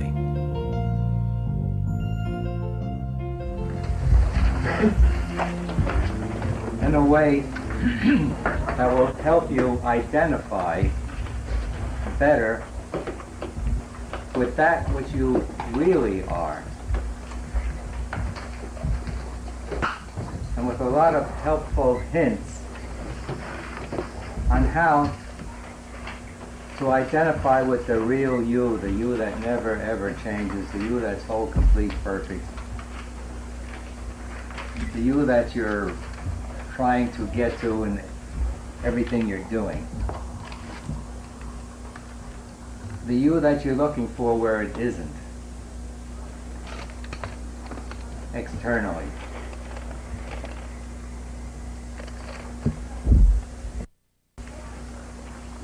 One reason why I say it's easy is because you're trying to find you.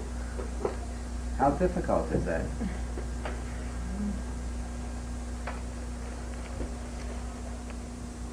Also, you're every moment experiencing the real you. Plus every moment looking away from it. But you can't help but experience the real you. When you say I, that's it. I am.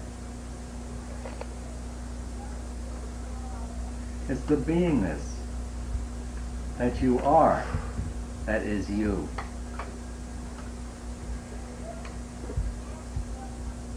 How many of you expect to have these carcasses 1,000 years from now?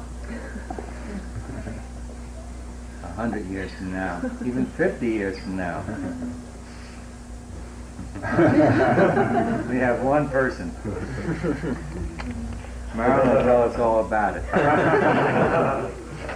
Well, I'll be your and your age. Be plastic though, Marilyn. You can stay 18 all your life if you want to. I'll change.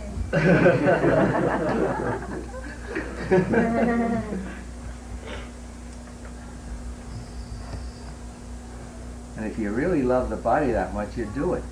You stay 18 all your life. Maybe 16, I don't know. 25. But we should look toward the part that we really are. Bring it out. Identify with it. Make it part of our conscious living. I am I. Get the sense of only I am. I am that I am. Are you? You say yes. Okay, that's it. Just be that only. And you're in the ultimate state that you're all the time striving for with misery. Misery is moving away from that state. The only happiness there is being in your beingness. What you've heard me say is just quieting the mind through satisfying the desire. And when the mind is quiet, you're just being, and that's the happiness you feel. That's the only happiness there is. How many have discovered that yet? That there's only one single happiness. That's when you're being your beingness. Okay, that's a big assist because it should alleviate, do away with all that effort looking for it out there in a million different directions. Now that doesn't stop you from doing what you're doing out there. It doesn't matter what you do. What matters is your attitude toward it, your understanding of it. But it sure makes life easier when you identify with your beingness. Try to get yourself placed on the scale of where you are. It's good to see yourself objectively, which you're probably discovering with the TV. There's a double benefit you get from the skits. One is when you start, all your garbage, your emotions come up for releasing.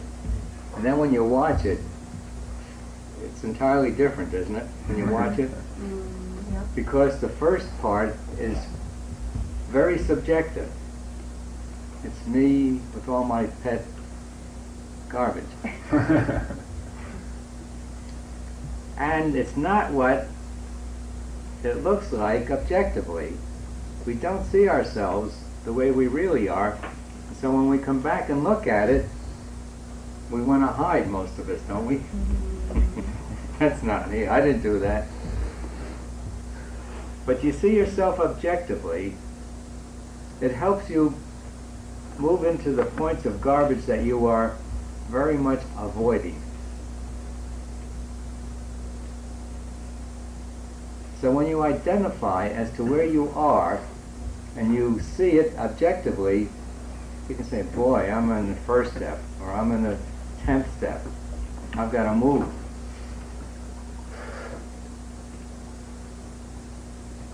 So identifying is part of seeing yourself objectively.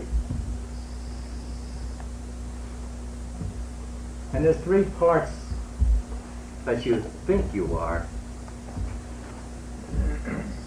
You are, that's your beingness, that's the real part of you, which sets up your mind and then develops all these programs over the ages. And the programs motivate the thinking. And the programs are your feelings. I don't know whether any part of the world of psychology and psychiatry today accepts feelings as programs. They're so blinded as to what they are. I think they accept them as being natural and right. Just adjust them a little bit so things get a little better. But feelings are simply programs. Subconscious, automated programs of how we react to the external world. And every one of them has been put in as a pro-survival program in order to keep the body surviving. How many of you have seen that all these feelings are survival programs? Well, that's great. You get to see how silly it is when you're trying to survive a situation that you are eternal in. And that's what you're doing. You've got no choice, you're eternal. And all this struggle trying to survive. But wherein is the error? What are you trying to survive? The carcass. As I used to say, if you're driving around in a car, it's your case. It's got you closed in there. So has this car case.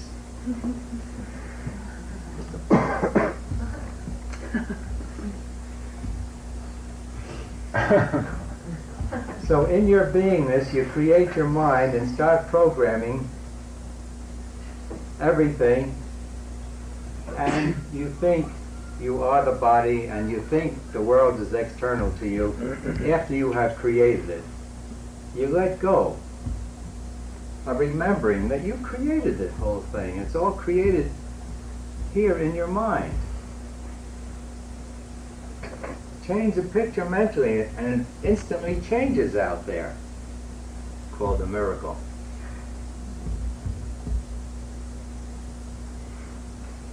I believe most of you have experienced instantaneous changes out there.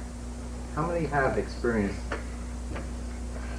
What am I talking for? You know it.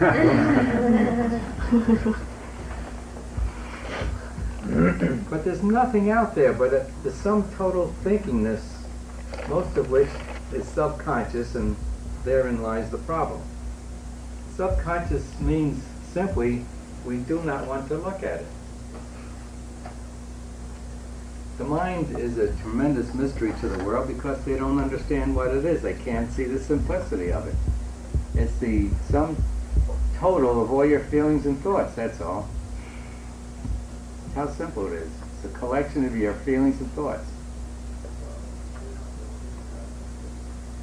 And everything you experience is via the mind. Go unconscious, the mind's out of the way, there's no experiencing.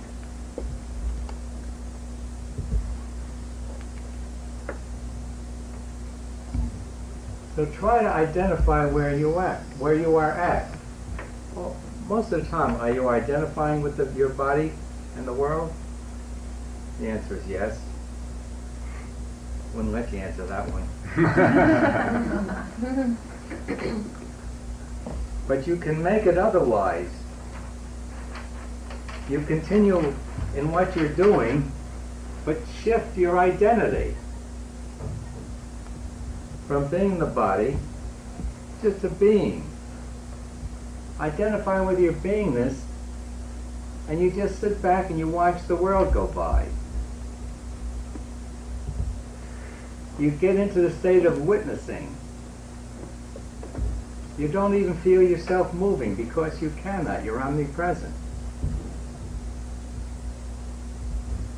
When you identify with your beingness, you discover that you're everywhere present in the entire universe. And should you choose, you can take a look-see anywhere in the universe without moving because you're there. You don't even have to do astral travel. You're omnipresent. Astral travel is in the mind. Astral body, mind are almost one and the same thing.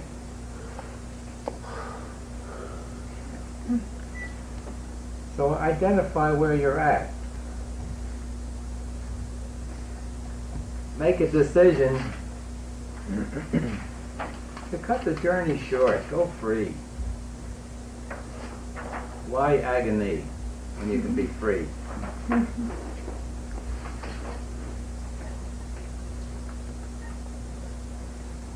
So the real you is the beingness.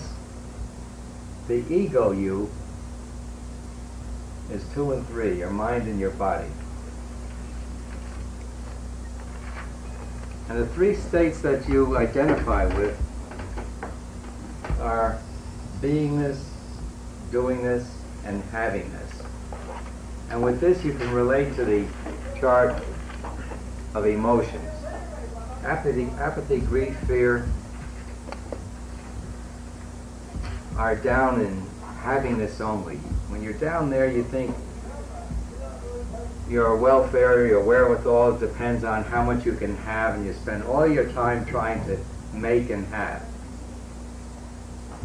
You move up into lust, anger, pride, courageousness. You move into a doingness. Instead of thinking your welfare lies in having, you feel you got to be a doer. And of course, that's an advanced state. Only 5% of us are doers. 95% of us are wanting to have. And we're down so low, we put ourselves in the state of being a slave. We must have a job.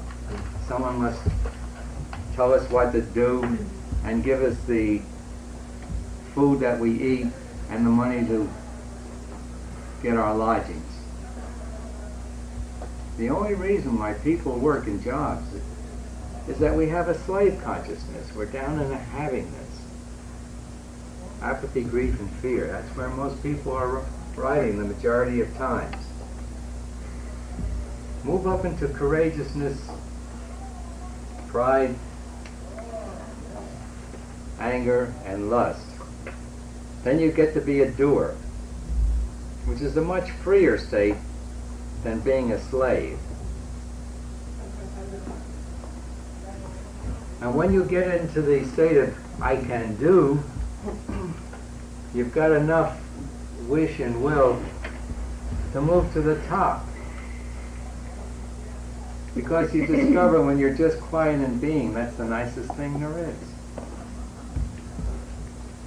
And with the doingness energy, you'll work harder to drop the remaining limitations, the ag flat, so that you can remain in just a be all the time. Now, that sense of beingness is not related to the world. It's related to how you look at the world.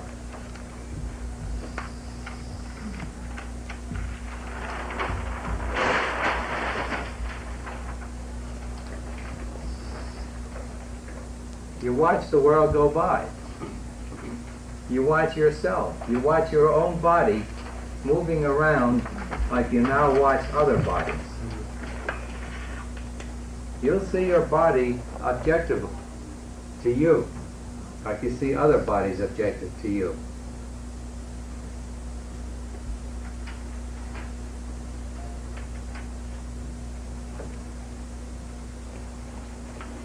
So try to move up to constantly identifying with your beingness. Hold I am, or I only. I am my beingness, I am. I am my amness. And then when you get to be a doer, the water's not going to come down, is it? When you get to be the doer, then try to see that you're not the doer. That all that is objective to you.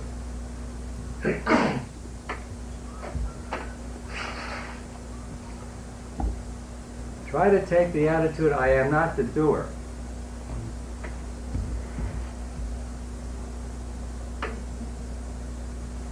And what happens there is you let go of the ego sense of doing and shift into allowing the higher power, or whatever you call it, to do it. In religion they say, let go, let God. Can he do it? Yeah, he can do everything. When you let go of your ego sense, you automatically move into your beingness.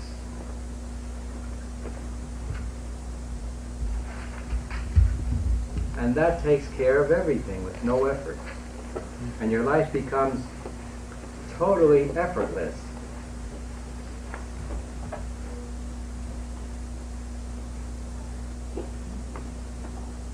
And start from taking all your happiness from you. Recognize that every joy you have is that nice, quiet place of just being, where your desires are out of the way.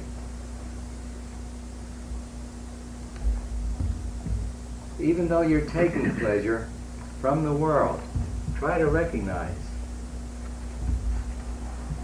that that pleasure is you being you. Your mind is quiet.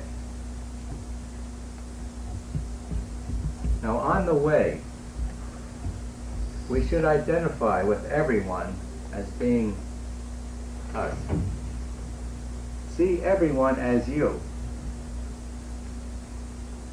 And that's what happens when you see that you are beingness, and that your beingness is all beingness, so it includes everyone. So you see other people as you.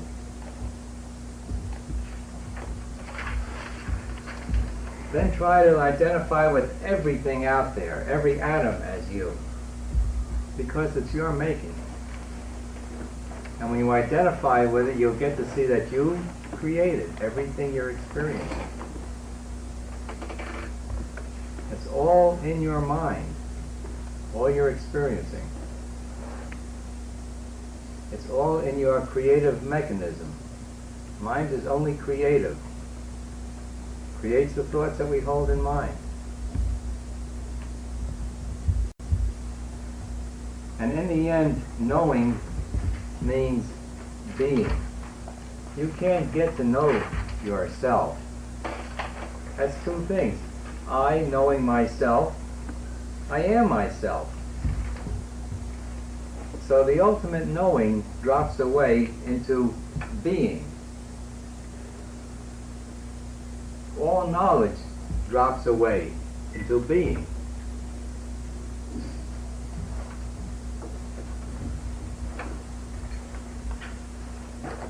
You let go of all the accumulation that you spent lifetimes accumulating in the way of knowledge, because it's all lesser knowledge than omniscience. It's all limited knowledge, limited by the mind. And you let it go, and you discover your omniscience, your all-knowingness. After which you don't have to work hard thinking. There's no more thinking, you're knowing. And in knowingness, there's no thinkingness.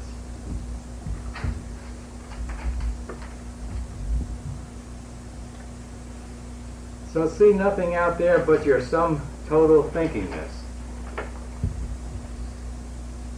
By the way, I think it'd be good if you'd write this down, to be used in the future as a reminder, as a refresher. Did everyone get the first chart? Or is there anyone who did not get the first part?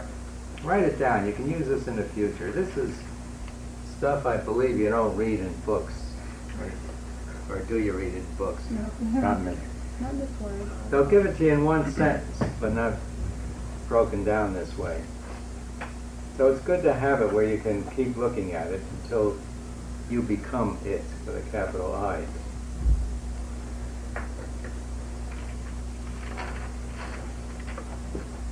This is taking responsibility for everything that happens to you.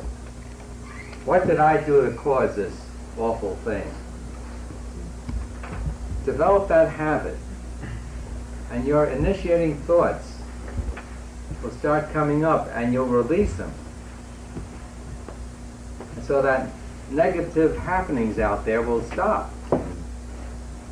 The less negative happenings, the more positive happenings, the quieter your life is, the easier it is to go on. If you're constantly being plagued by death facing you, it's difficult to release. But if your life is easy, you're in a better place to release. You're not so fearful of your programs anymore. You'll be able to allow up the bottom program of the fear of dying, the fear of living, and release it.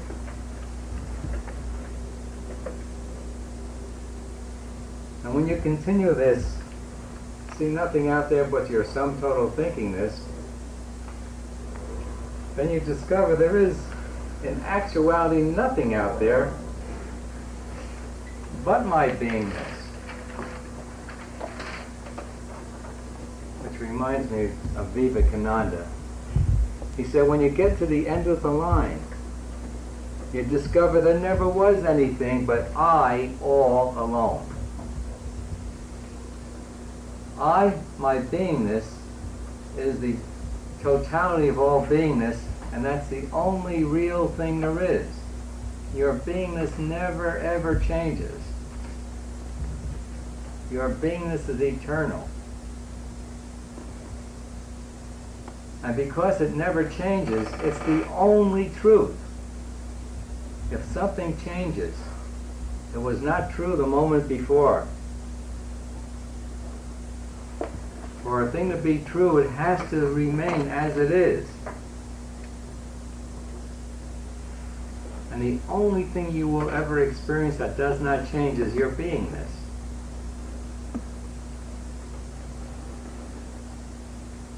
Which you are right now.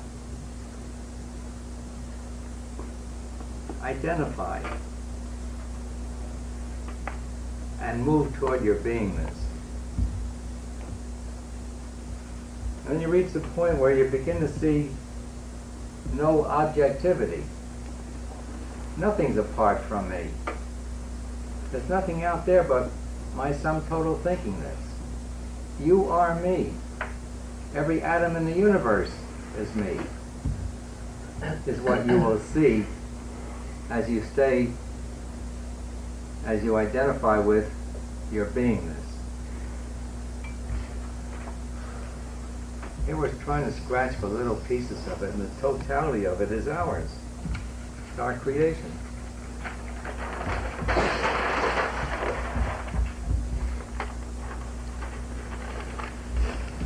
So we work and work and release until there are no thoughts. Now every one of you experience moments when there are no thoughts. And it's a tremendous state. But as long as there's a piece of garbage left, it comes into play and pulls you away from that nice quiet place. And some of us think it's the noise out there that's real, not the beingness. And we move away from, rather than try to stay in the state of beingness. And when you get there, you'll be intuitive only. You'll operate in the world without thinking. You'll be offensive to no one. You'll have answers for everyone. You can talk to people on their subject and help them. And as you're doing it, you're watching your body talking and answering their questions, and you're listening to it just like they are.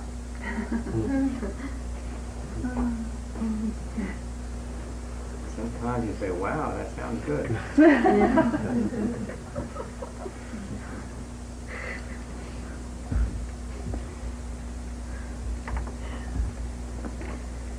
So, do not identify with your body and mind. What's left?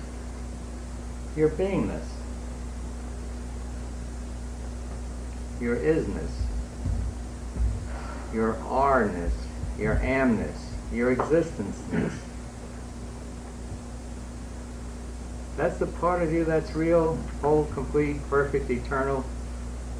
That's the part of you you're struggling to get to in everything you're doing. You'll never rest until you get there.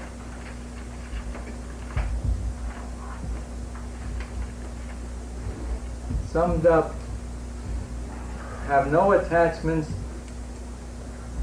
and no aversions, and you'll have everything. You'll have the all. The universe will be yours. Why? It's your universe. You created it. It was yours in the first place. And this is a little bait. Because you're wanting so many things, I'm telling you, you can have a piece of real estate, you can have the whole world, you can have all the other worlds, you can have the omniverse if you release. Because it's your creation. You could duplicate and make two omniverses. But of course, when you get there, why do you want to carry that load on your back? You don't. You let it be. And you just remain identifying with your beingness, which is the greatest thing there is, barring none.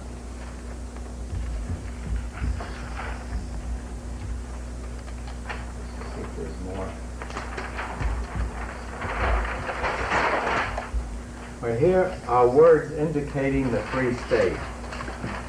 This can help you in setting your goals. The word I like best is imperturbability. The place where nothing can ever disturb you again. The place where no person can disturb you. You just look at the other one and you allow the other one to be and want what the other one wants. And it doesn't disturb you one iota. Even if they want to kill you. How can it disturb you? You're eternal.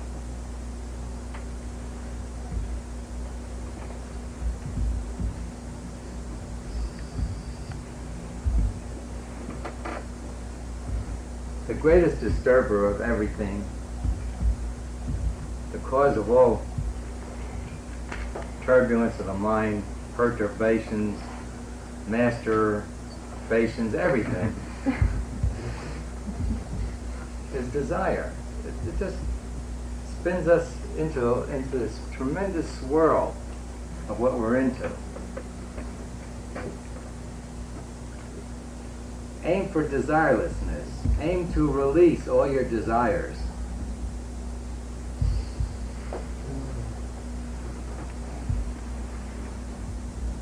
Try to move towards less and less effort.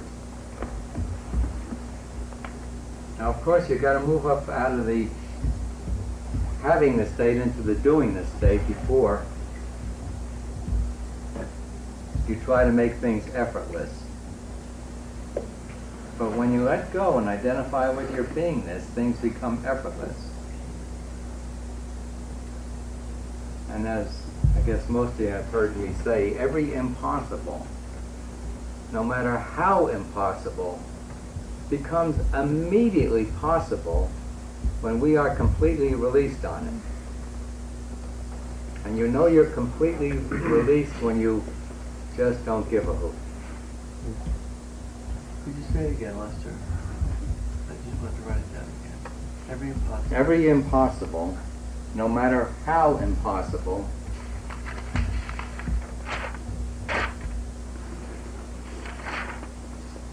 becomes immediately possible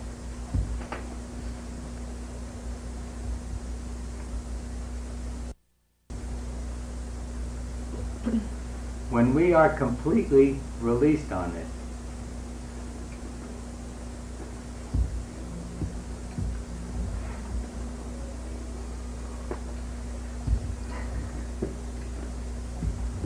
And you know you're completely released when you just don't give a hoot.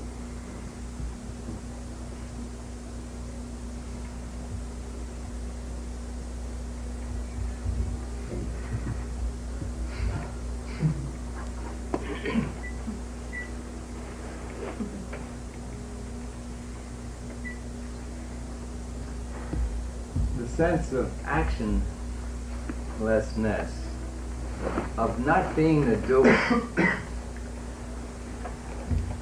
Work toward that.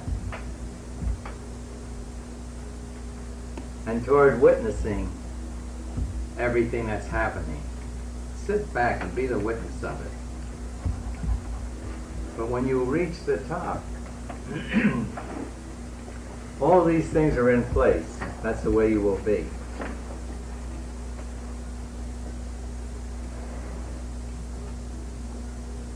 Those are the 5 words that I like best for the top state. You might have some other words you could add to it.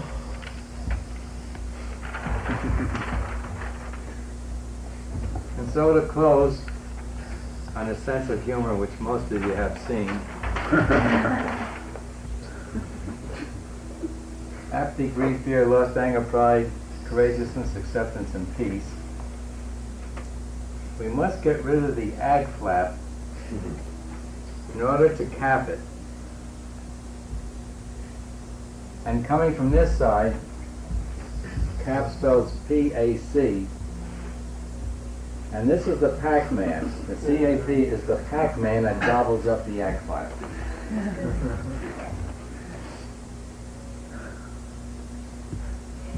But you need to get up here to gobble that up completely. It's from the high points that you'll reach down into suppressed fear of dying. Allow it up so you can let it out.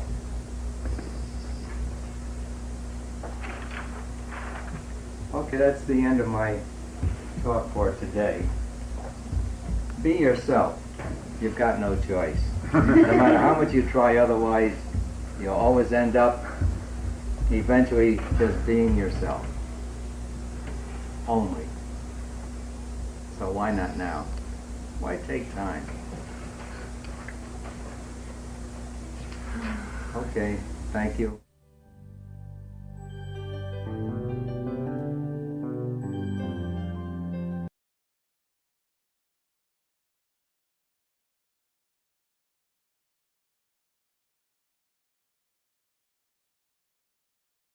I thought tonight I might talk on the subject of love. Love is one word I seldom use, mainly because it's so misunderstood. And I also believe that through this method of growing, or only through growth, do we understand what love is.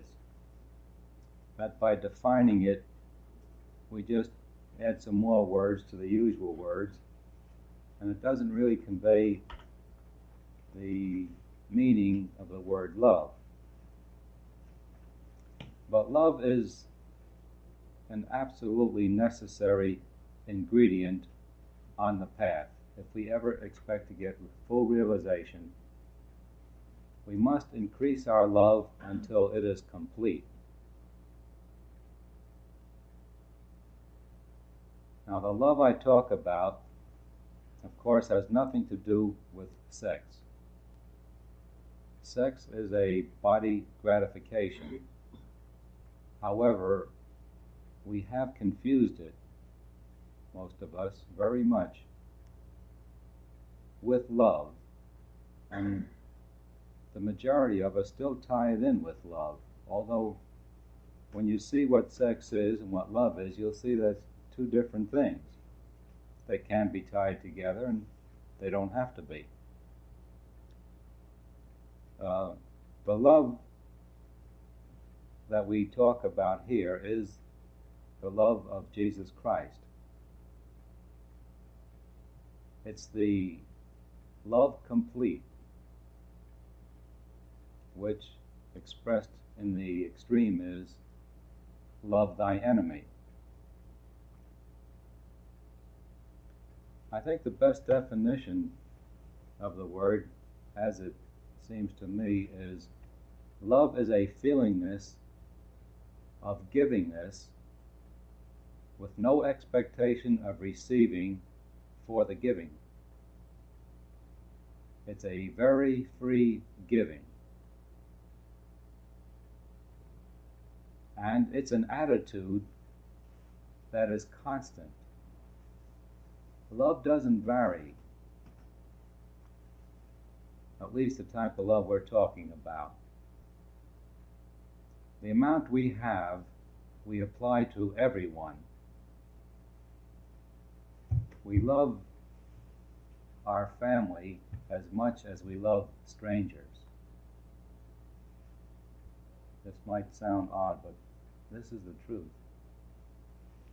To the degree we're capable of loving strangers, to that degree we're capable of loving our family.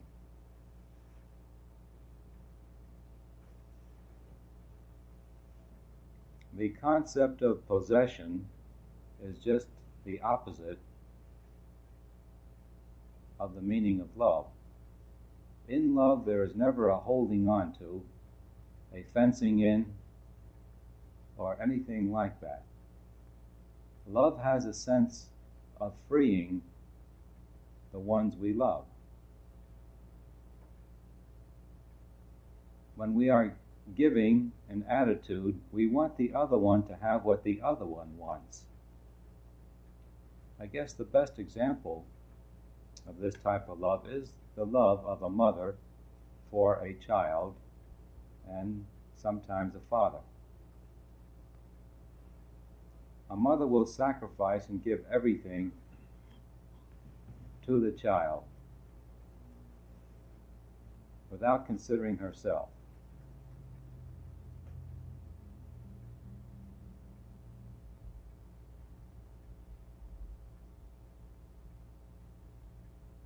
There are many other definitions for love. I'm just trying to think what they are. I think acceptance is a good word. When we love people, we accept them the way they are.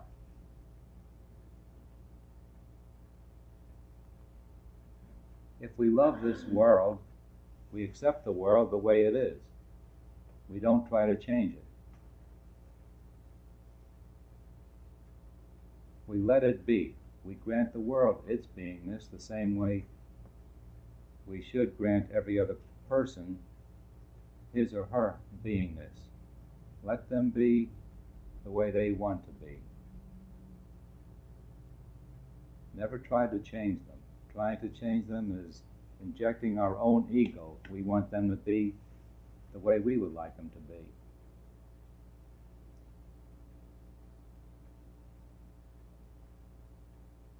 So love is a feeling, first of all,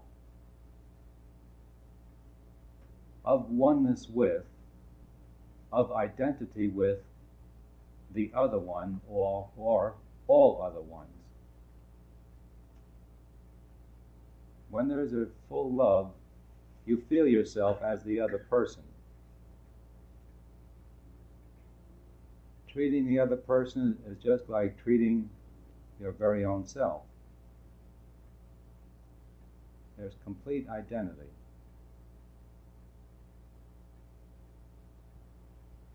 Love is not only a feeling, love is a tremendous power, which is so little understood in the world today. We have an example of this type of love being expressed today by Martin Luther King. No matter how much he's attacked, he will give out nothing but love to his attacker. He teaches nonviolence. Now, the biggest demonstration of this type of love was Mahatma Gandhi's winning a war against Britain without any arms. Through teaching, the British are our brothers, we love the British. Non-resistance to the British and to the British soldiers. Only love for them. Gandhi understood this and was able to win over enough followers in India to make this effective.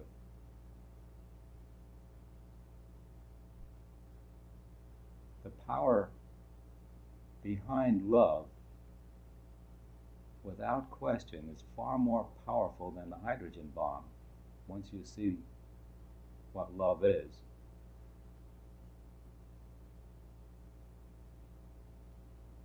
Love is the most powerful force in the universe. When we express love as love is, not as we have been taught to think what love is,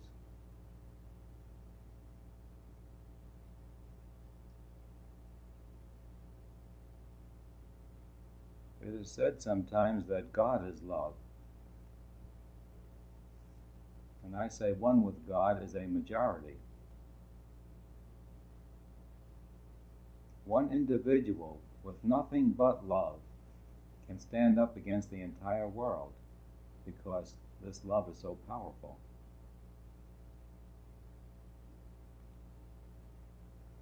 Which I think leads us somewhat into seeing that this love is nothing but the self with a capital S that we speak of.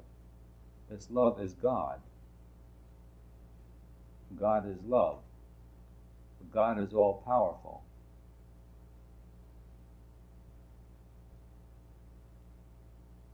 So there's some authority for what I'm saying besides my saying it.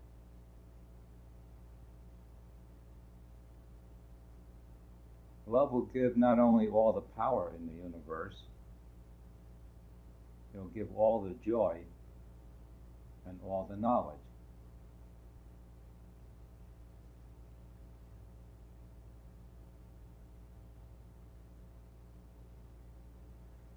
All right, now how to make this practical? The best way of increasing our capacity to love is through wisdom, understanding. However, we can do things in our everyday life that will raise our level of love.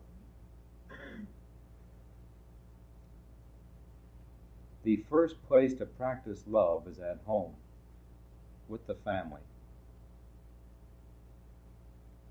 We should try to love our family more and more and more. I think everyone knows the wonderful experience of love, of loving one person. So you can imagine what it's like if you loved 3 billion people.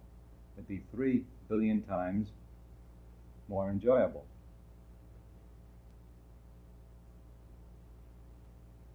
So home is the first place to keep trying to increase our love for the ones around us by granting them their beingness.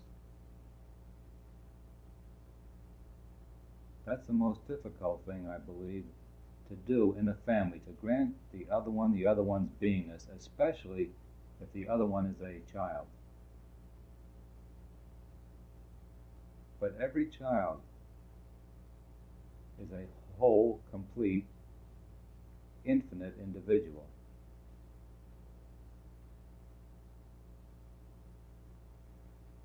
Next, after loving the ones in our home, we should try to love our neighbors.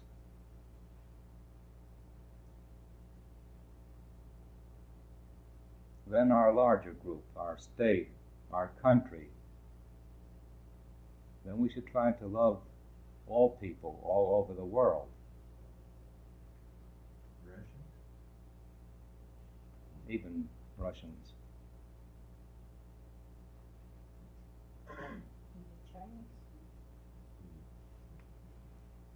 And I heard Oral Roberts say something on that some Sundays ago. He said, people ask, what would Jesus be like if he came back today? And he said he wouldn't be the way people expect. He wouldn't have anything against anyone. He would not hate the communists. He would talk against doing wrong, doing evil. But he would never say anything against any human being.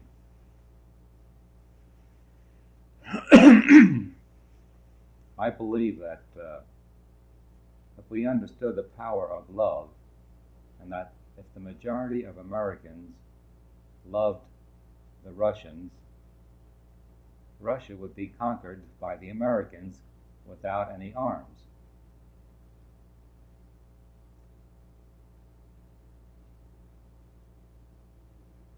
And after we learn to love all the people in this world, there are many more people outside of this world. I think loving all the people in this world would allow us to meet with our brothers and sisters of other worlds. Because in this universe there are many, many mansions, many, many places of abode. And because of our incapacity to love on this planet, we have cut them off.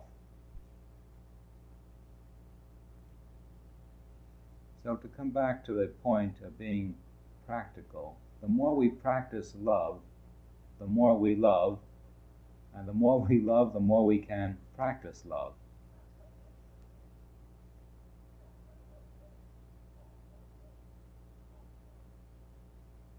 The more we develop love, the more we come in touch with the harmony of the universe.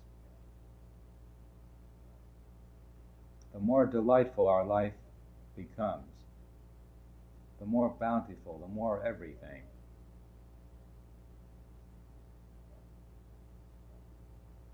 It starts a cycle going where you spin upwards, this loving and receiving. That's another thing. If we want to be loved, the way to do it is to love.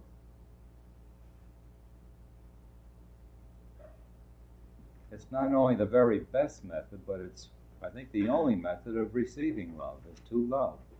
Because what we give out must come back. But looking for love without loving does not bring love to us, does not satisfy us. The happy one is the one loving, the one giving.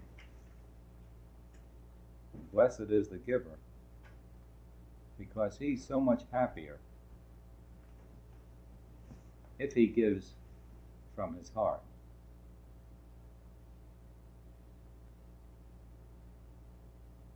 Are there any questions on this concept of love?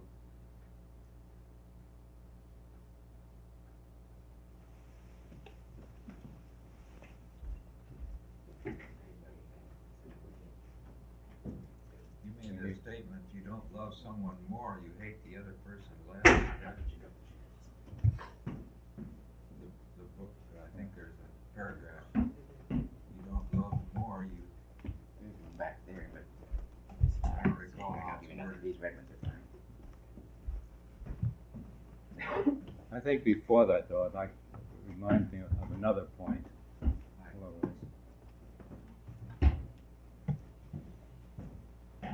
When we say we love one person more than another, if we will trace it through, by going inwardly, we will find that the one that we love more is a person whom we think we need, that has something that we would like to have, and therefore we say we love that person more. Actually, love cannot be chopped up. If you want to test your own love, look at your enemies. This is the real test. Or if you don't want to go that far, look at strangers. Examine your attitude towards strangers.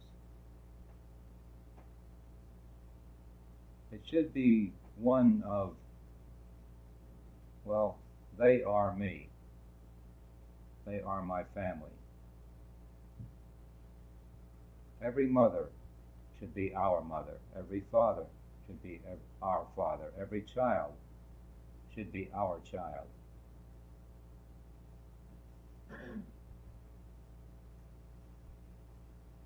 This is the attitude we achieve through understanding. This is the real sense of the word love.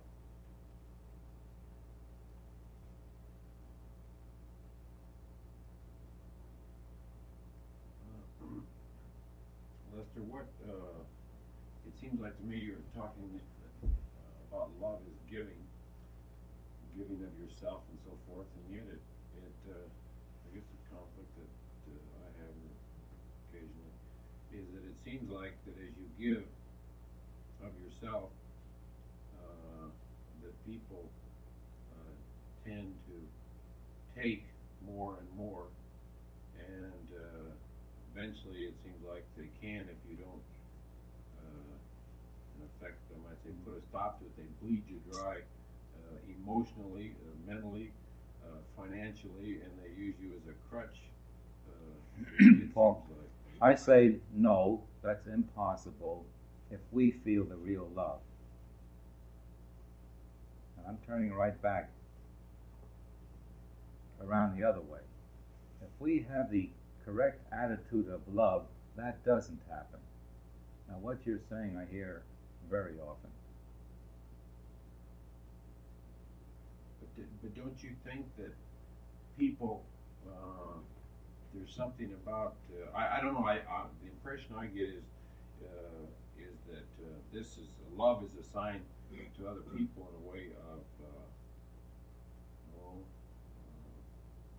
weakness perhaps, and there's a loss, it seems like there's a loss of respect, and I just wonder how you can give and yet keep the respect. The givingness is not in things, number one. Right. The givingness is an attitude. We can always maintain an attitude of love. Now, most people who give are not giving lovingly. They're giving because of the credit they will get for giving. Look at me, I'm doing good. Or I get my name in the paper, or something like that. You see, that type of love will get us into trouble.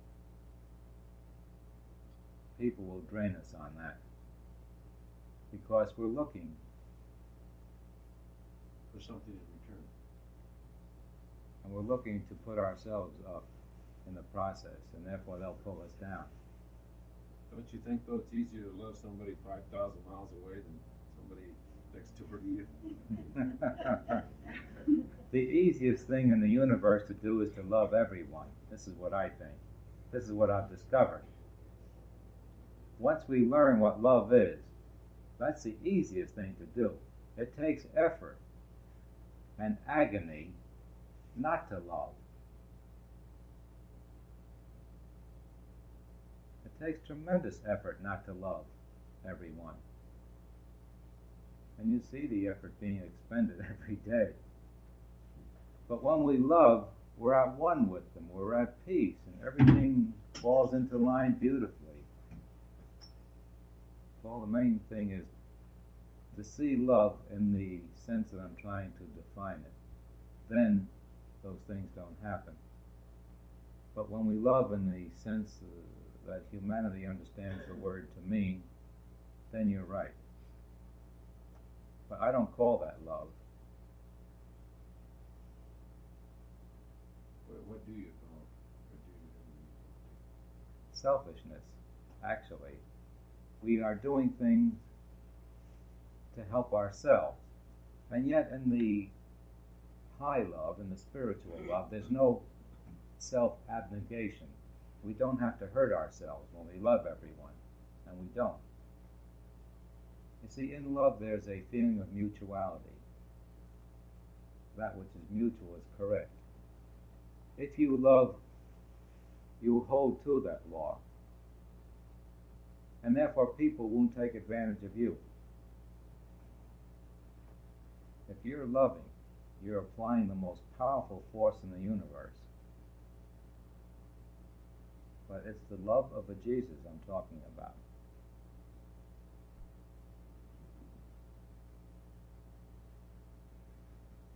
Practically speaking, if someone is trying to hurt you, and you just feel love for that person, and if that person continues, you'll see them hurt themselves. They continue further, they'll almost destroy themselves. They'll just knock themselves out. They won't be able to oppose you anymore.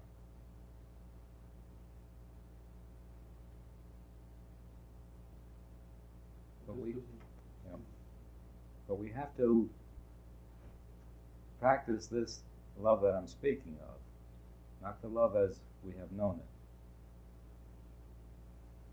So love, in the way you're saying, it isn't something that you say, I'm going to do, I'm going to love, or I'm going to apply this tool and love this person so much he's going to kill himself. No, that wouldn't be love. It's a basic attitude. It's nothing that you physically or even mentally do. It's just a concept. It's a constant attitude. It's a constant attitude that evolves in us when we try to develop it. However, we should try practicing the love, as I said before, first on our family. Grant everyone in the family their own beingness, if you can. If you can't, keep trying until you can. Then apply it to friends, then strangers, then everyone. See, by doing this, you will develop it. Although, as you say, it isn't something you can turn on just like that. It's just like beingness. In a way, it's all we do have it. All of us have it, but it's just layered over by many. It's smothered by wrong attitudes. Now, this love I talk about is our basic nature. It's a natural thing. That's why it's so easy. The opposite takes effort. We move away from our natural self. Cover it, smother it with concepts of the opposite of love. And then, because we're not loving, unloving comes back at us and proves to us the concepts like Paul brought out, which we all experience when we first start practicing this love. You're not alone, Paul. Isn't love almost like a selfishness? Because when you love somebody, it's such a wonderful feeling for you. Well, this is a matter of semantics that I don't want to get involved in. The way you put it, yes, but not in a general sense. I know when I love somebody, I feel so good. It's true after you discover what love is. It's the greatest thing in the universe. It's a thing that everyone wants, only because it's his basic nature in the first place. Every human being is basically a extremely loving individual.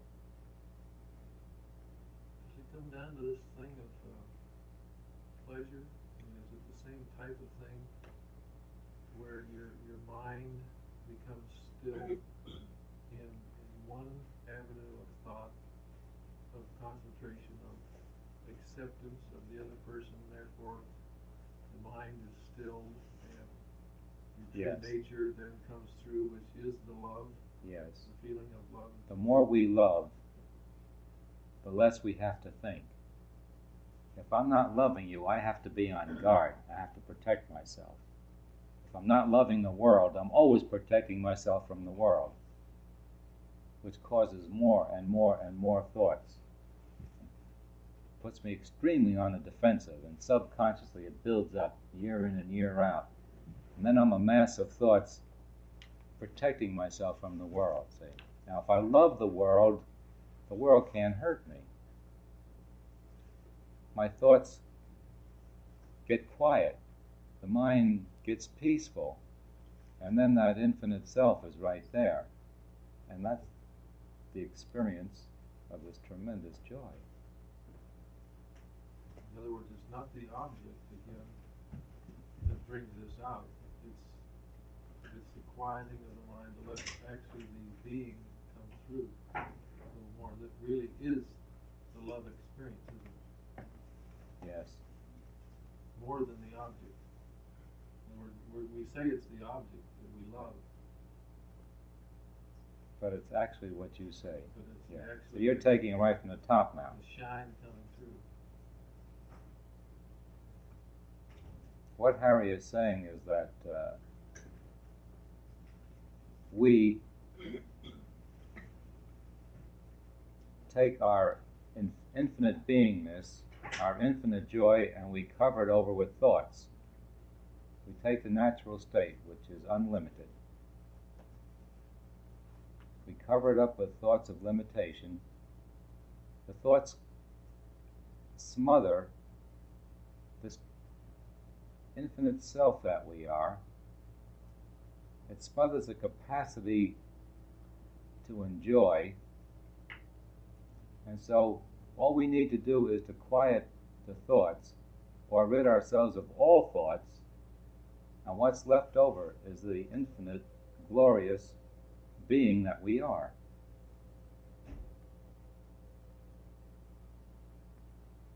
Which is our natural state.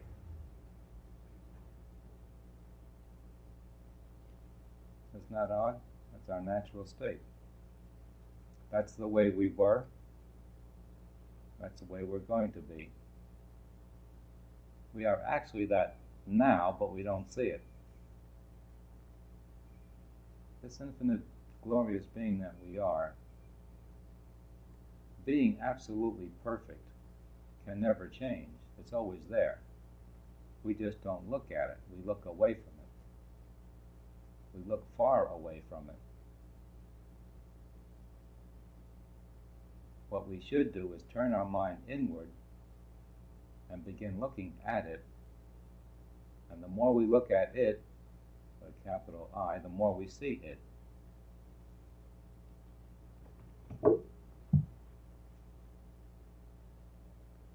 Everything seems to point to the same direction, doesn't it?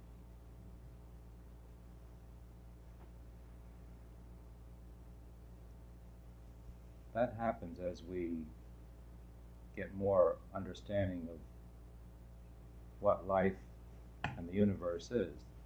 But everything fits together more and more until it gets simpler and simpler, until there's just one absolute simple called God. God is simple, everything else is complex. The greater the complexity, the further we are from God.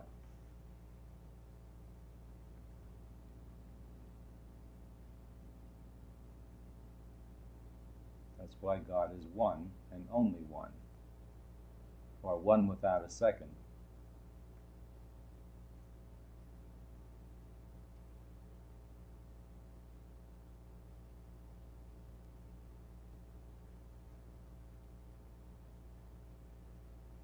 Have I covered the subject of love.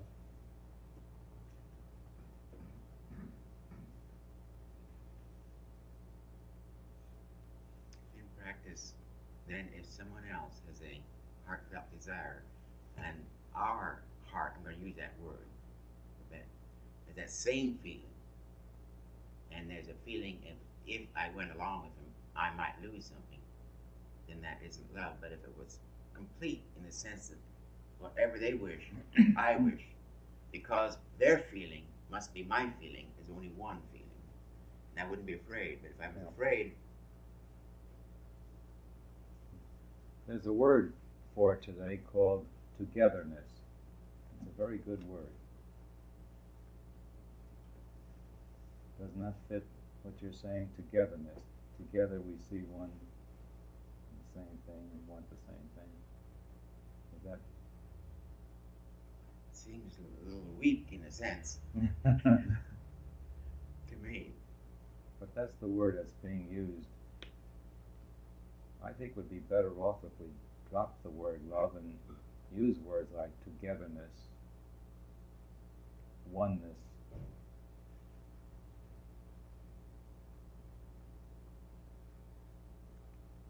Like Bob was saying, though, thought occurred to me that when you're trying to align your interest with another interest, I have the attitude that I know that my being this, in other words, I feel that I'm lined up. I can't get hurt. So therefore, how can anybody else hurt me? So therefore, I want the other person to have what they want also, because again, this mutuality thing, I know that I can't get hurt, therefore I know that I must extend the same privilege. It isn't a thing that I have to line up mutually here, or same ideas, or align myself with anybody. I just know that I'm on the track, that I'm all right, and that everything else, then nothing can hurt me, regardless of what other attitudes there are. That's true. So then, you just accept, you love, or you accept all situations or everybody, because it has to be good for them. It can only be good for you, regardless of what happens. It's impossible to be hurt when we love fully. We are never hurt when we love. We only feel wonderful when we love. In fact, we feel the greatest when we love.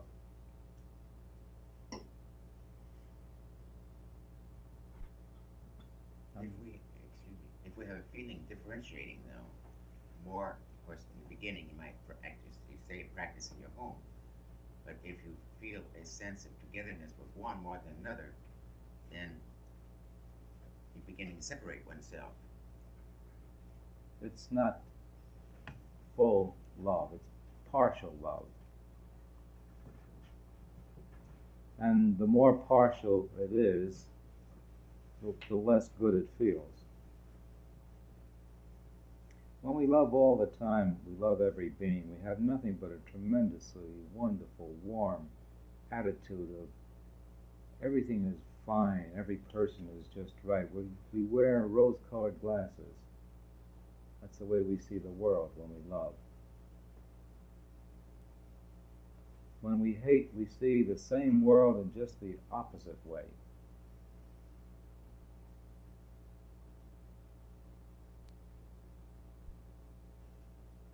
So it's a tremendous thing to learn this little secret of the power of love.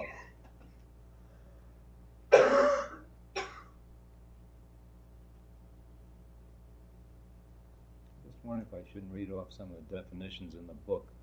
There's so many ways it's been said. Bring mine tonight.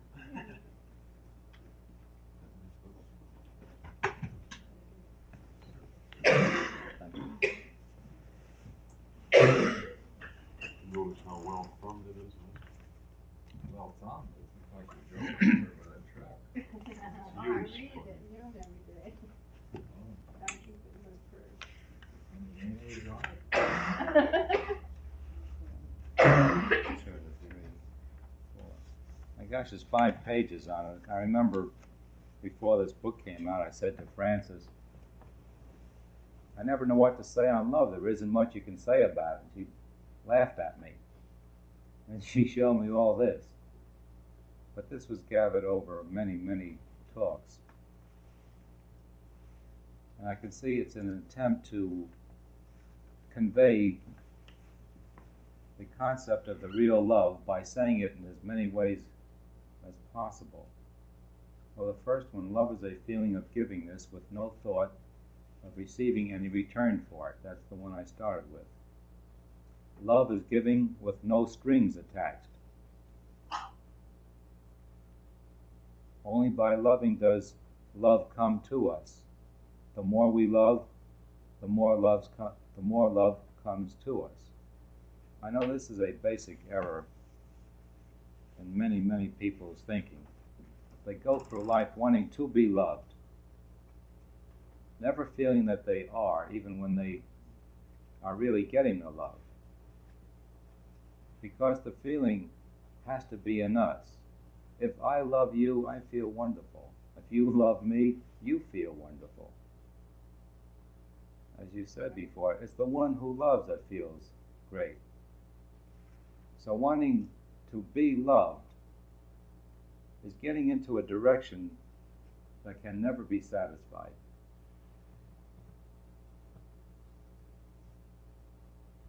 Don't you then give the love that you get back?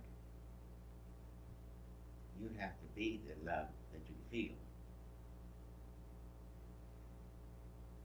In loving, you feel wonderful. All right, but you seem to have an object to the love, but you're really feeling your own love that you give to the other person.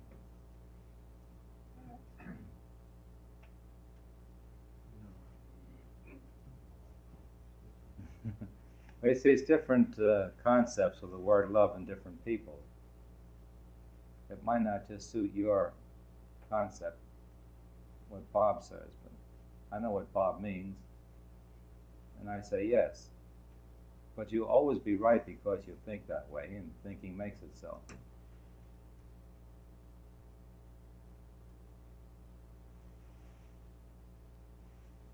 Love is an attitude, a feeling, and requires no action, Paul. Requires no action. It might have action.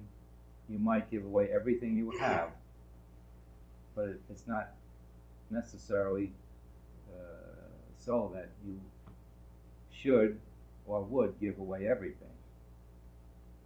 The main thing is the attitude. Does a child love a baby? A child loves a little more than we do, but not too much more. Because the child comes into the world with attitudes developed over the millenniums. The child is not a new thing at birth. It's the sum total of the entire past.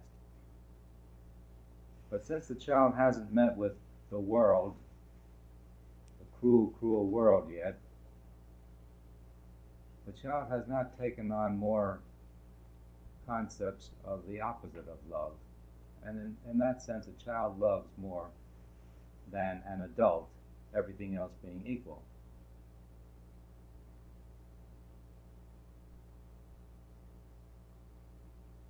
The main thing that a child wants from us is love, and we cannot fool a child. They know our feelings, and that's what they read. They don't listen to the words that we put out. We fool ourselves with the words, but we don't fool the children.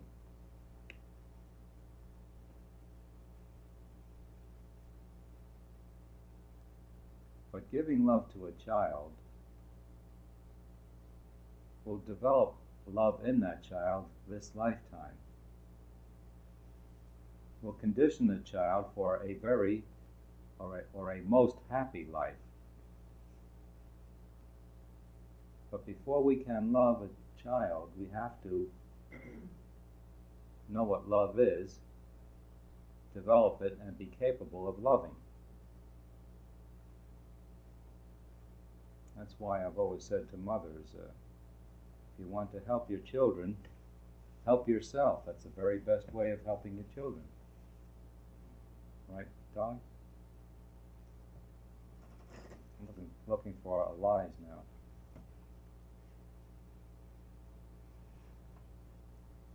And you'll notice that the children understand it immediately and reciprocate. The reason why we have a hassle with children today is mainly because we don't know what love is.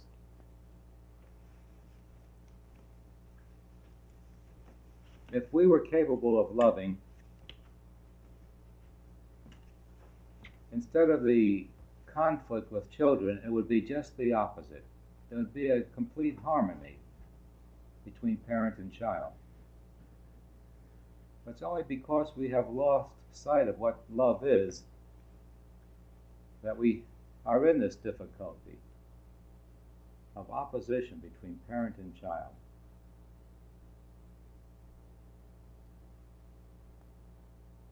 There's hardly a family in which this does not exist today. It's just a matter of how little it is. Because the world as it is today is in a very confused state, knows very little of the real values that we came here for, and is lost in chasing the God, money, prestige, and so forth.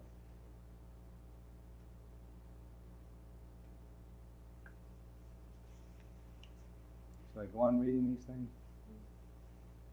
I was just thinking you could read them yourself. Love is acceptance. Love is taking people as they are. Love is loving the other one because the other one is the way the other one is. Love is trust. When we love people, we will always trust them. You can use these things as a check upon yourself. If you don't trust someone, you don't love them. Now that's not an easy one to see, and I suggest you work that out yourself. If you don't trust someone, you don't love them. I say trust the most crooked person in the world, and that person will be honest with you.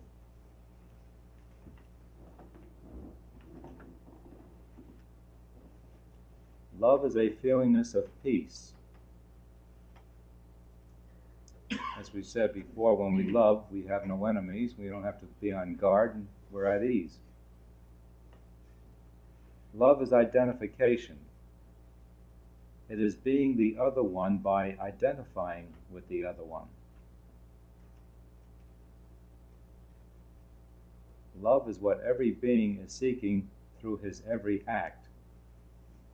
That's a powerful one. That's the last one there. What was the one you read about identifying? Love is identification. It is being the other one by identifying with the other one. You feel as though the other one is you. You identify with What I them. was saying before, though, if I realize my beingness, that and know that only good can come to me, that I am in the spirit of this love and so on, then why is it necessary to identify with anybody? If you're in that sphere, you automatically identify with everyone. It goes together. You're probably thinking about two levels. Am I thinking of the spiritual, and are we talking mainly here about physical bodies? Well, when I say identify, you are me. When I know that, that's identification complete. I also know your every thought and feeling. If you are me. That's how complete the identification becomes. This actually happens. It becomes I and my father are one, I and my brother are one, I and my sister are one. But in practice, if Paul and I are after the same piece of real estate, for example, and we're bidding against each other, my thought would have to be, or my feeling would have to be, it doesn't really matter who gets it. Yes, Because except after Paul, all, we're Paul, one no, and the same. Paul should have it. And we both have it. So what happens? And you get it. Pardon? If you say Paul should have it, Well, you it's get it. it's a mutual one-hearted feeling that if I cannot feel loss, if he gets it, he could If not he feel got loss it, if I got it. you should enjoy his getting it. True, or he would enjoy my getting it. Right. So it wouldn't matter any more than if two people who, in a sense of young lovers, wanted something, they both want it. Be almost the same sensation. If the other one gets it, they're joy. Isn't that true? Right. Whatever we do, wherever, with whomever we are, or even if our enemy gets it, we should have that joy. But who's our enemy then?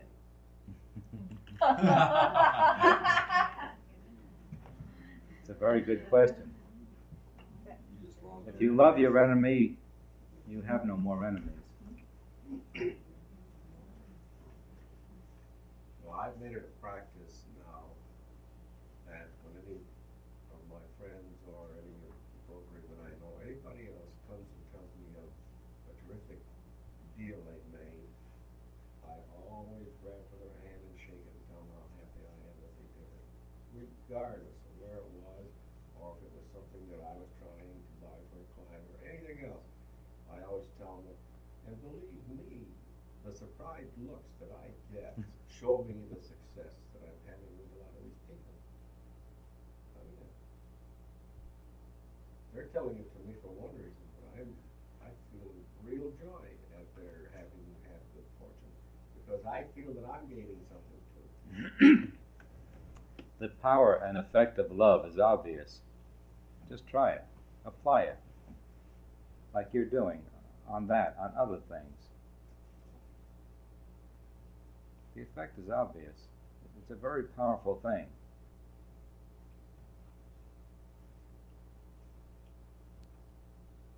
You know, I think the point is real good, accepting people as they are, and not by any virtue or anything. It just has always been something that's been fairly easy for me to do. So I just figure it's part of me, and work to attain it. But I guess the question that I have, or I'm more cognizant of almost daily, is what happens when these people have an effect on your life that, to your way of thinking or your concept, affects you adversely. Isn't there room here for constructive criticism or pointing out the truth as you see it and still accepting them as they are? This is something I just the last few weeks I've done a great deal of thinking about, is that I think in the past is that I've accepted people for what they are, or I'd say, well, he's a human being. If I was raised like he was and thought like he did, I'd do exactly the same thing. But what happens, it seems like anyhow, is that I I guess I would say I tolerate them perhaps more than accept them. Right. But I can't appreciate them when they do something that affects me in an adverse manner. Paul, we shouldn't look upon them as human beings subject to error. If you saw the absolute truth, you'd see infinite, perfect beings. Now, I say this is the truth. Everyone's an infinite, perfect being. That when we see him otherwise, we're not seeing the truth.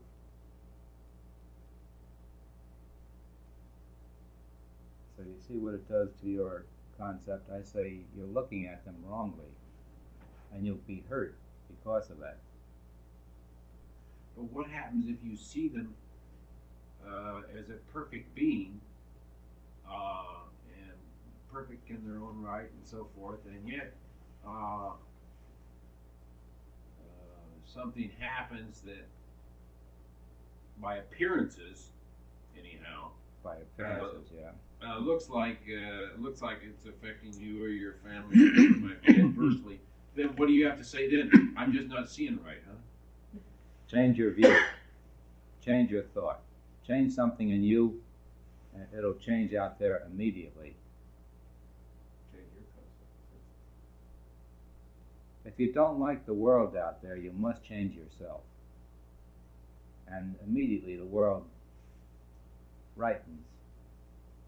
Gets the way we want it to be. Well, doesn't this mean, though, that if you carry this attitude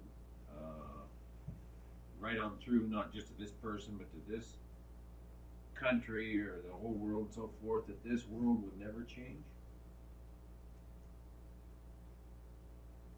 In other words, isn't all the progress, or so-called progress, because progress is whatever you think progress is, I guess. But isn't all the so-called progress brought about by dissatisfaction with people or situations as they exist? No, just the opposite. Dissatisfaction throws a monkey wrench into the works. When there's love, progress is the very greatest. I just read one here that love is what every being is seeking through his every act. If you will trace through all your behavior, or the behavior of people, what are they looking for? They're looking for love. That's the ultimate. That is the greatest of all progress, is love.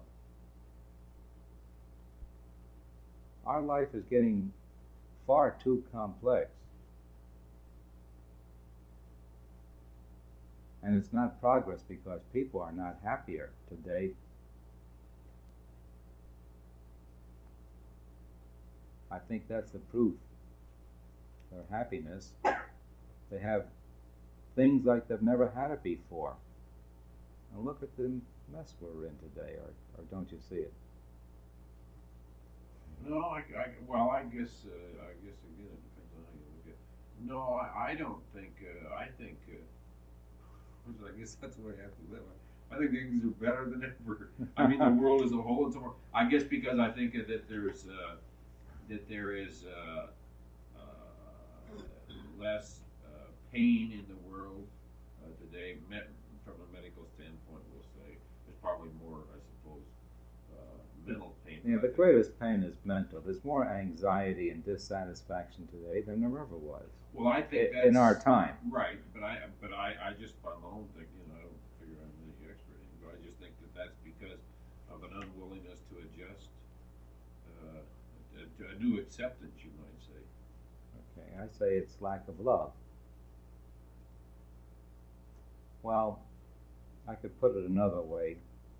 It's not that we have less love today as much as it is we were so busily occupied in trying to make a living, we didn't have time to be with ourselves. Now we have time to be with ourselves. 30 years ago we thought, oh, if we only had things we would be happy. And we were striving very hard to get things. Now we've gotten the things, and instead of being happy, we find ourselves less happy. Which is good, because our next big lesson is to learn that happiness is not in things. It'll go more toward principle in the near future. But we're coming down now to a dangerous point of getting away from the absolute truth by accepting some of the things of the world as they really shouldn't be accepted by us. We should see the perfection where the seeming imperfection seems to be, because we are aiming for the very top.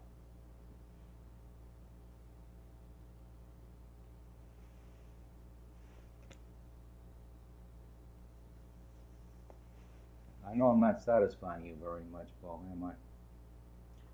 Well, I'm one of these I mean, persons that when I hear something, I just I don't form any opinion. I just kind of try to let it soak in, and you know. It's something I can't give to you. I can just, I realize. I can make words, and you have to do something with them. And if you see, I say, if you see what I see, then you'll see it. If you don't, well, work with it. Maybe someday you will. But you got a good base to work from. As you said before, it was easy for you to accept people as they are. If a person then seems to want something, it would really be perfectly all right for me to go along knowing that all is perfect. And it doesn't matter to me what they want. It's possible for me to give it to them. It would be I being them, knowing there's only perfection, doesn't matter, and there's only perfection that comes from it. But if I'm afraid, then I'm separating myself and saying there's something besides God, something besides perfection. Now, one of the keys to abundance is the spirit of giving. The key to supply is to develop that constant feeling of givingness. This is a real key in producing supply. If we had an attitude of givingness every moment, and we wanted things, they would smother us.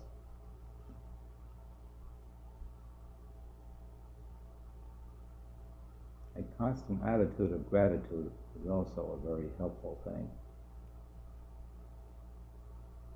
That's love.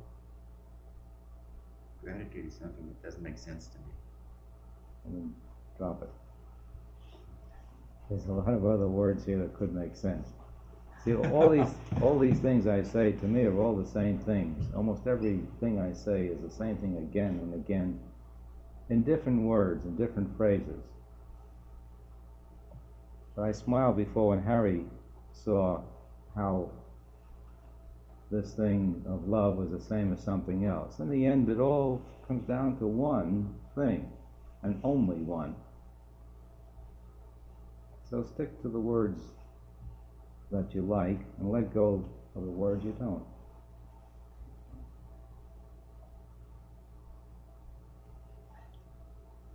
Because after all, it's only your own concept of any word that brings you a realization of the meaning of that word.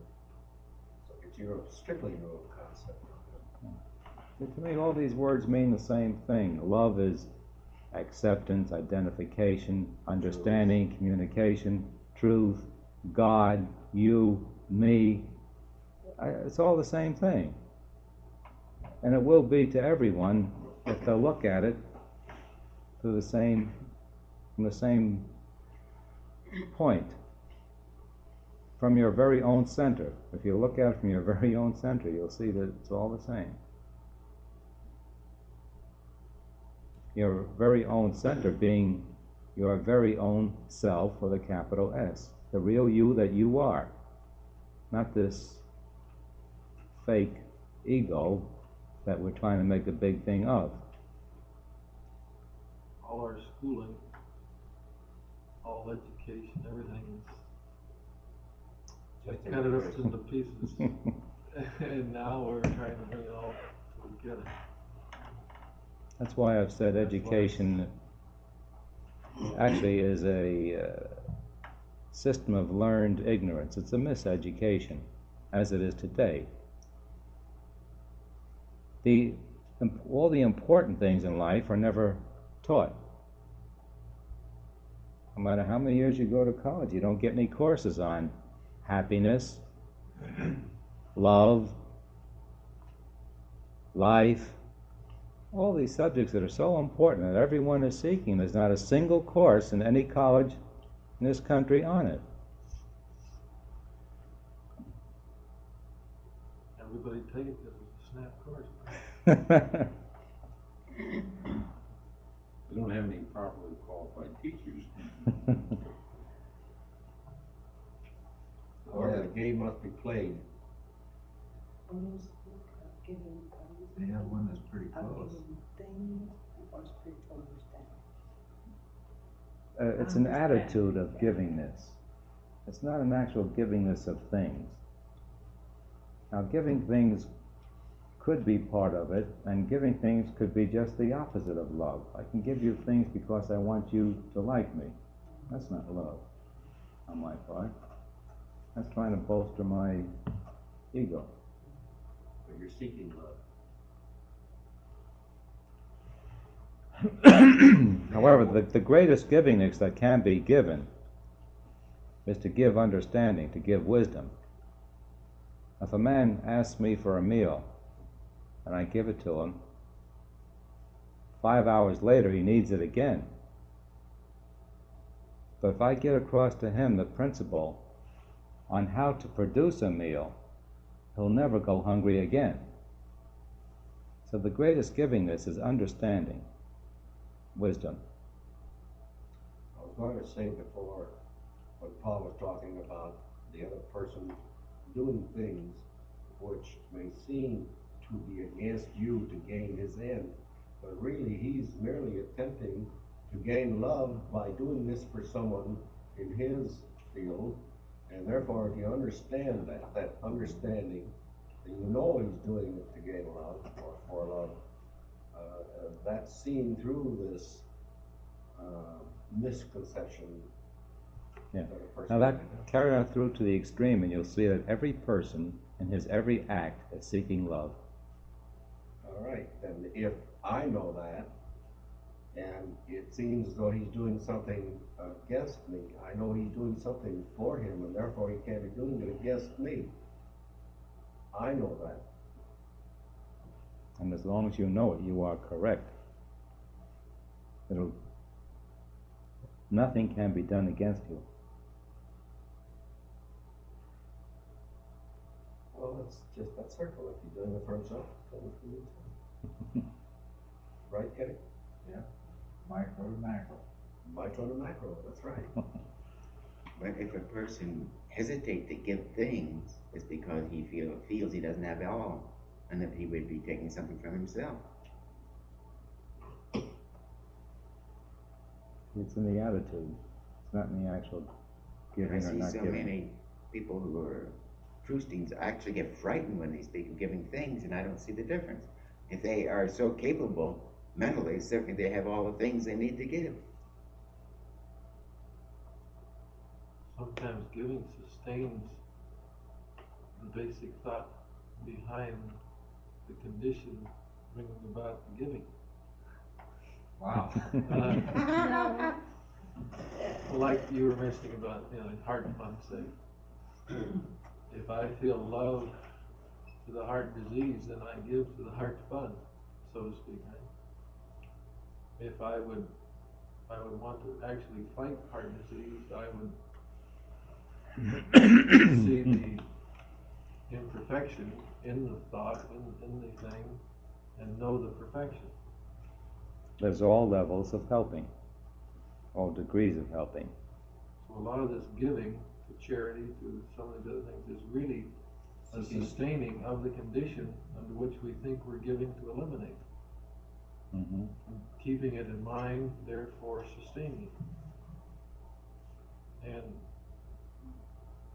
again, of course, the bigger thing behind it all is the, as you say, the perfection. Yes, the perfection, but the attitude on our part of the spiritual giving, of the lifting, of not sustaining the condition, but of lifting spiritually above the condition, so that you don't actually, so that you see the perfection. Yeah, So seeing the you don't- perfection instead of the imperfection. Yeah. When you do that, you affect every atom in this universe. You affect every person, whether they realize it or not. Because you're invoking the power that's most powerful.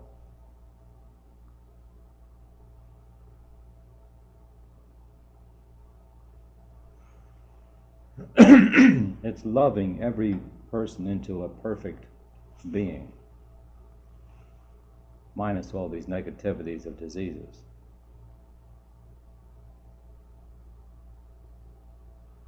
And you actually do far more for all the heart disease with that attitude than you would by giving money. And see, but I'm trying to make a point that it's not important whether you give money to them or not. The important thing is your attitude.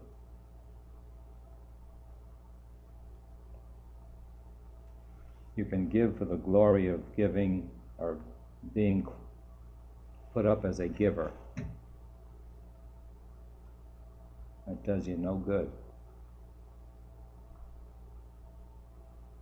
Or you can have the attitude of what you just said and actually give no cash, and you're doing far more good.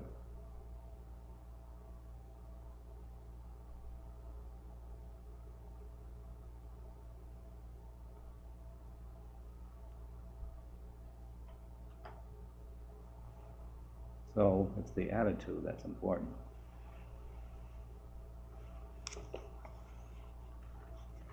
Love is the answer to all problems. No matter what the problem is, if you will just apply love to the fullest extent possible and succeed, that problem will drop away immediately.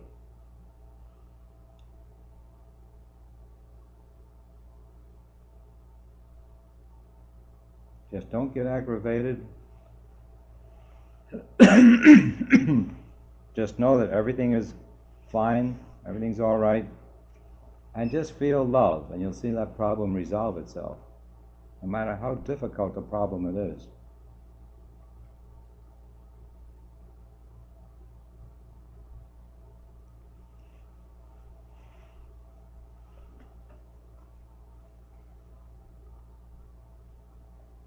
When there are problems, if we would love more, they would disappear. When the love is complete, the problem dissolves immediately. Love is communication. Communication and love go together. Communication is getting across an idea. I say, Frank, da-da-da-da-da, and you say, oh yeah, da-da-da-da-da. So it's an idea from me to Frank and the acknowledgement of it. That's communication. We both see eye to eye on the same thing. Now this is very important. Stop right there for a minute. What did you just say? We both see eye to eye? All right, now let's forget about this eye. Right? Yeah. Well, that eye to eye meant, it's an expression. I didn't mean a physical eye. Right, okay, just so these people understand. Aye, aye. CC. You can easily test this out in your own life, that if you increase communication with an individual, you increase the love between the two of you. Just practicing communication. Say something to them, have them acknowledge that they got it by repeating it, and go on and on that way. And the love between the two of you will keep going up and up. Increasing communication increases love. And the other way around, increasing love increases communication. You've noticed that the more you love, the more you're able to communicate with people.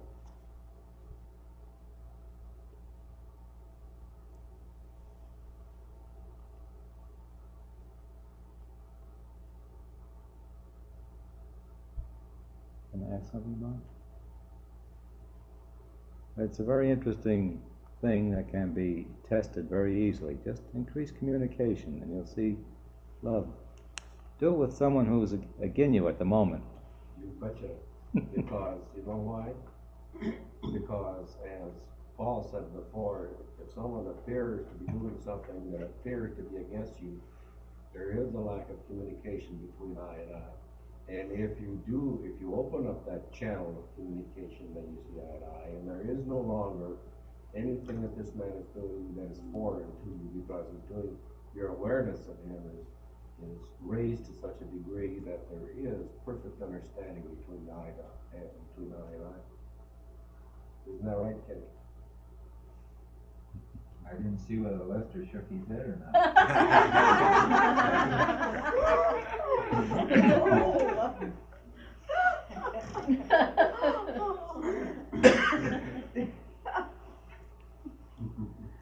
Another thing happens as love increases, reality in the world increases also. The more we're capable of loving, the more we'll see things exactly the way they happen.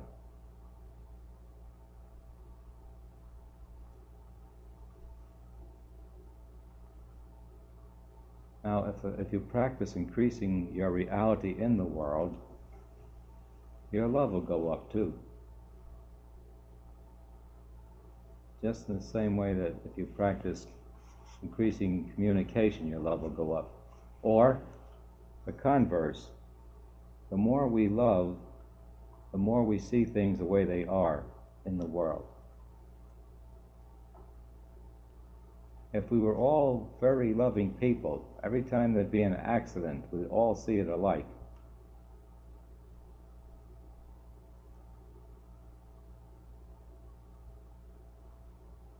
Probably wouldn't see any accidents. That's further up, Harry. If you have the love complete, there never would be an accident. Because we wouldn't have concepts of accident.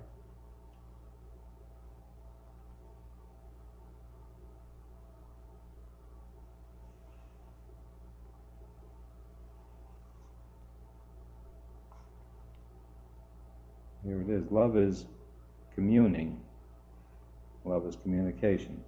Lending support, wanting for the other one what the other one wants, that is love.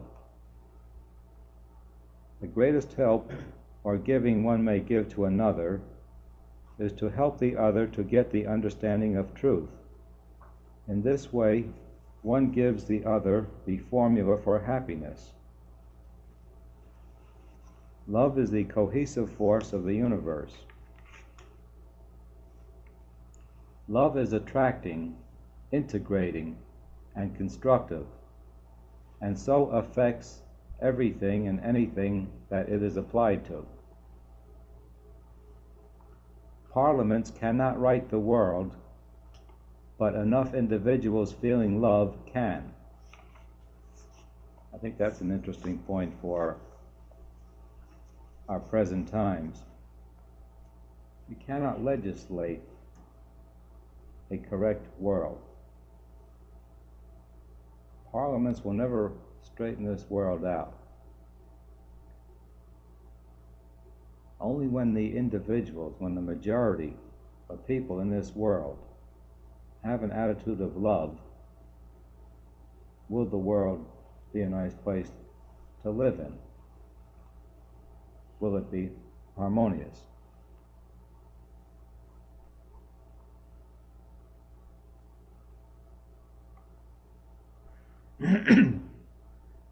Almost all people mistake ego approval for love. Because it is not love, it is not satisfying.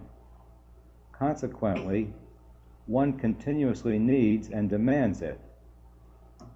And this produces only frustration. Boy, the next one is a hard one. I'm going to just read it and skip over it. Love is not an emotion. Or maybe I shouldn't skip over it. When I say love is not an emotion, emotion is energy in motion. It's an intense, active, disturbing thing, an emotion is. The emotion of love the most peaceful feeling. And in that sense, I mean that love is not an emotion.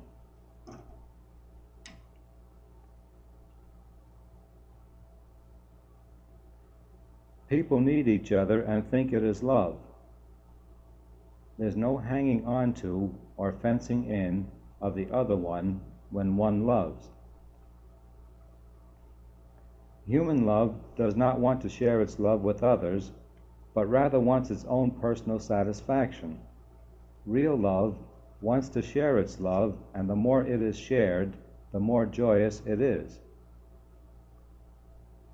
There is no longing for in love, because longing is separation. Love being oneness, it does not allow separation.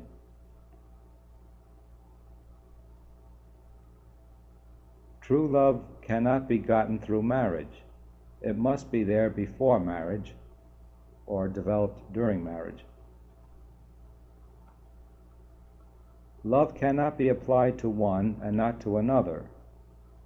It is impossible to love one and hate another. When we love one more than another, that one is doing something for us. That is human love. When one loves people because they are nice to him, that too is human love. True love is unconditional. In true love, one loves even those who oppose him. See, the next sentence is a real test of where we stand on the subject love. We should love everyone equally. This is a tremendous yardstick for checking yourself on growth. Equal-mindedness toward all beings, loving everyone equally, is actually the top state. But isn't the secret of love really a realization that you have all and he has all? Therefore, there's no separation? Yes. Because if you say he's got something I haven't got, that's where difficulty comes in. It's like sitting on a pile of sand. You have a pile of sand, I have a pile of sand. I put a little mark on it, and you say, I want your river. And I say, well, you got a pile of sand, and you just have to make a mark on it, and you have a river. If you say, I want your river. But it's nothing but a pile of sand, it's just a word, river. I have all, and you have all, so there's no fuss, is there? That's right. When you see the truth, everyone has exactly the same amount. It's infinite. So if you want what I've got, it's simply because you don't see you're already sitting on a pile of sand, then you can have the sand too because you're sitting on it. Mm-hmm. That's simple. So I say, you got this sand. You say, well, I want mine. Or you can have mine because it's infinite sand. I don't care. So if I say I can't have, well, that's the difficulty. I say, well, I'm not sitting on infinite sand. Making an untruth, making a lie out of the truth. So love is really pointing out, well, you're sitting on a pile of sand like I'm sitting on a pile of sand. Take the sand. And this is all the thoughts we get them through our thinking. Right. But we say, no, we don't. We got something. This is wait, I have something and you don't have something. Isn't that all the cause of our difficulty? It's awakening to the fact that we have everything. And this comes first, doesn't it, before love?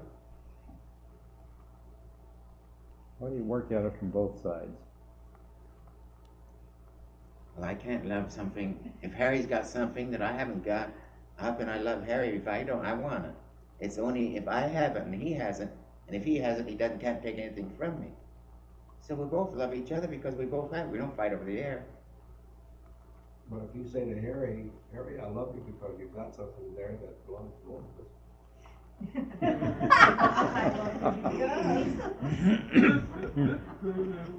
Isn't that right? Because together we admire and feel good towards the thing, towards that same infinite capacity that have. Isn't that right? Mm-hmm. There's no separation in our capacity to Your have. inheritance is the same as my inheritance. Sure. So what's the fight? There's none. So all we can do is enjoy the same thing. There's nothing but enjoyment. That's what Lester said. When you know the truth, you see that everyone has it equal amount. Whether they're morons or professors. We all have the same. That's right. It's concept that made it otherwise. It's not That's right. currency.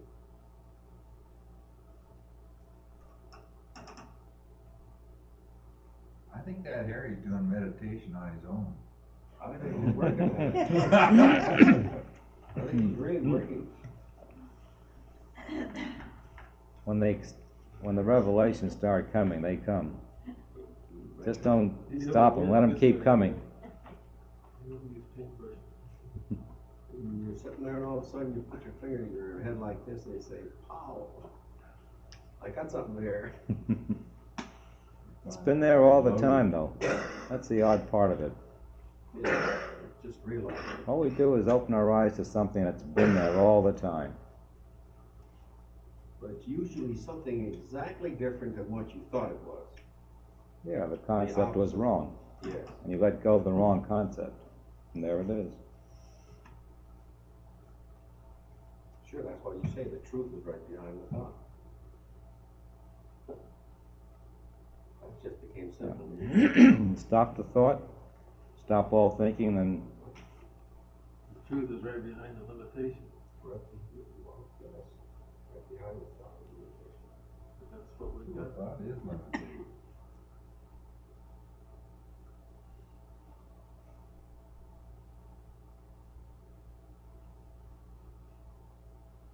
it is impossible to get love.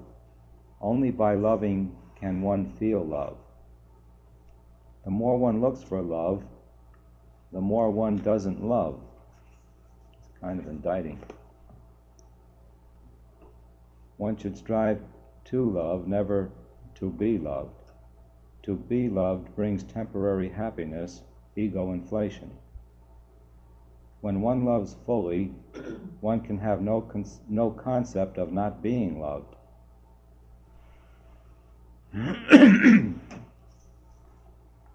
When one loves fully, one can have no concept of not being loved.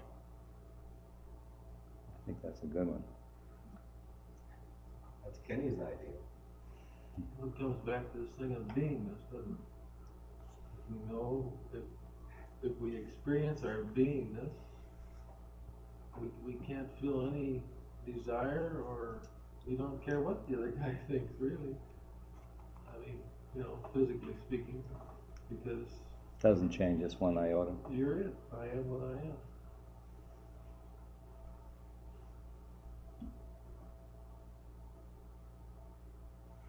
When love is felt for the enemy, it makes the enemy impotent, powerless to hurt us.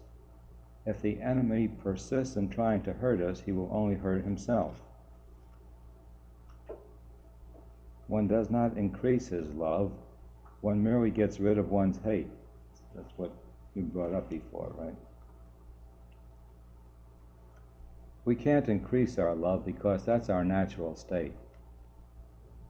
Behind these concepts of non-love is always the infinite love that we are. You can't increase it. All you can do is peel away these concepts of hatred, so that this tremendous loving being that we are is not hidden.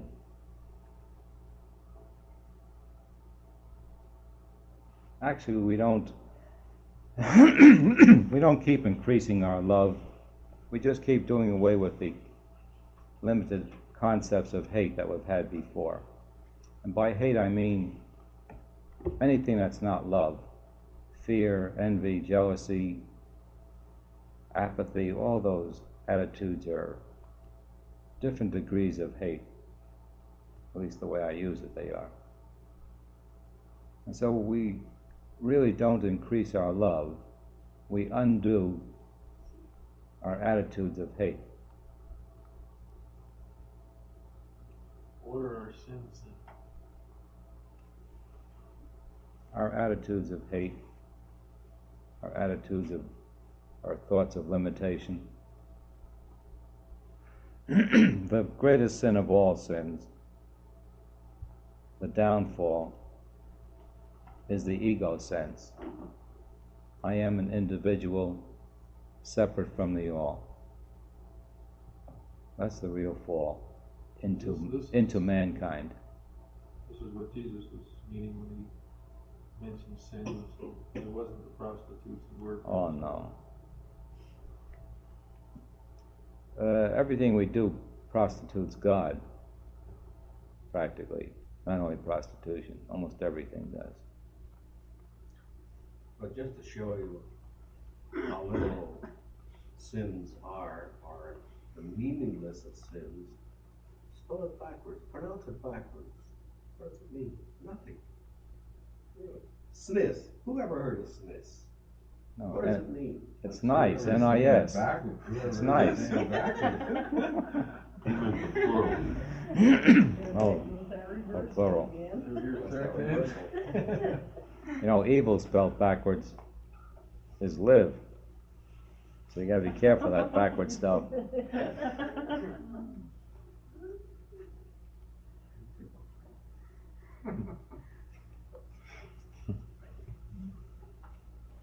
Is someone tickling you over there? Well, she's feeling my love, Ken. She's feeling herself. Only you can feel your love. You have it your way, I'll have it my way. That's his concept. Please let him be. You know, while you were mentioning that they don't have any courses on joy or happiness or peace that are taught to the college, in the college, I thought, well, the one that comes the closest is sex education. Well, You're being facetious again. Well, I think You have a choice. You know, he's got a point there. I think Will Rogers had the same feeling. I read his biography, and in his biography, he made a statement. I have never met a man or a person that couldn't learn to love. Right. Yeah, there's another way of saying it, that he never met a stranger. But that is the concept. And that was his feeling about people. It shows in his philosophies and his humor. He had love. That's why he left this circle, and he was needed somewhere else very quickly. Don't think he was needed here. Well, We could use him right now. I remember seeing him on stage with that rope. Dry voice.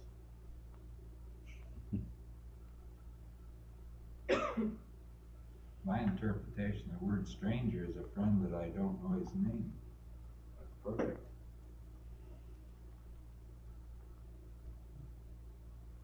I think the word name used to mean nature. Name and nature was the same word, because people were named by the nature of their work. Right? I lost the point I was going to bring out after what you said. What did you say? A stranger is a friend that whose name I do not know. Oh, whose nature I do not know, is what I wanted to imply. His nature is my beingness. He is me. Sounds like bad English, doesn't it? He is me. Is this is the top realization, though, that he's speaking of now, right? Someday you'll look around and you'll just see yourself everywhere you look. And you have a feeling you are me, without a question. Without a doubt, you are me. Putting the pieces together, but I haven't seen that one yet. You could. That word I is the exact same I, no matter who uses it. As soon as we all see eye to eye, a little more often. How do you spell that? U-I-E? I, capital I. When you get to top state, you have a consciousness. There's a constant I goes on in the top state. That's all you see, hear, feel, think, know. Just I, which is your beingness. And it's beingness that never changes. Beingness always is. Well, is becoming the opposite of being? Well, don't you have to become before you be? No. You have to be before you become. The becoming is an apparency. You are. I am that I am. It's an amness. Well, I don't know. I guess the way I visualize it is you're you. You know, you're being, but before you can be, you have to take off these coats, or jackets, or whatever. Or I think of them as coats, and you're becoming. Blinders. Yeah, all right, blindness. But isn't that the becoming? It's the apparent becoming, yes. But you are, so how can you become? It's only an apparency that you are becoming.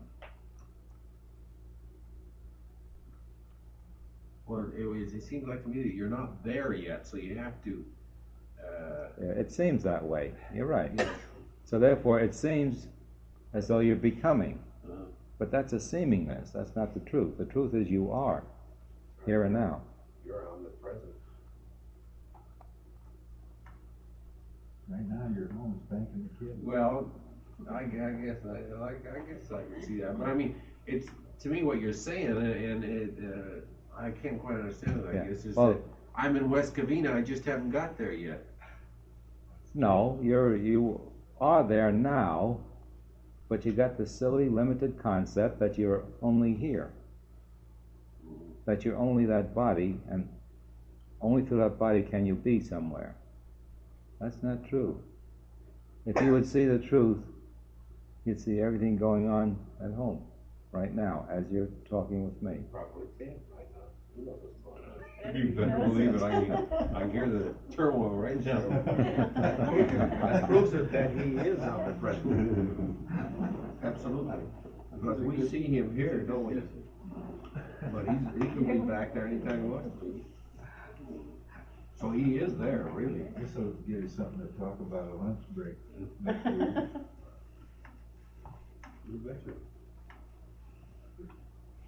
But these are things that we cannot talk ourselves into. These are things we have to realize on our own. We have to see it through our own mind's eye, so to speak. Otherwise, it's just words. Someone who doesn't think he's omnipresent says, that's ridiculous, I'm right here. So until we realize this, it has no meaning really for us. But I say try to realize it, and boy, what meaning it'll take on when you find out you are, always have been, always will be omnipresent. Watch who you tell this to, though, Paul. They'll put you down at the happy farm. Only 2 blocks away. I don't have much trouble with that. I get so I don't particularly care what other people think of me or my opinions. I like them for what they are. If they don't like me for what they are, that's their problem. For what I am, that's their problem. It's a good chance, it's a good opportunity to grow when people are saying things about you, opposing you. It gives you a chance to practice the real love. It gives you a chance to practice the real peace. Because they're making sounds with their mouth, there's no reason why you should feel bad about it. Opposition is a very healthy thing. It provokes growth.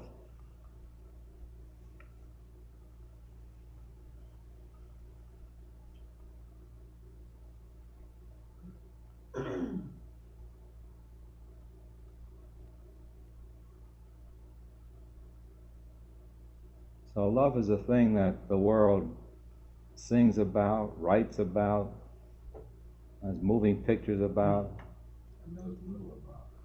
and knows very little about. Love is portrayed in the movies as always a male and a female winning each other.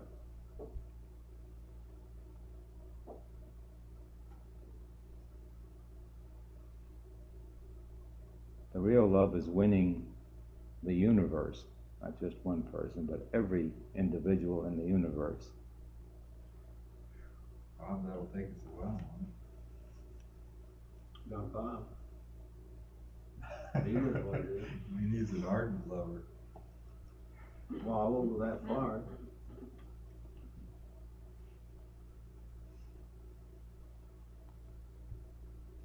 Mixing your levels now. Well, this is a mixed group. In the practical end of it, I left out square all with love. This is an excellent gimmick. During the day, if we try to fit everything into love, whatever we're doing, it will make for rapid and tremendous progress. Square all with love. Am I doing this with love? No matter what it is. Try to do it with love. There's also another sentence there. What? Assume responsibility for all your own needs. That's another gimmick. Both of those are excellent for daily growth. Take full responsibility for whatever happens to you. No matter what it is, say, what did I do to cause this? You'll develop the habit of bringing up the cause for what's happening to you. You'll prove to yourself that you are the master, that you caused everything. And since you are the master, you can uncause or cause what you would like to have caused. But taking full responsibility and squaring all with love are two excellent means of growth that can be used every day in our relationships with people.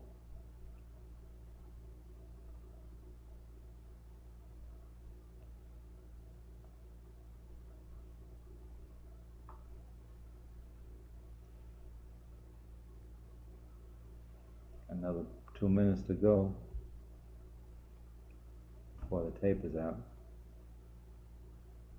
Would you like to say something, Kenneth? 2 cents worth there? Wake up Frank over there, maybe he has something to say. I might fall asleep with all those gems pouring into this too. Well, don't blame him. The Irish. Pasco?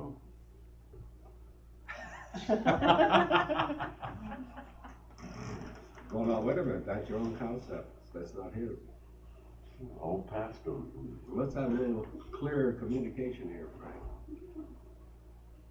Just what is your meaning? You see how that communication bit really is important? Everybody. I don't care if I don't understand what he's talking about. Well, that's your, that's your concept. Oh, we're having sex. No. We're having fun. That makes there are 3 of us in this room instead of just 1. Aye. Question? Aye. I was wondering, in your own experience, when did you, what were the steps? What breakthroughs did you get as you were leading up to seeing all as, yourself as all? You fell through an open elevator shaft when you did. That wouldn't help you any, Harry. What will help you is for you to do it. Take those steps. There ain't no shortcut, Harry. The first inkling I had. There is a shortcut. There is. Knowing who you are. How long does it take, and omnipotent, omniscient being to know that he is omnipotent and omniscient. He's got all power, all knowledge. And how long should it take him to realize that he has it, if he's got it? Could be done in a second.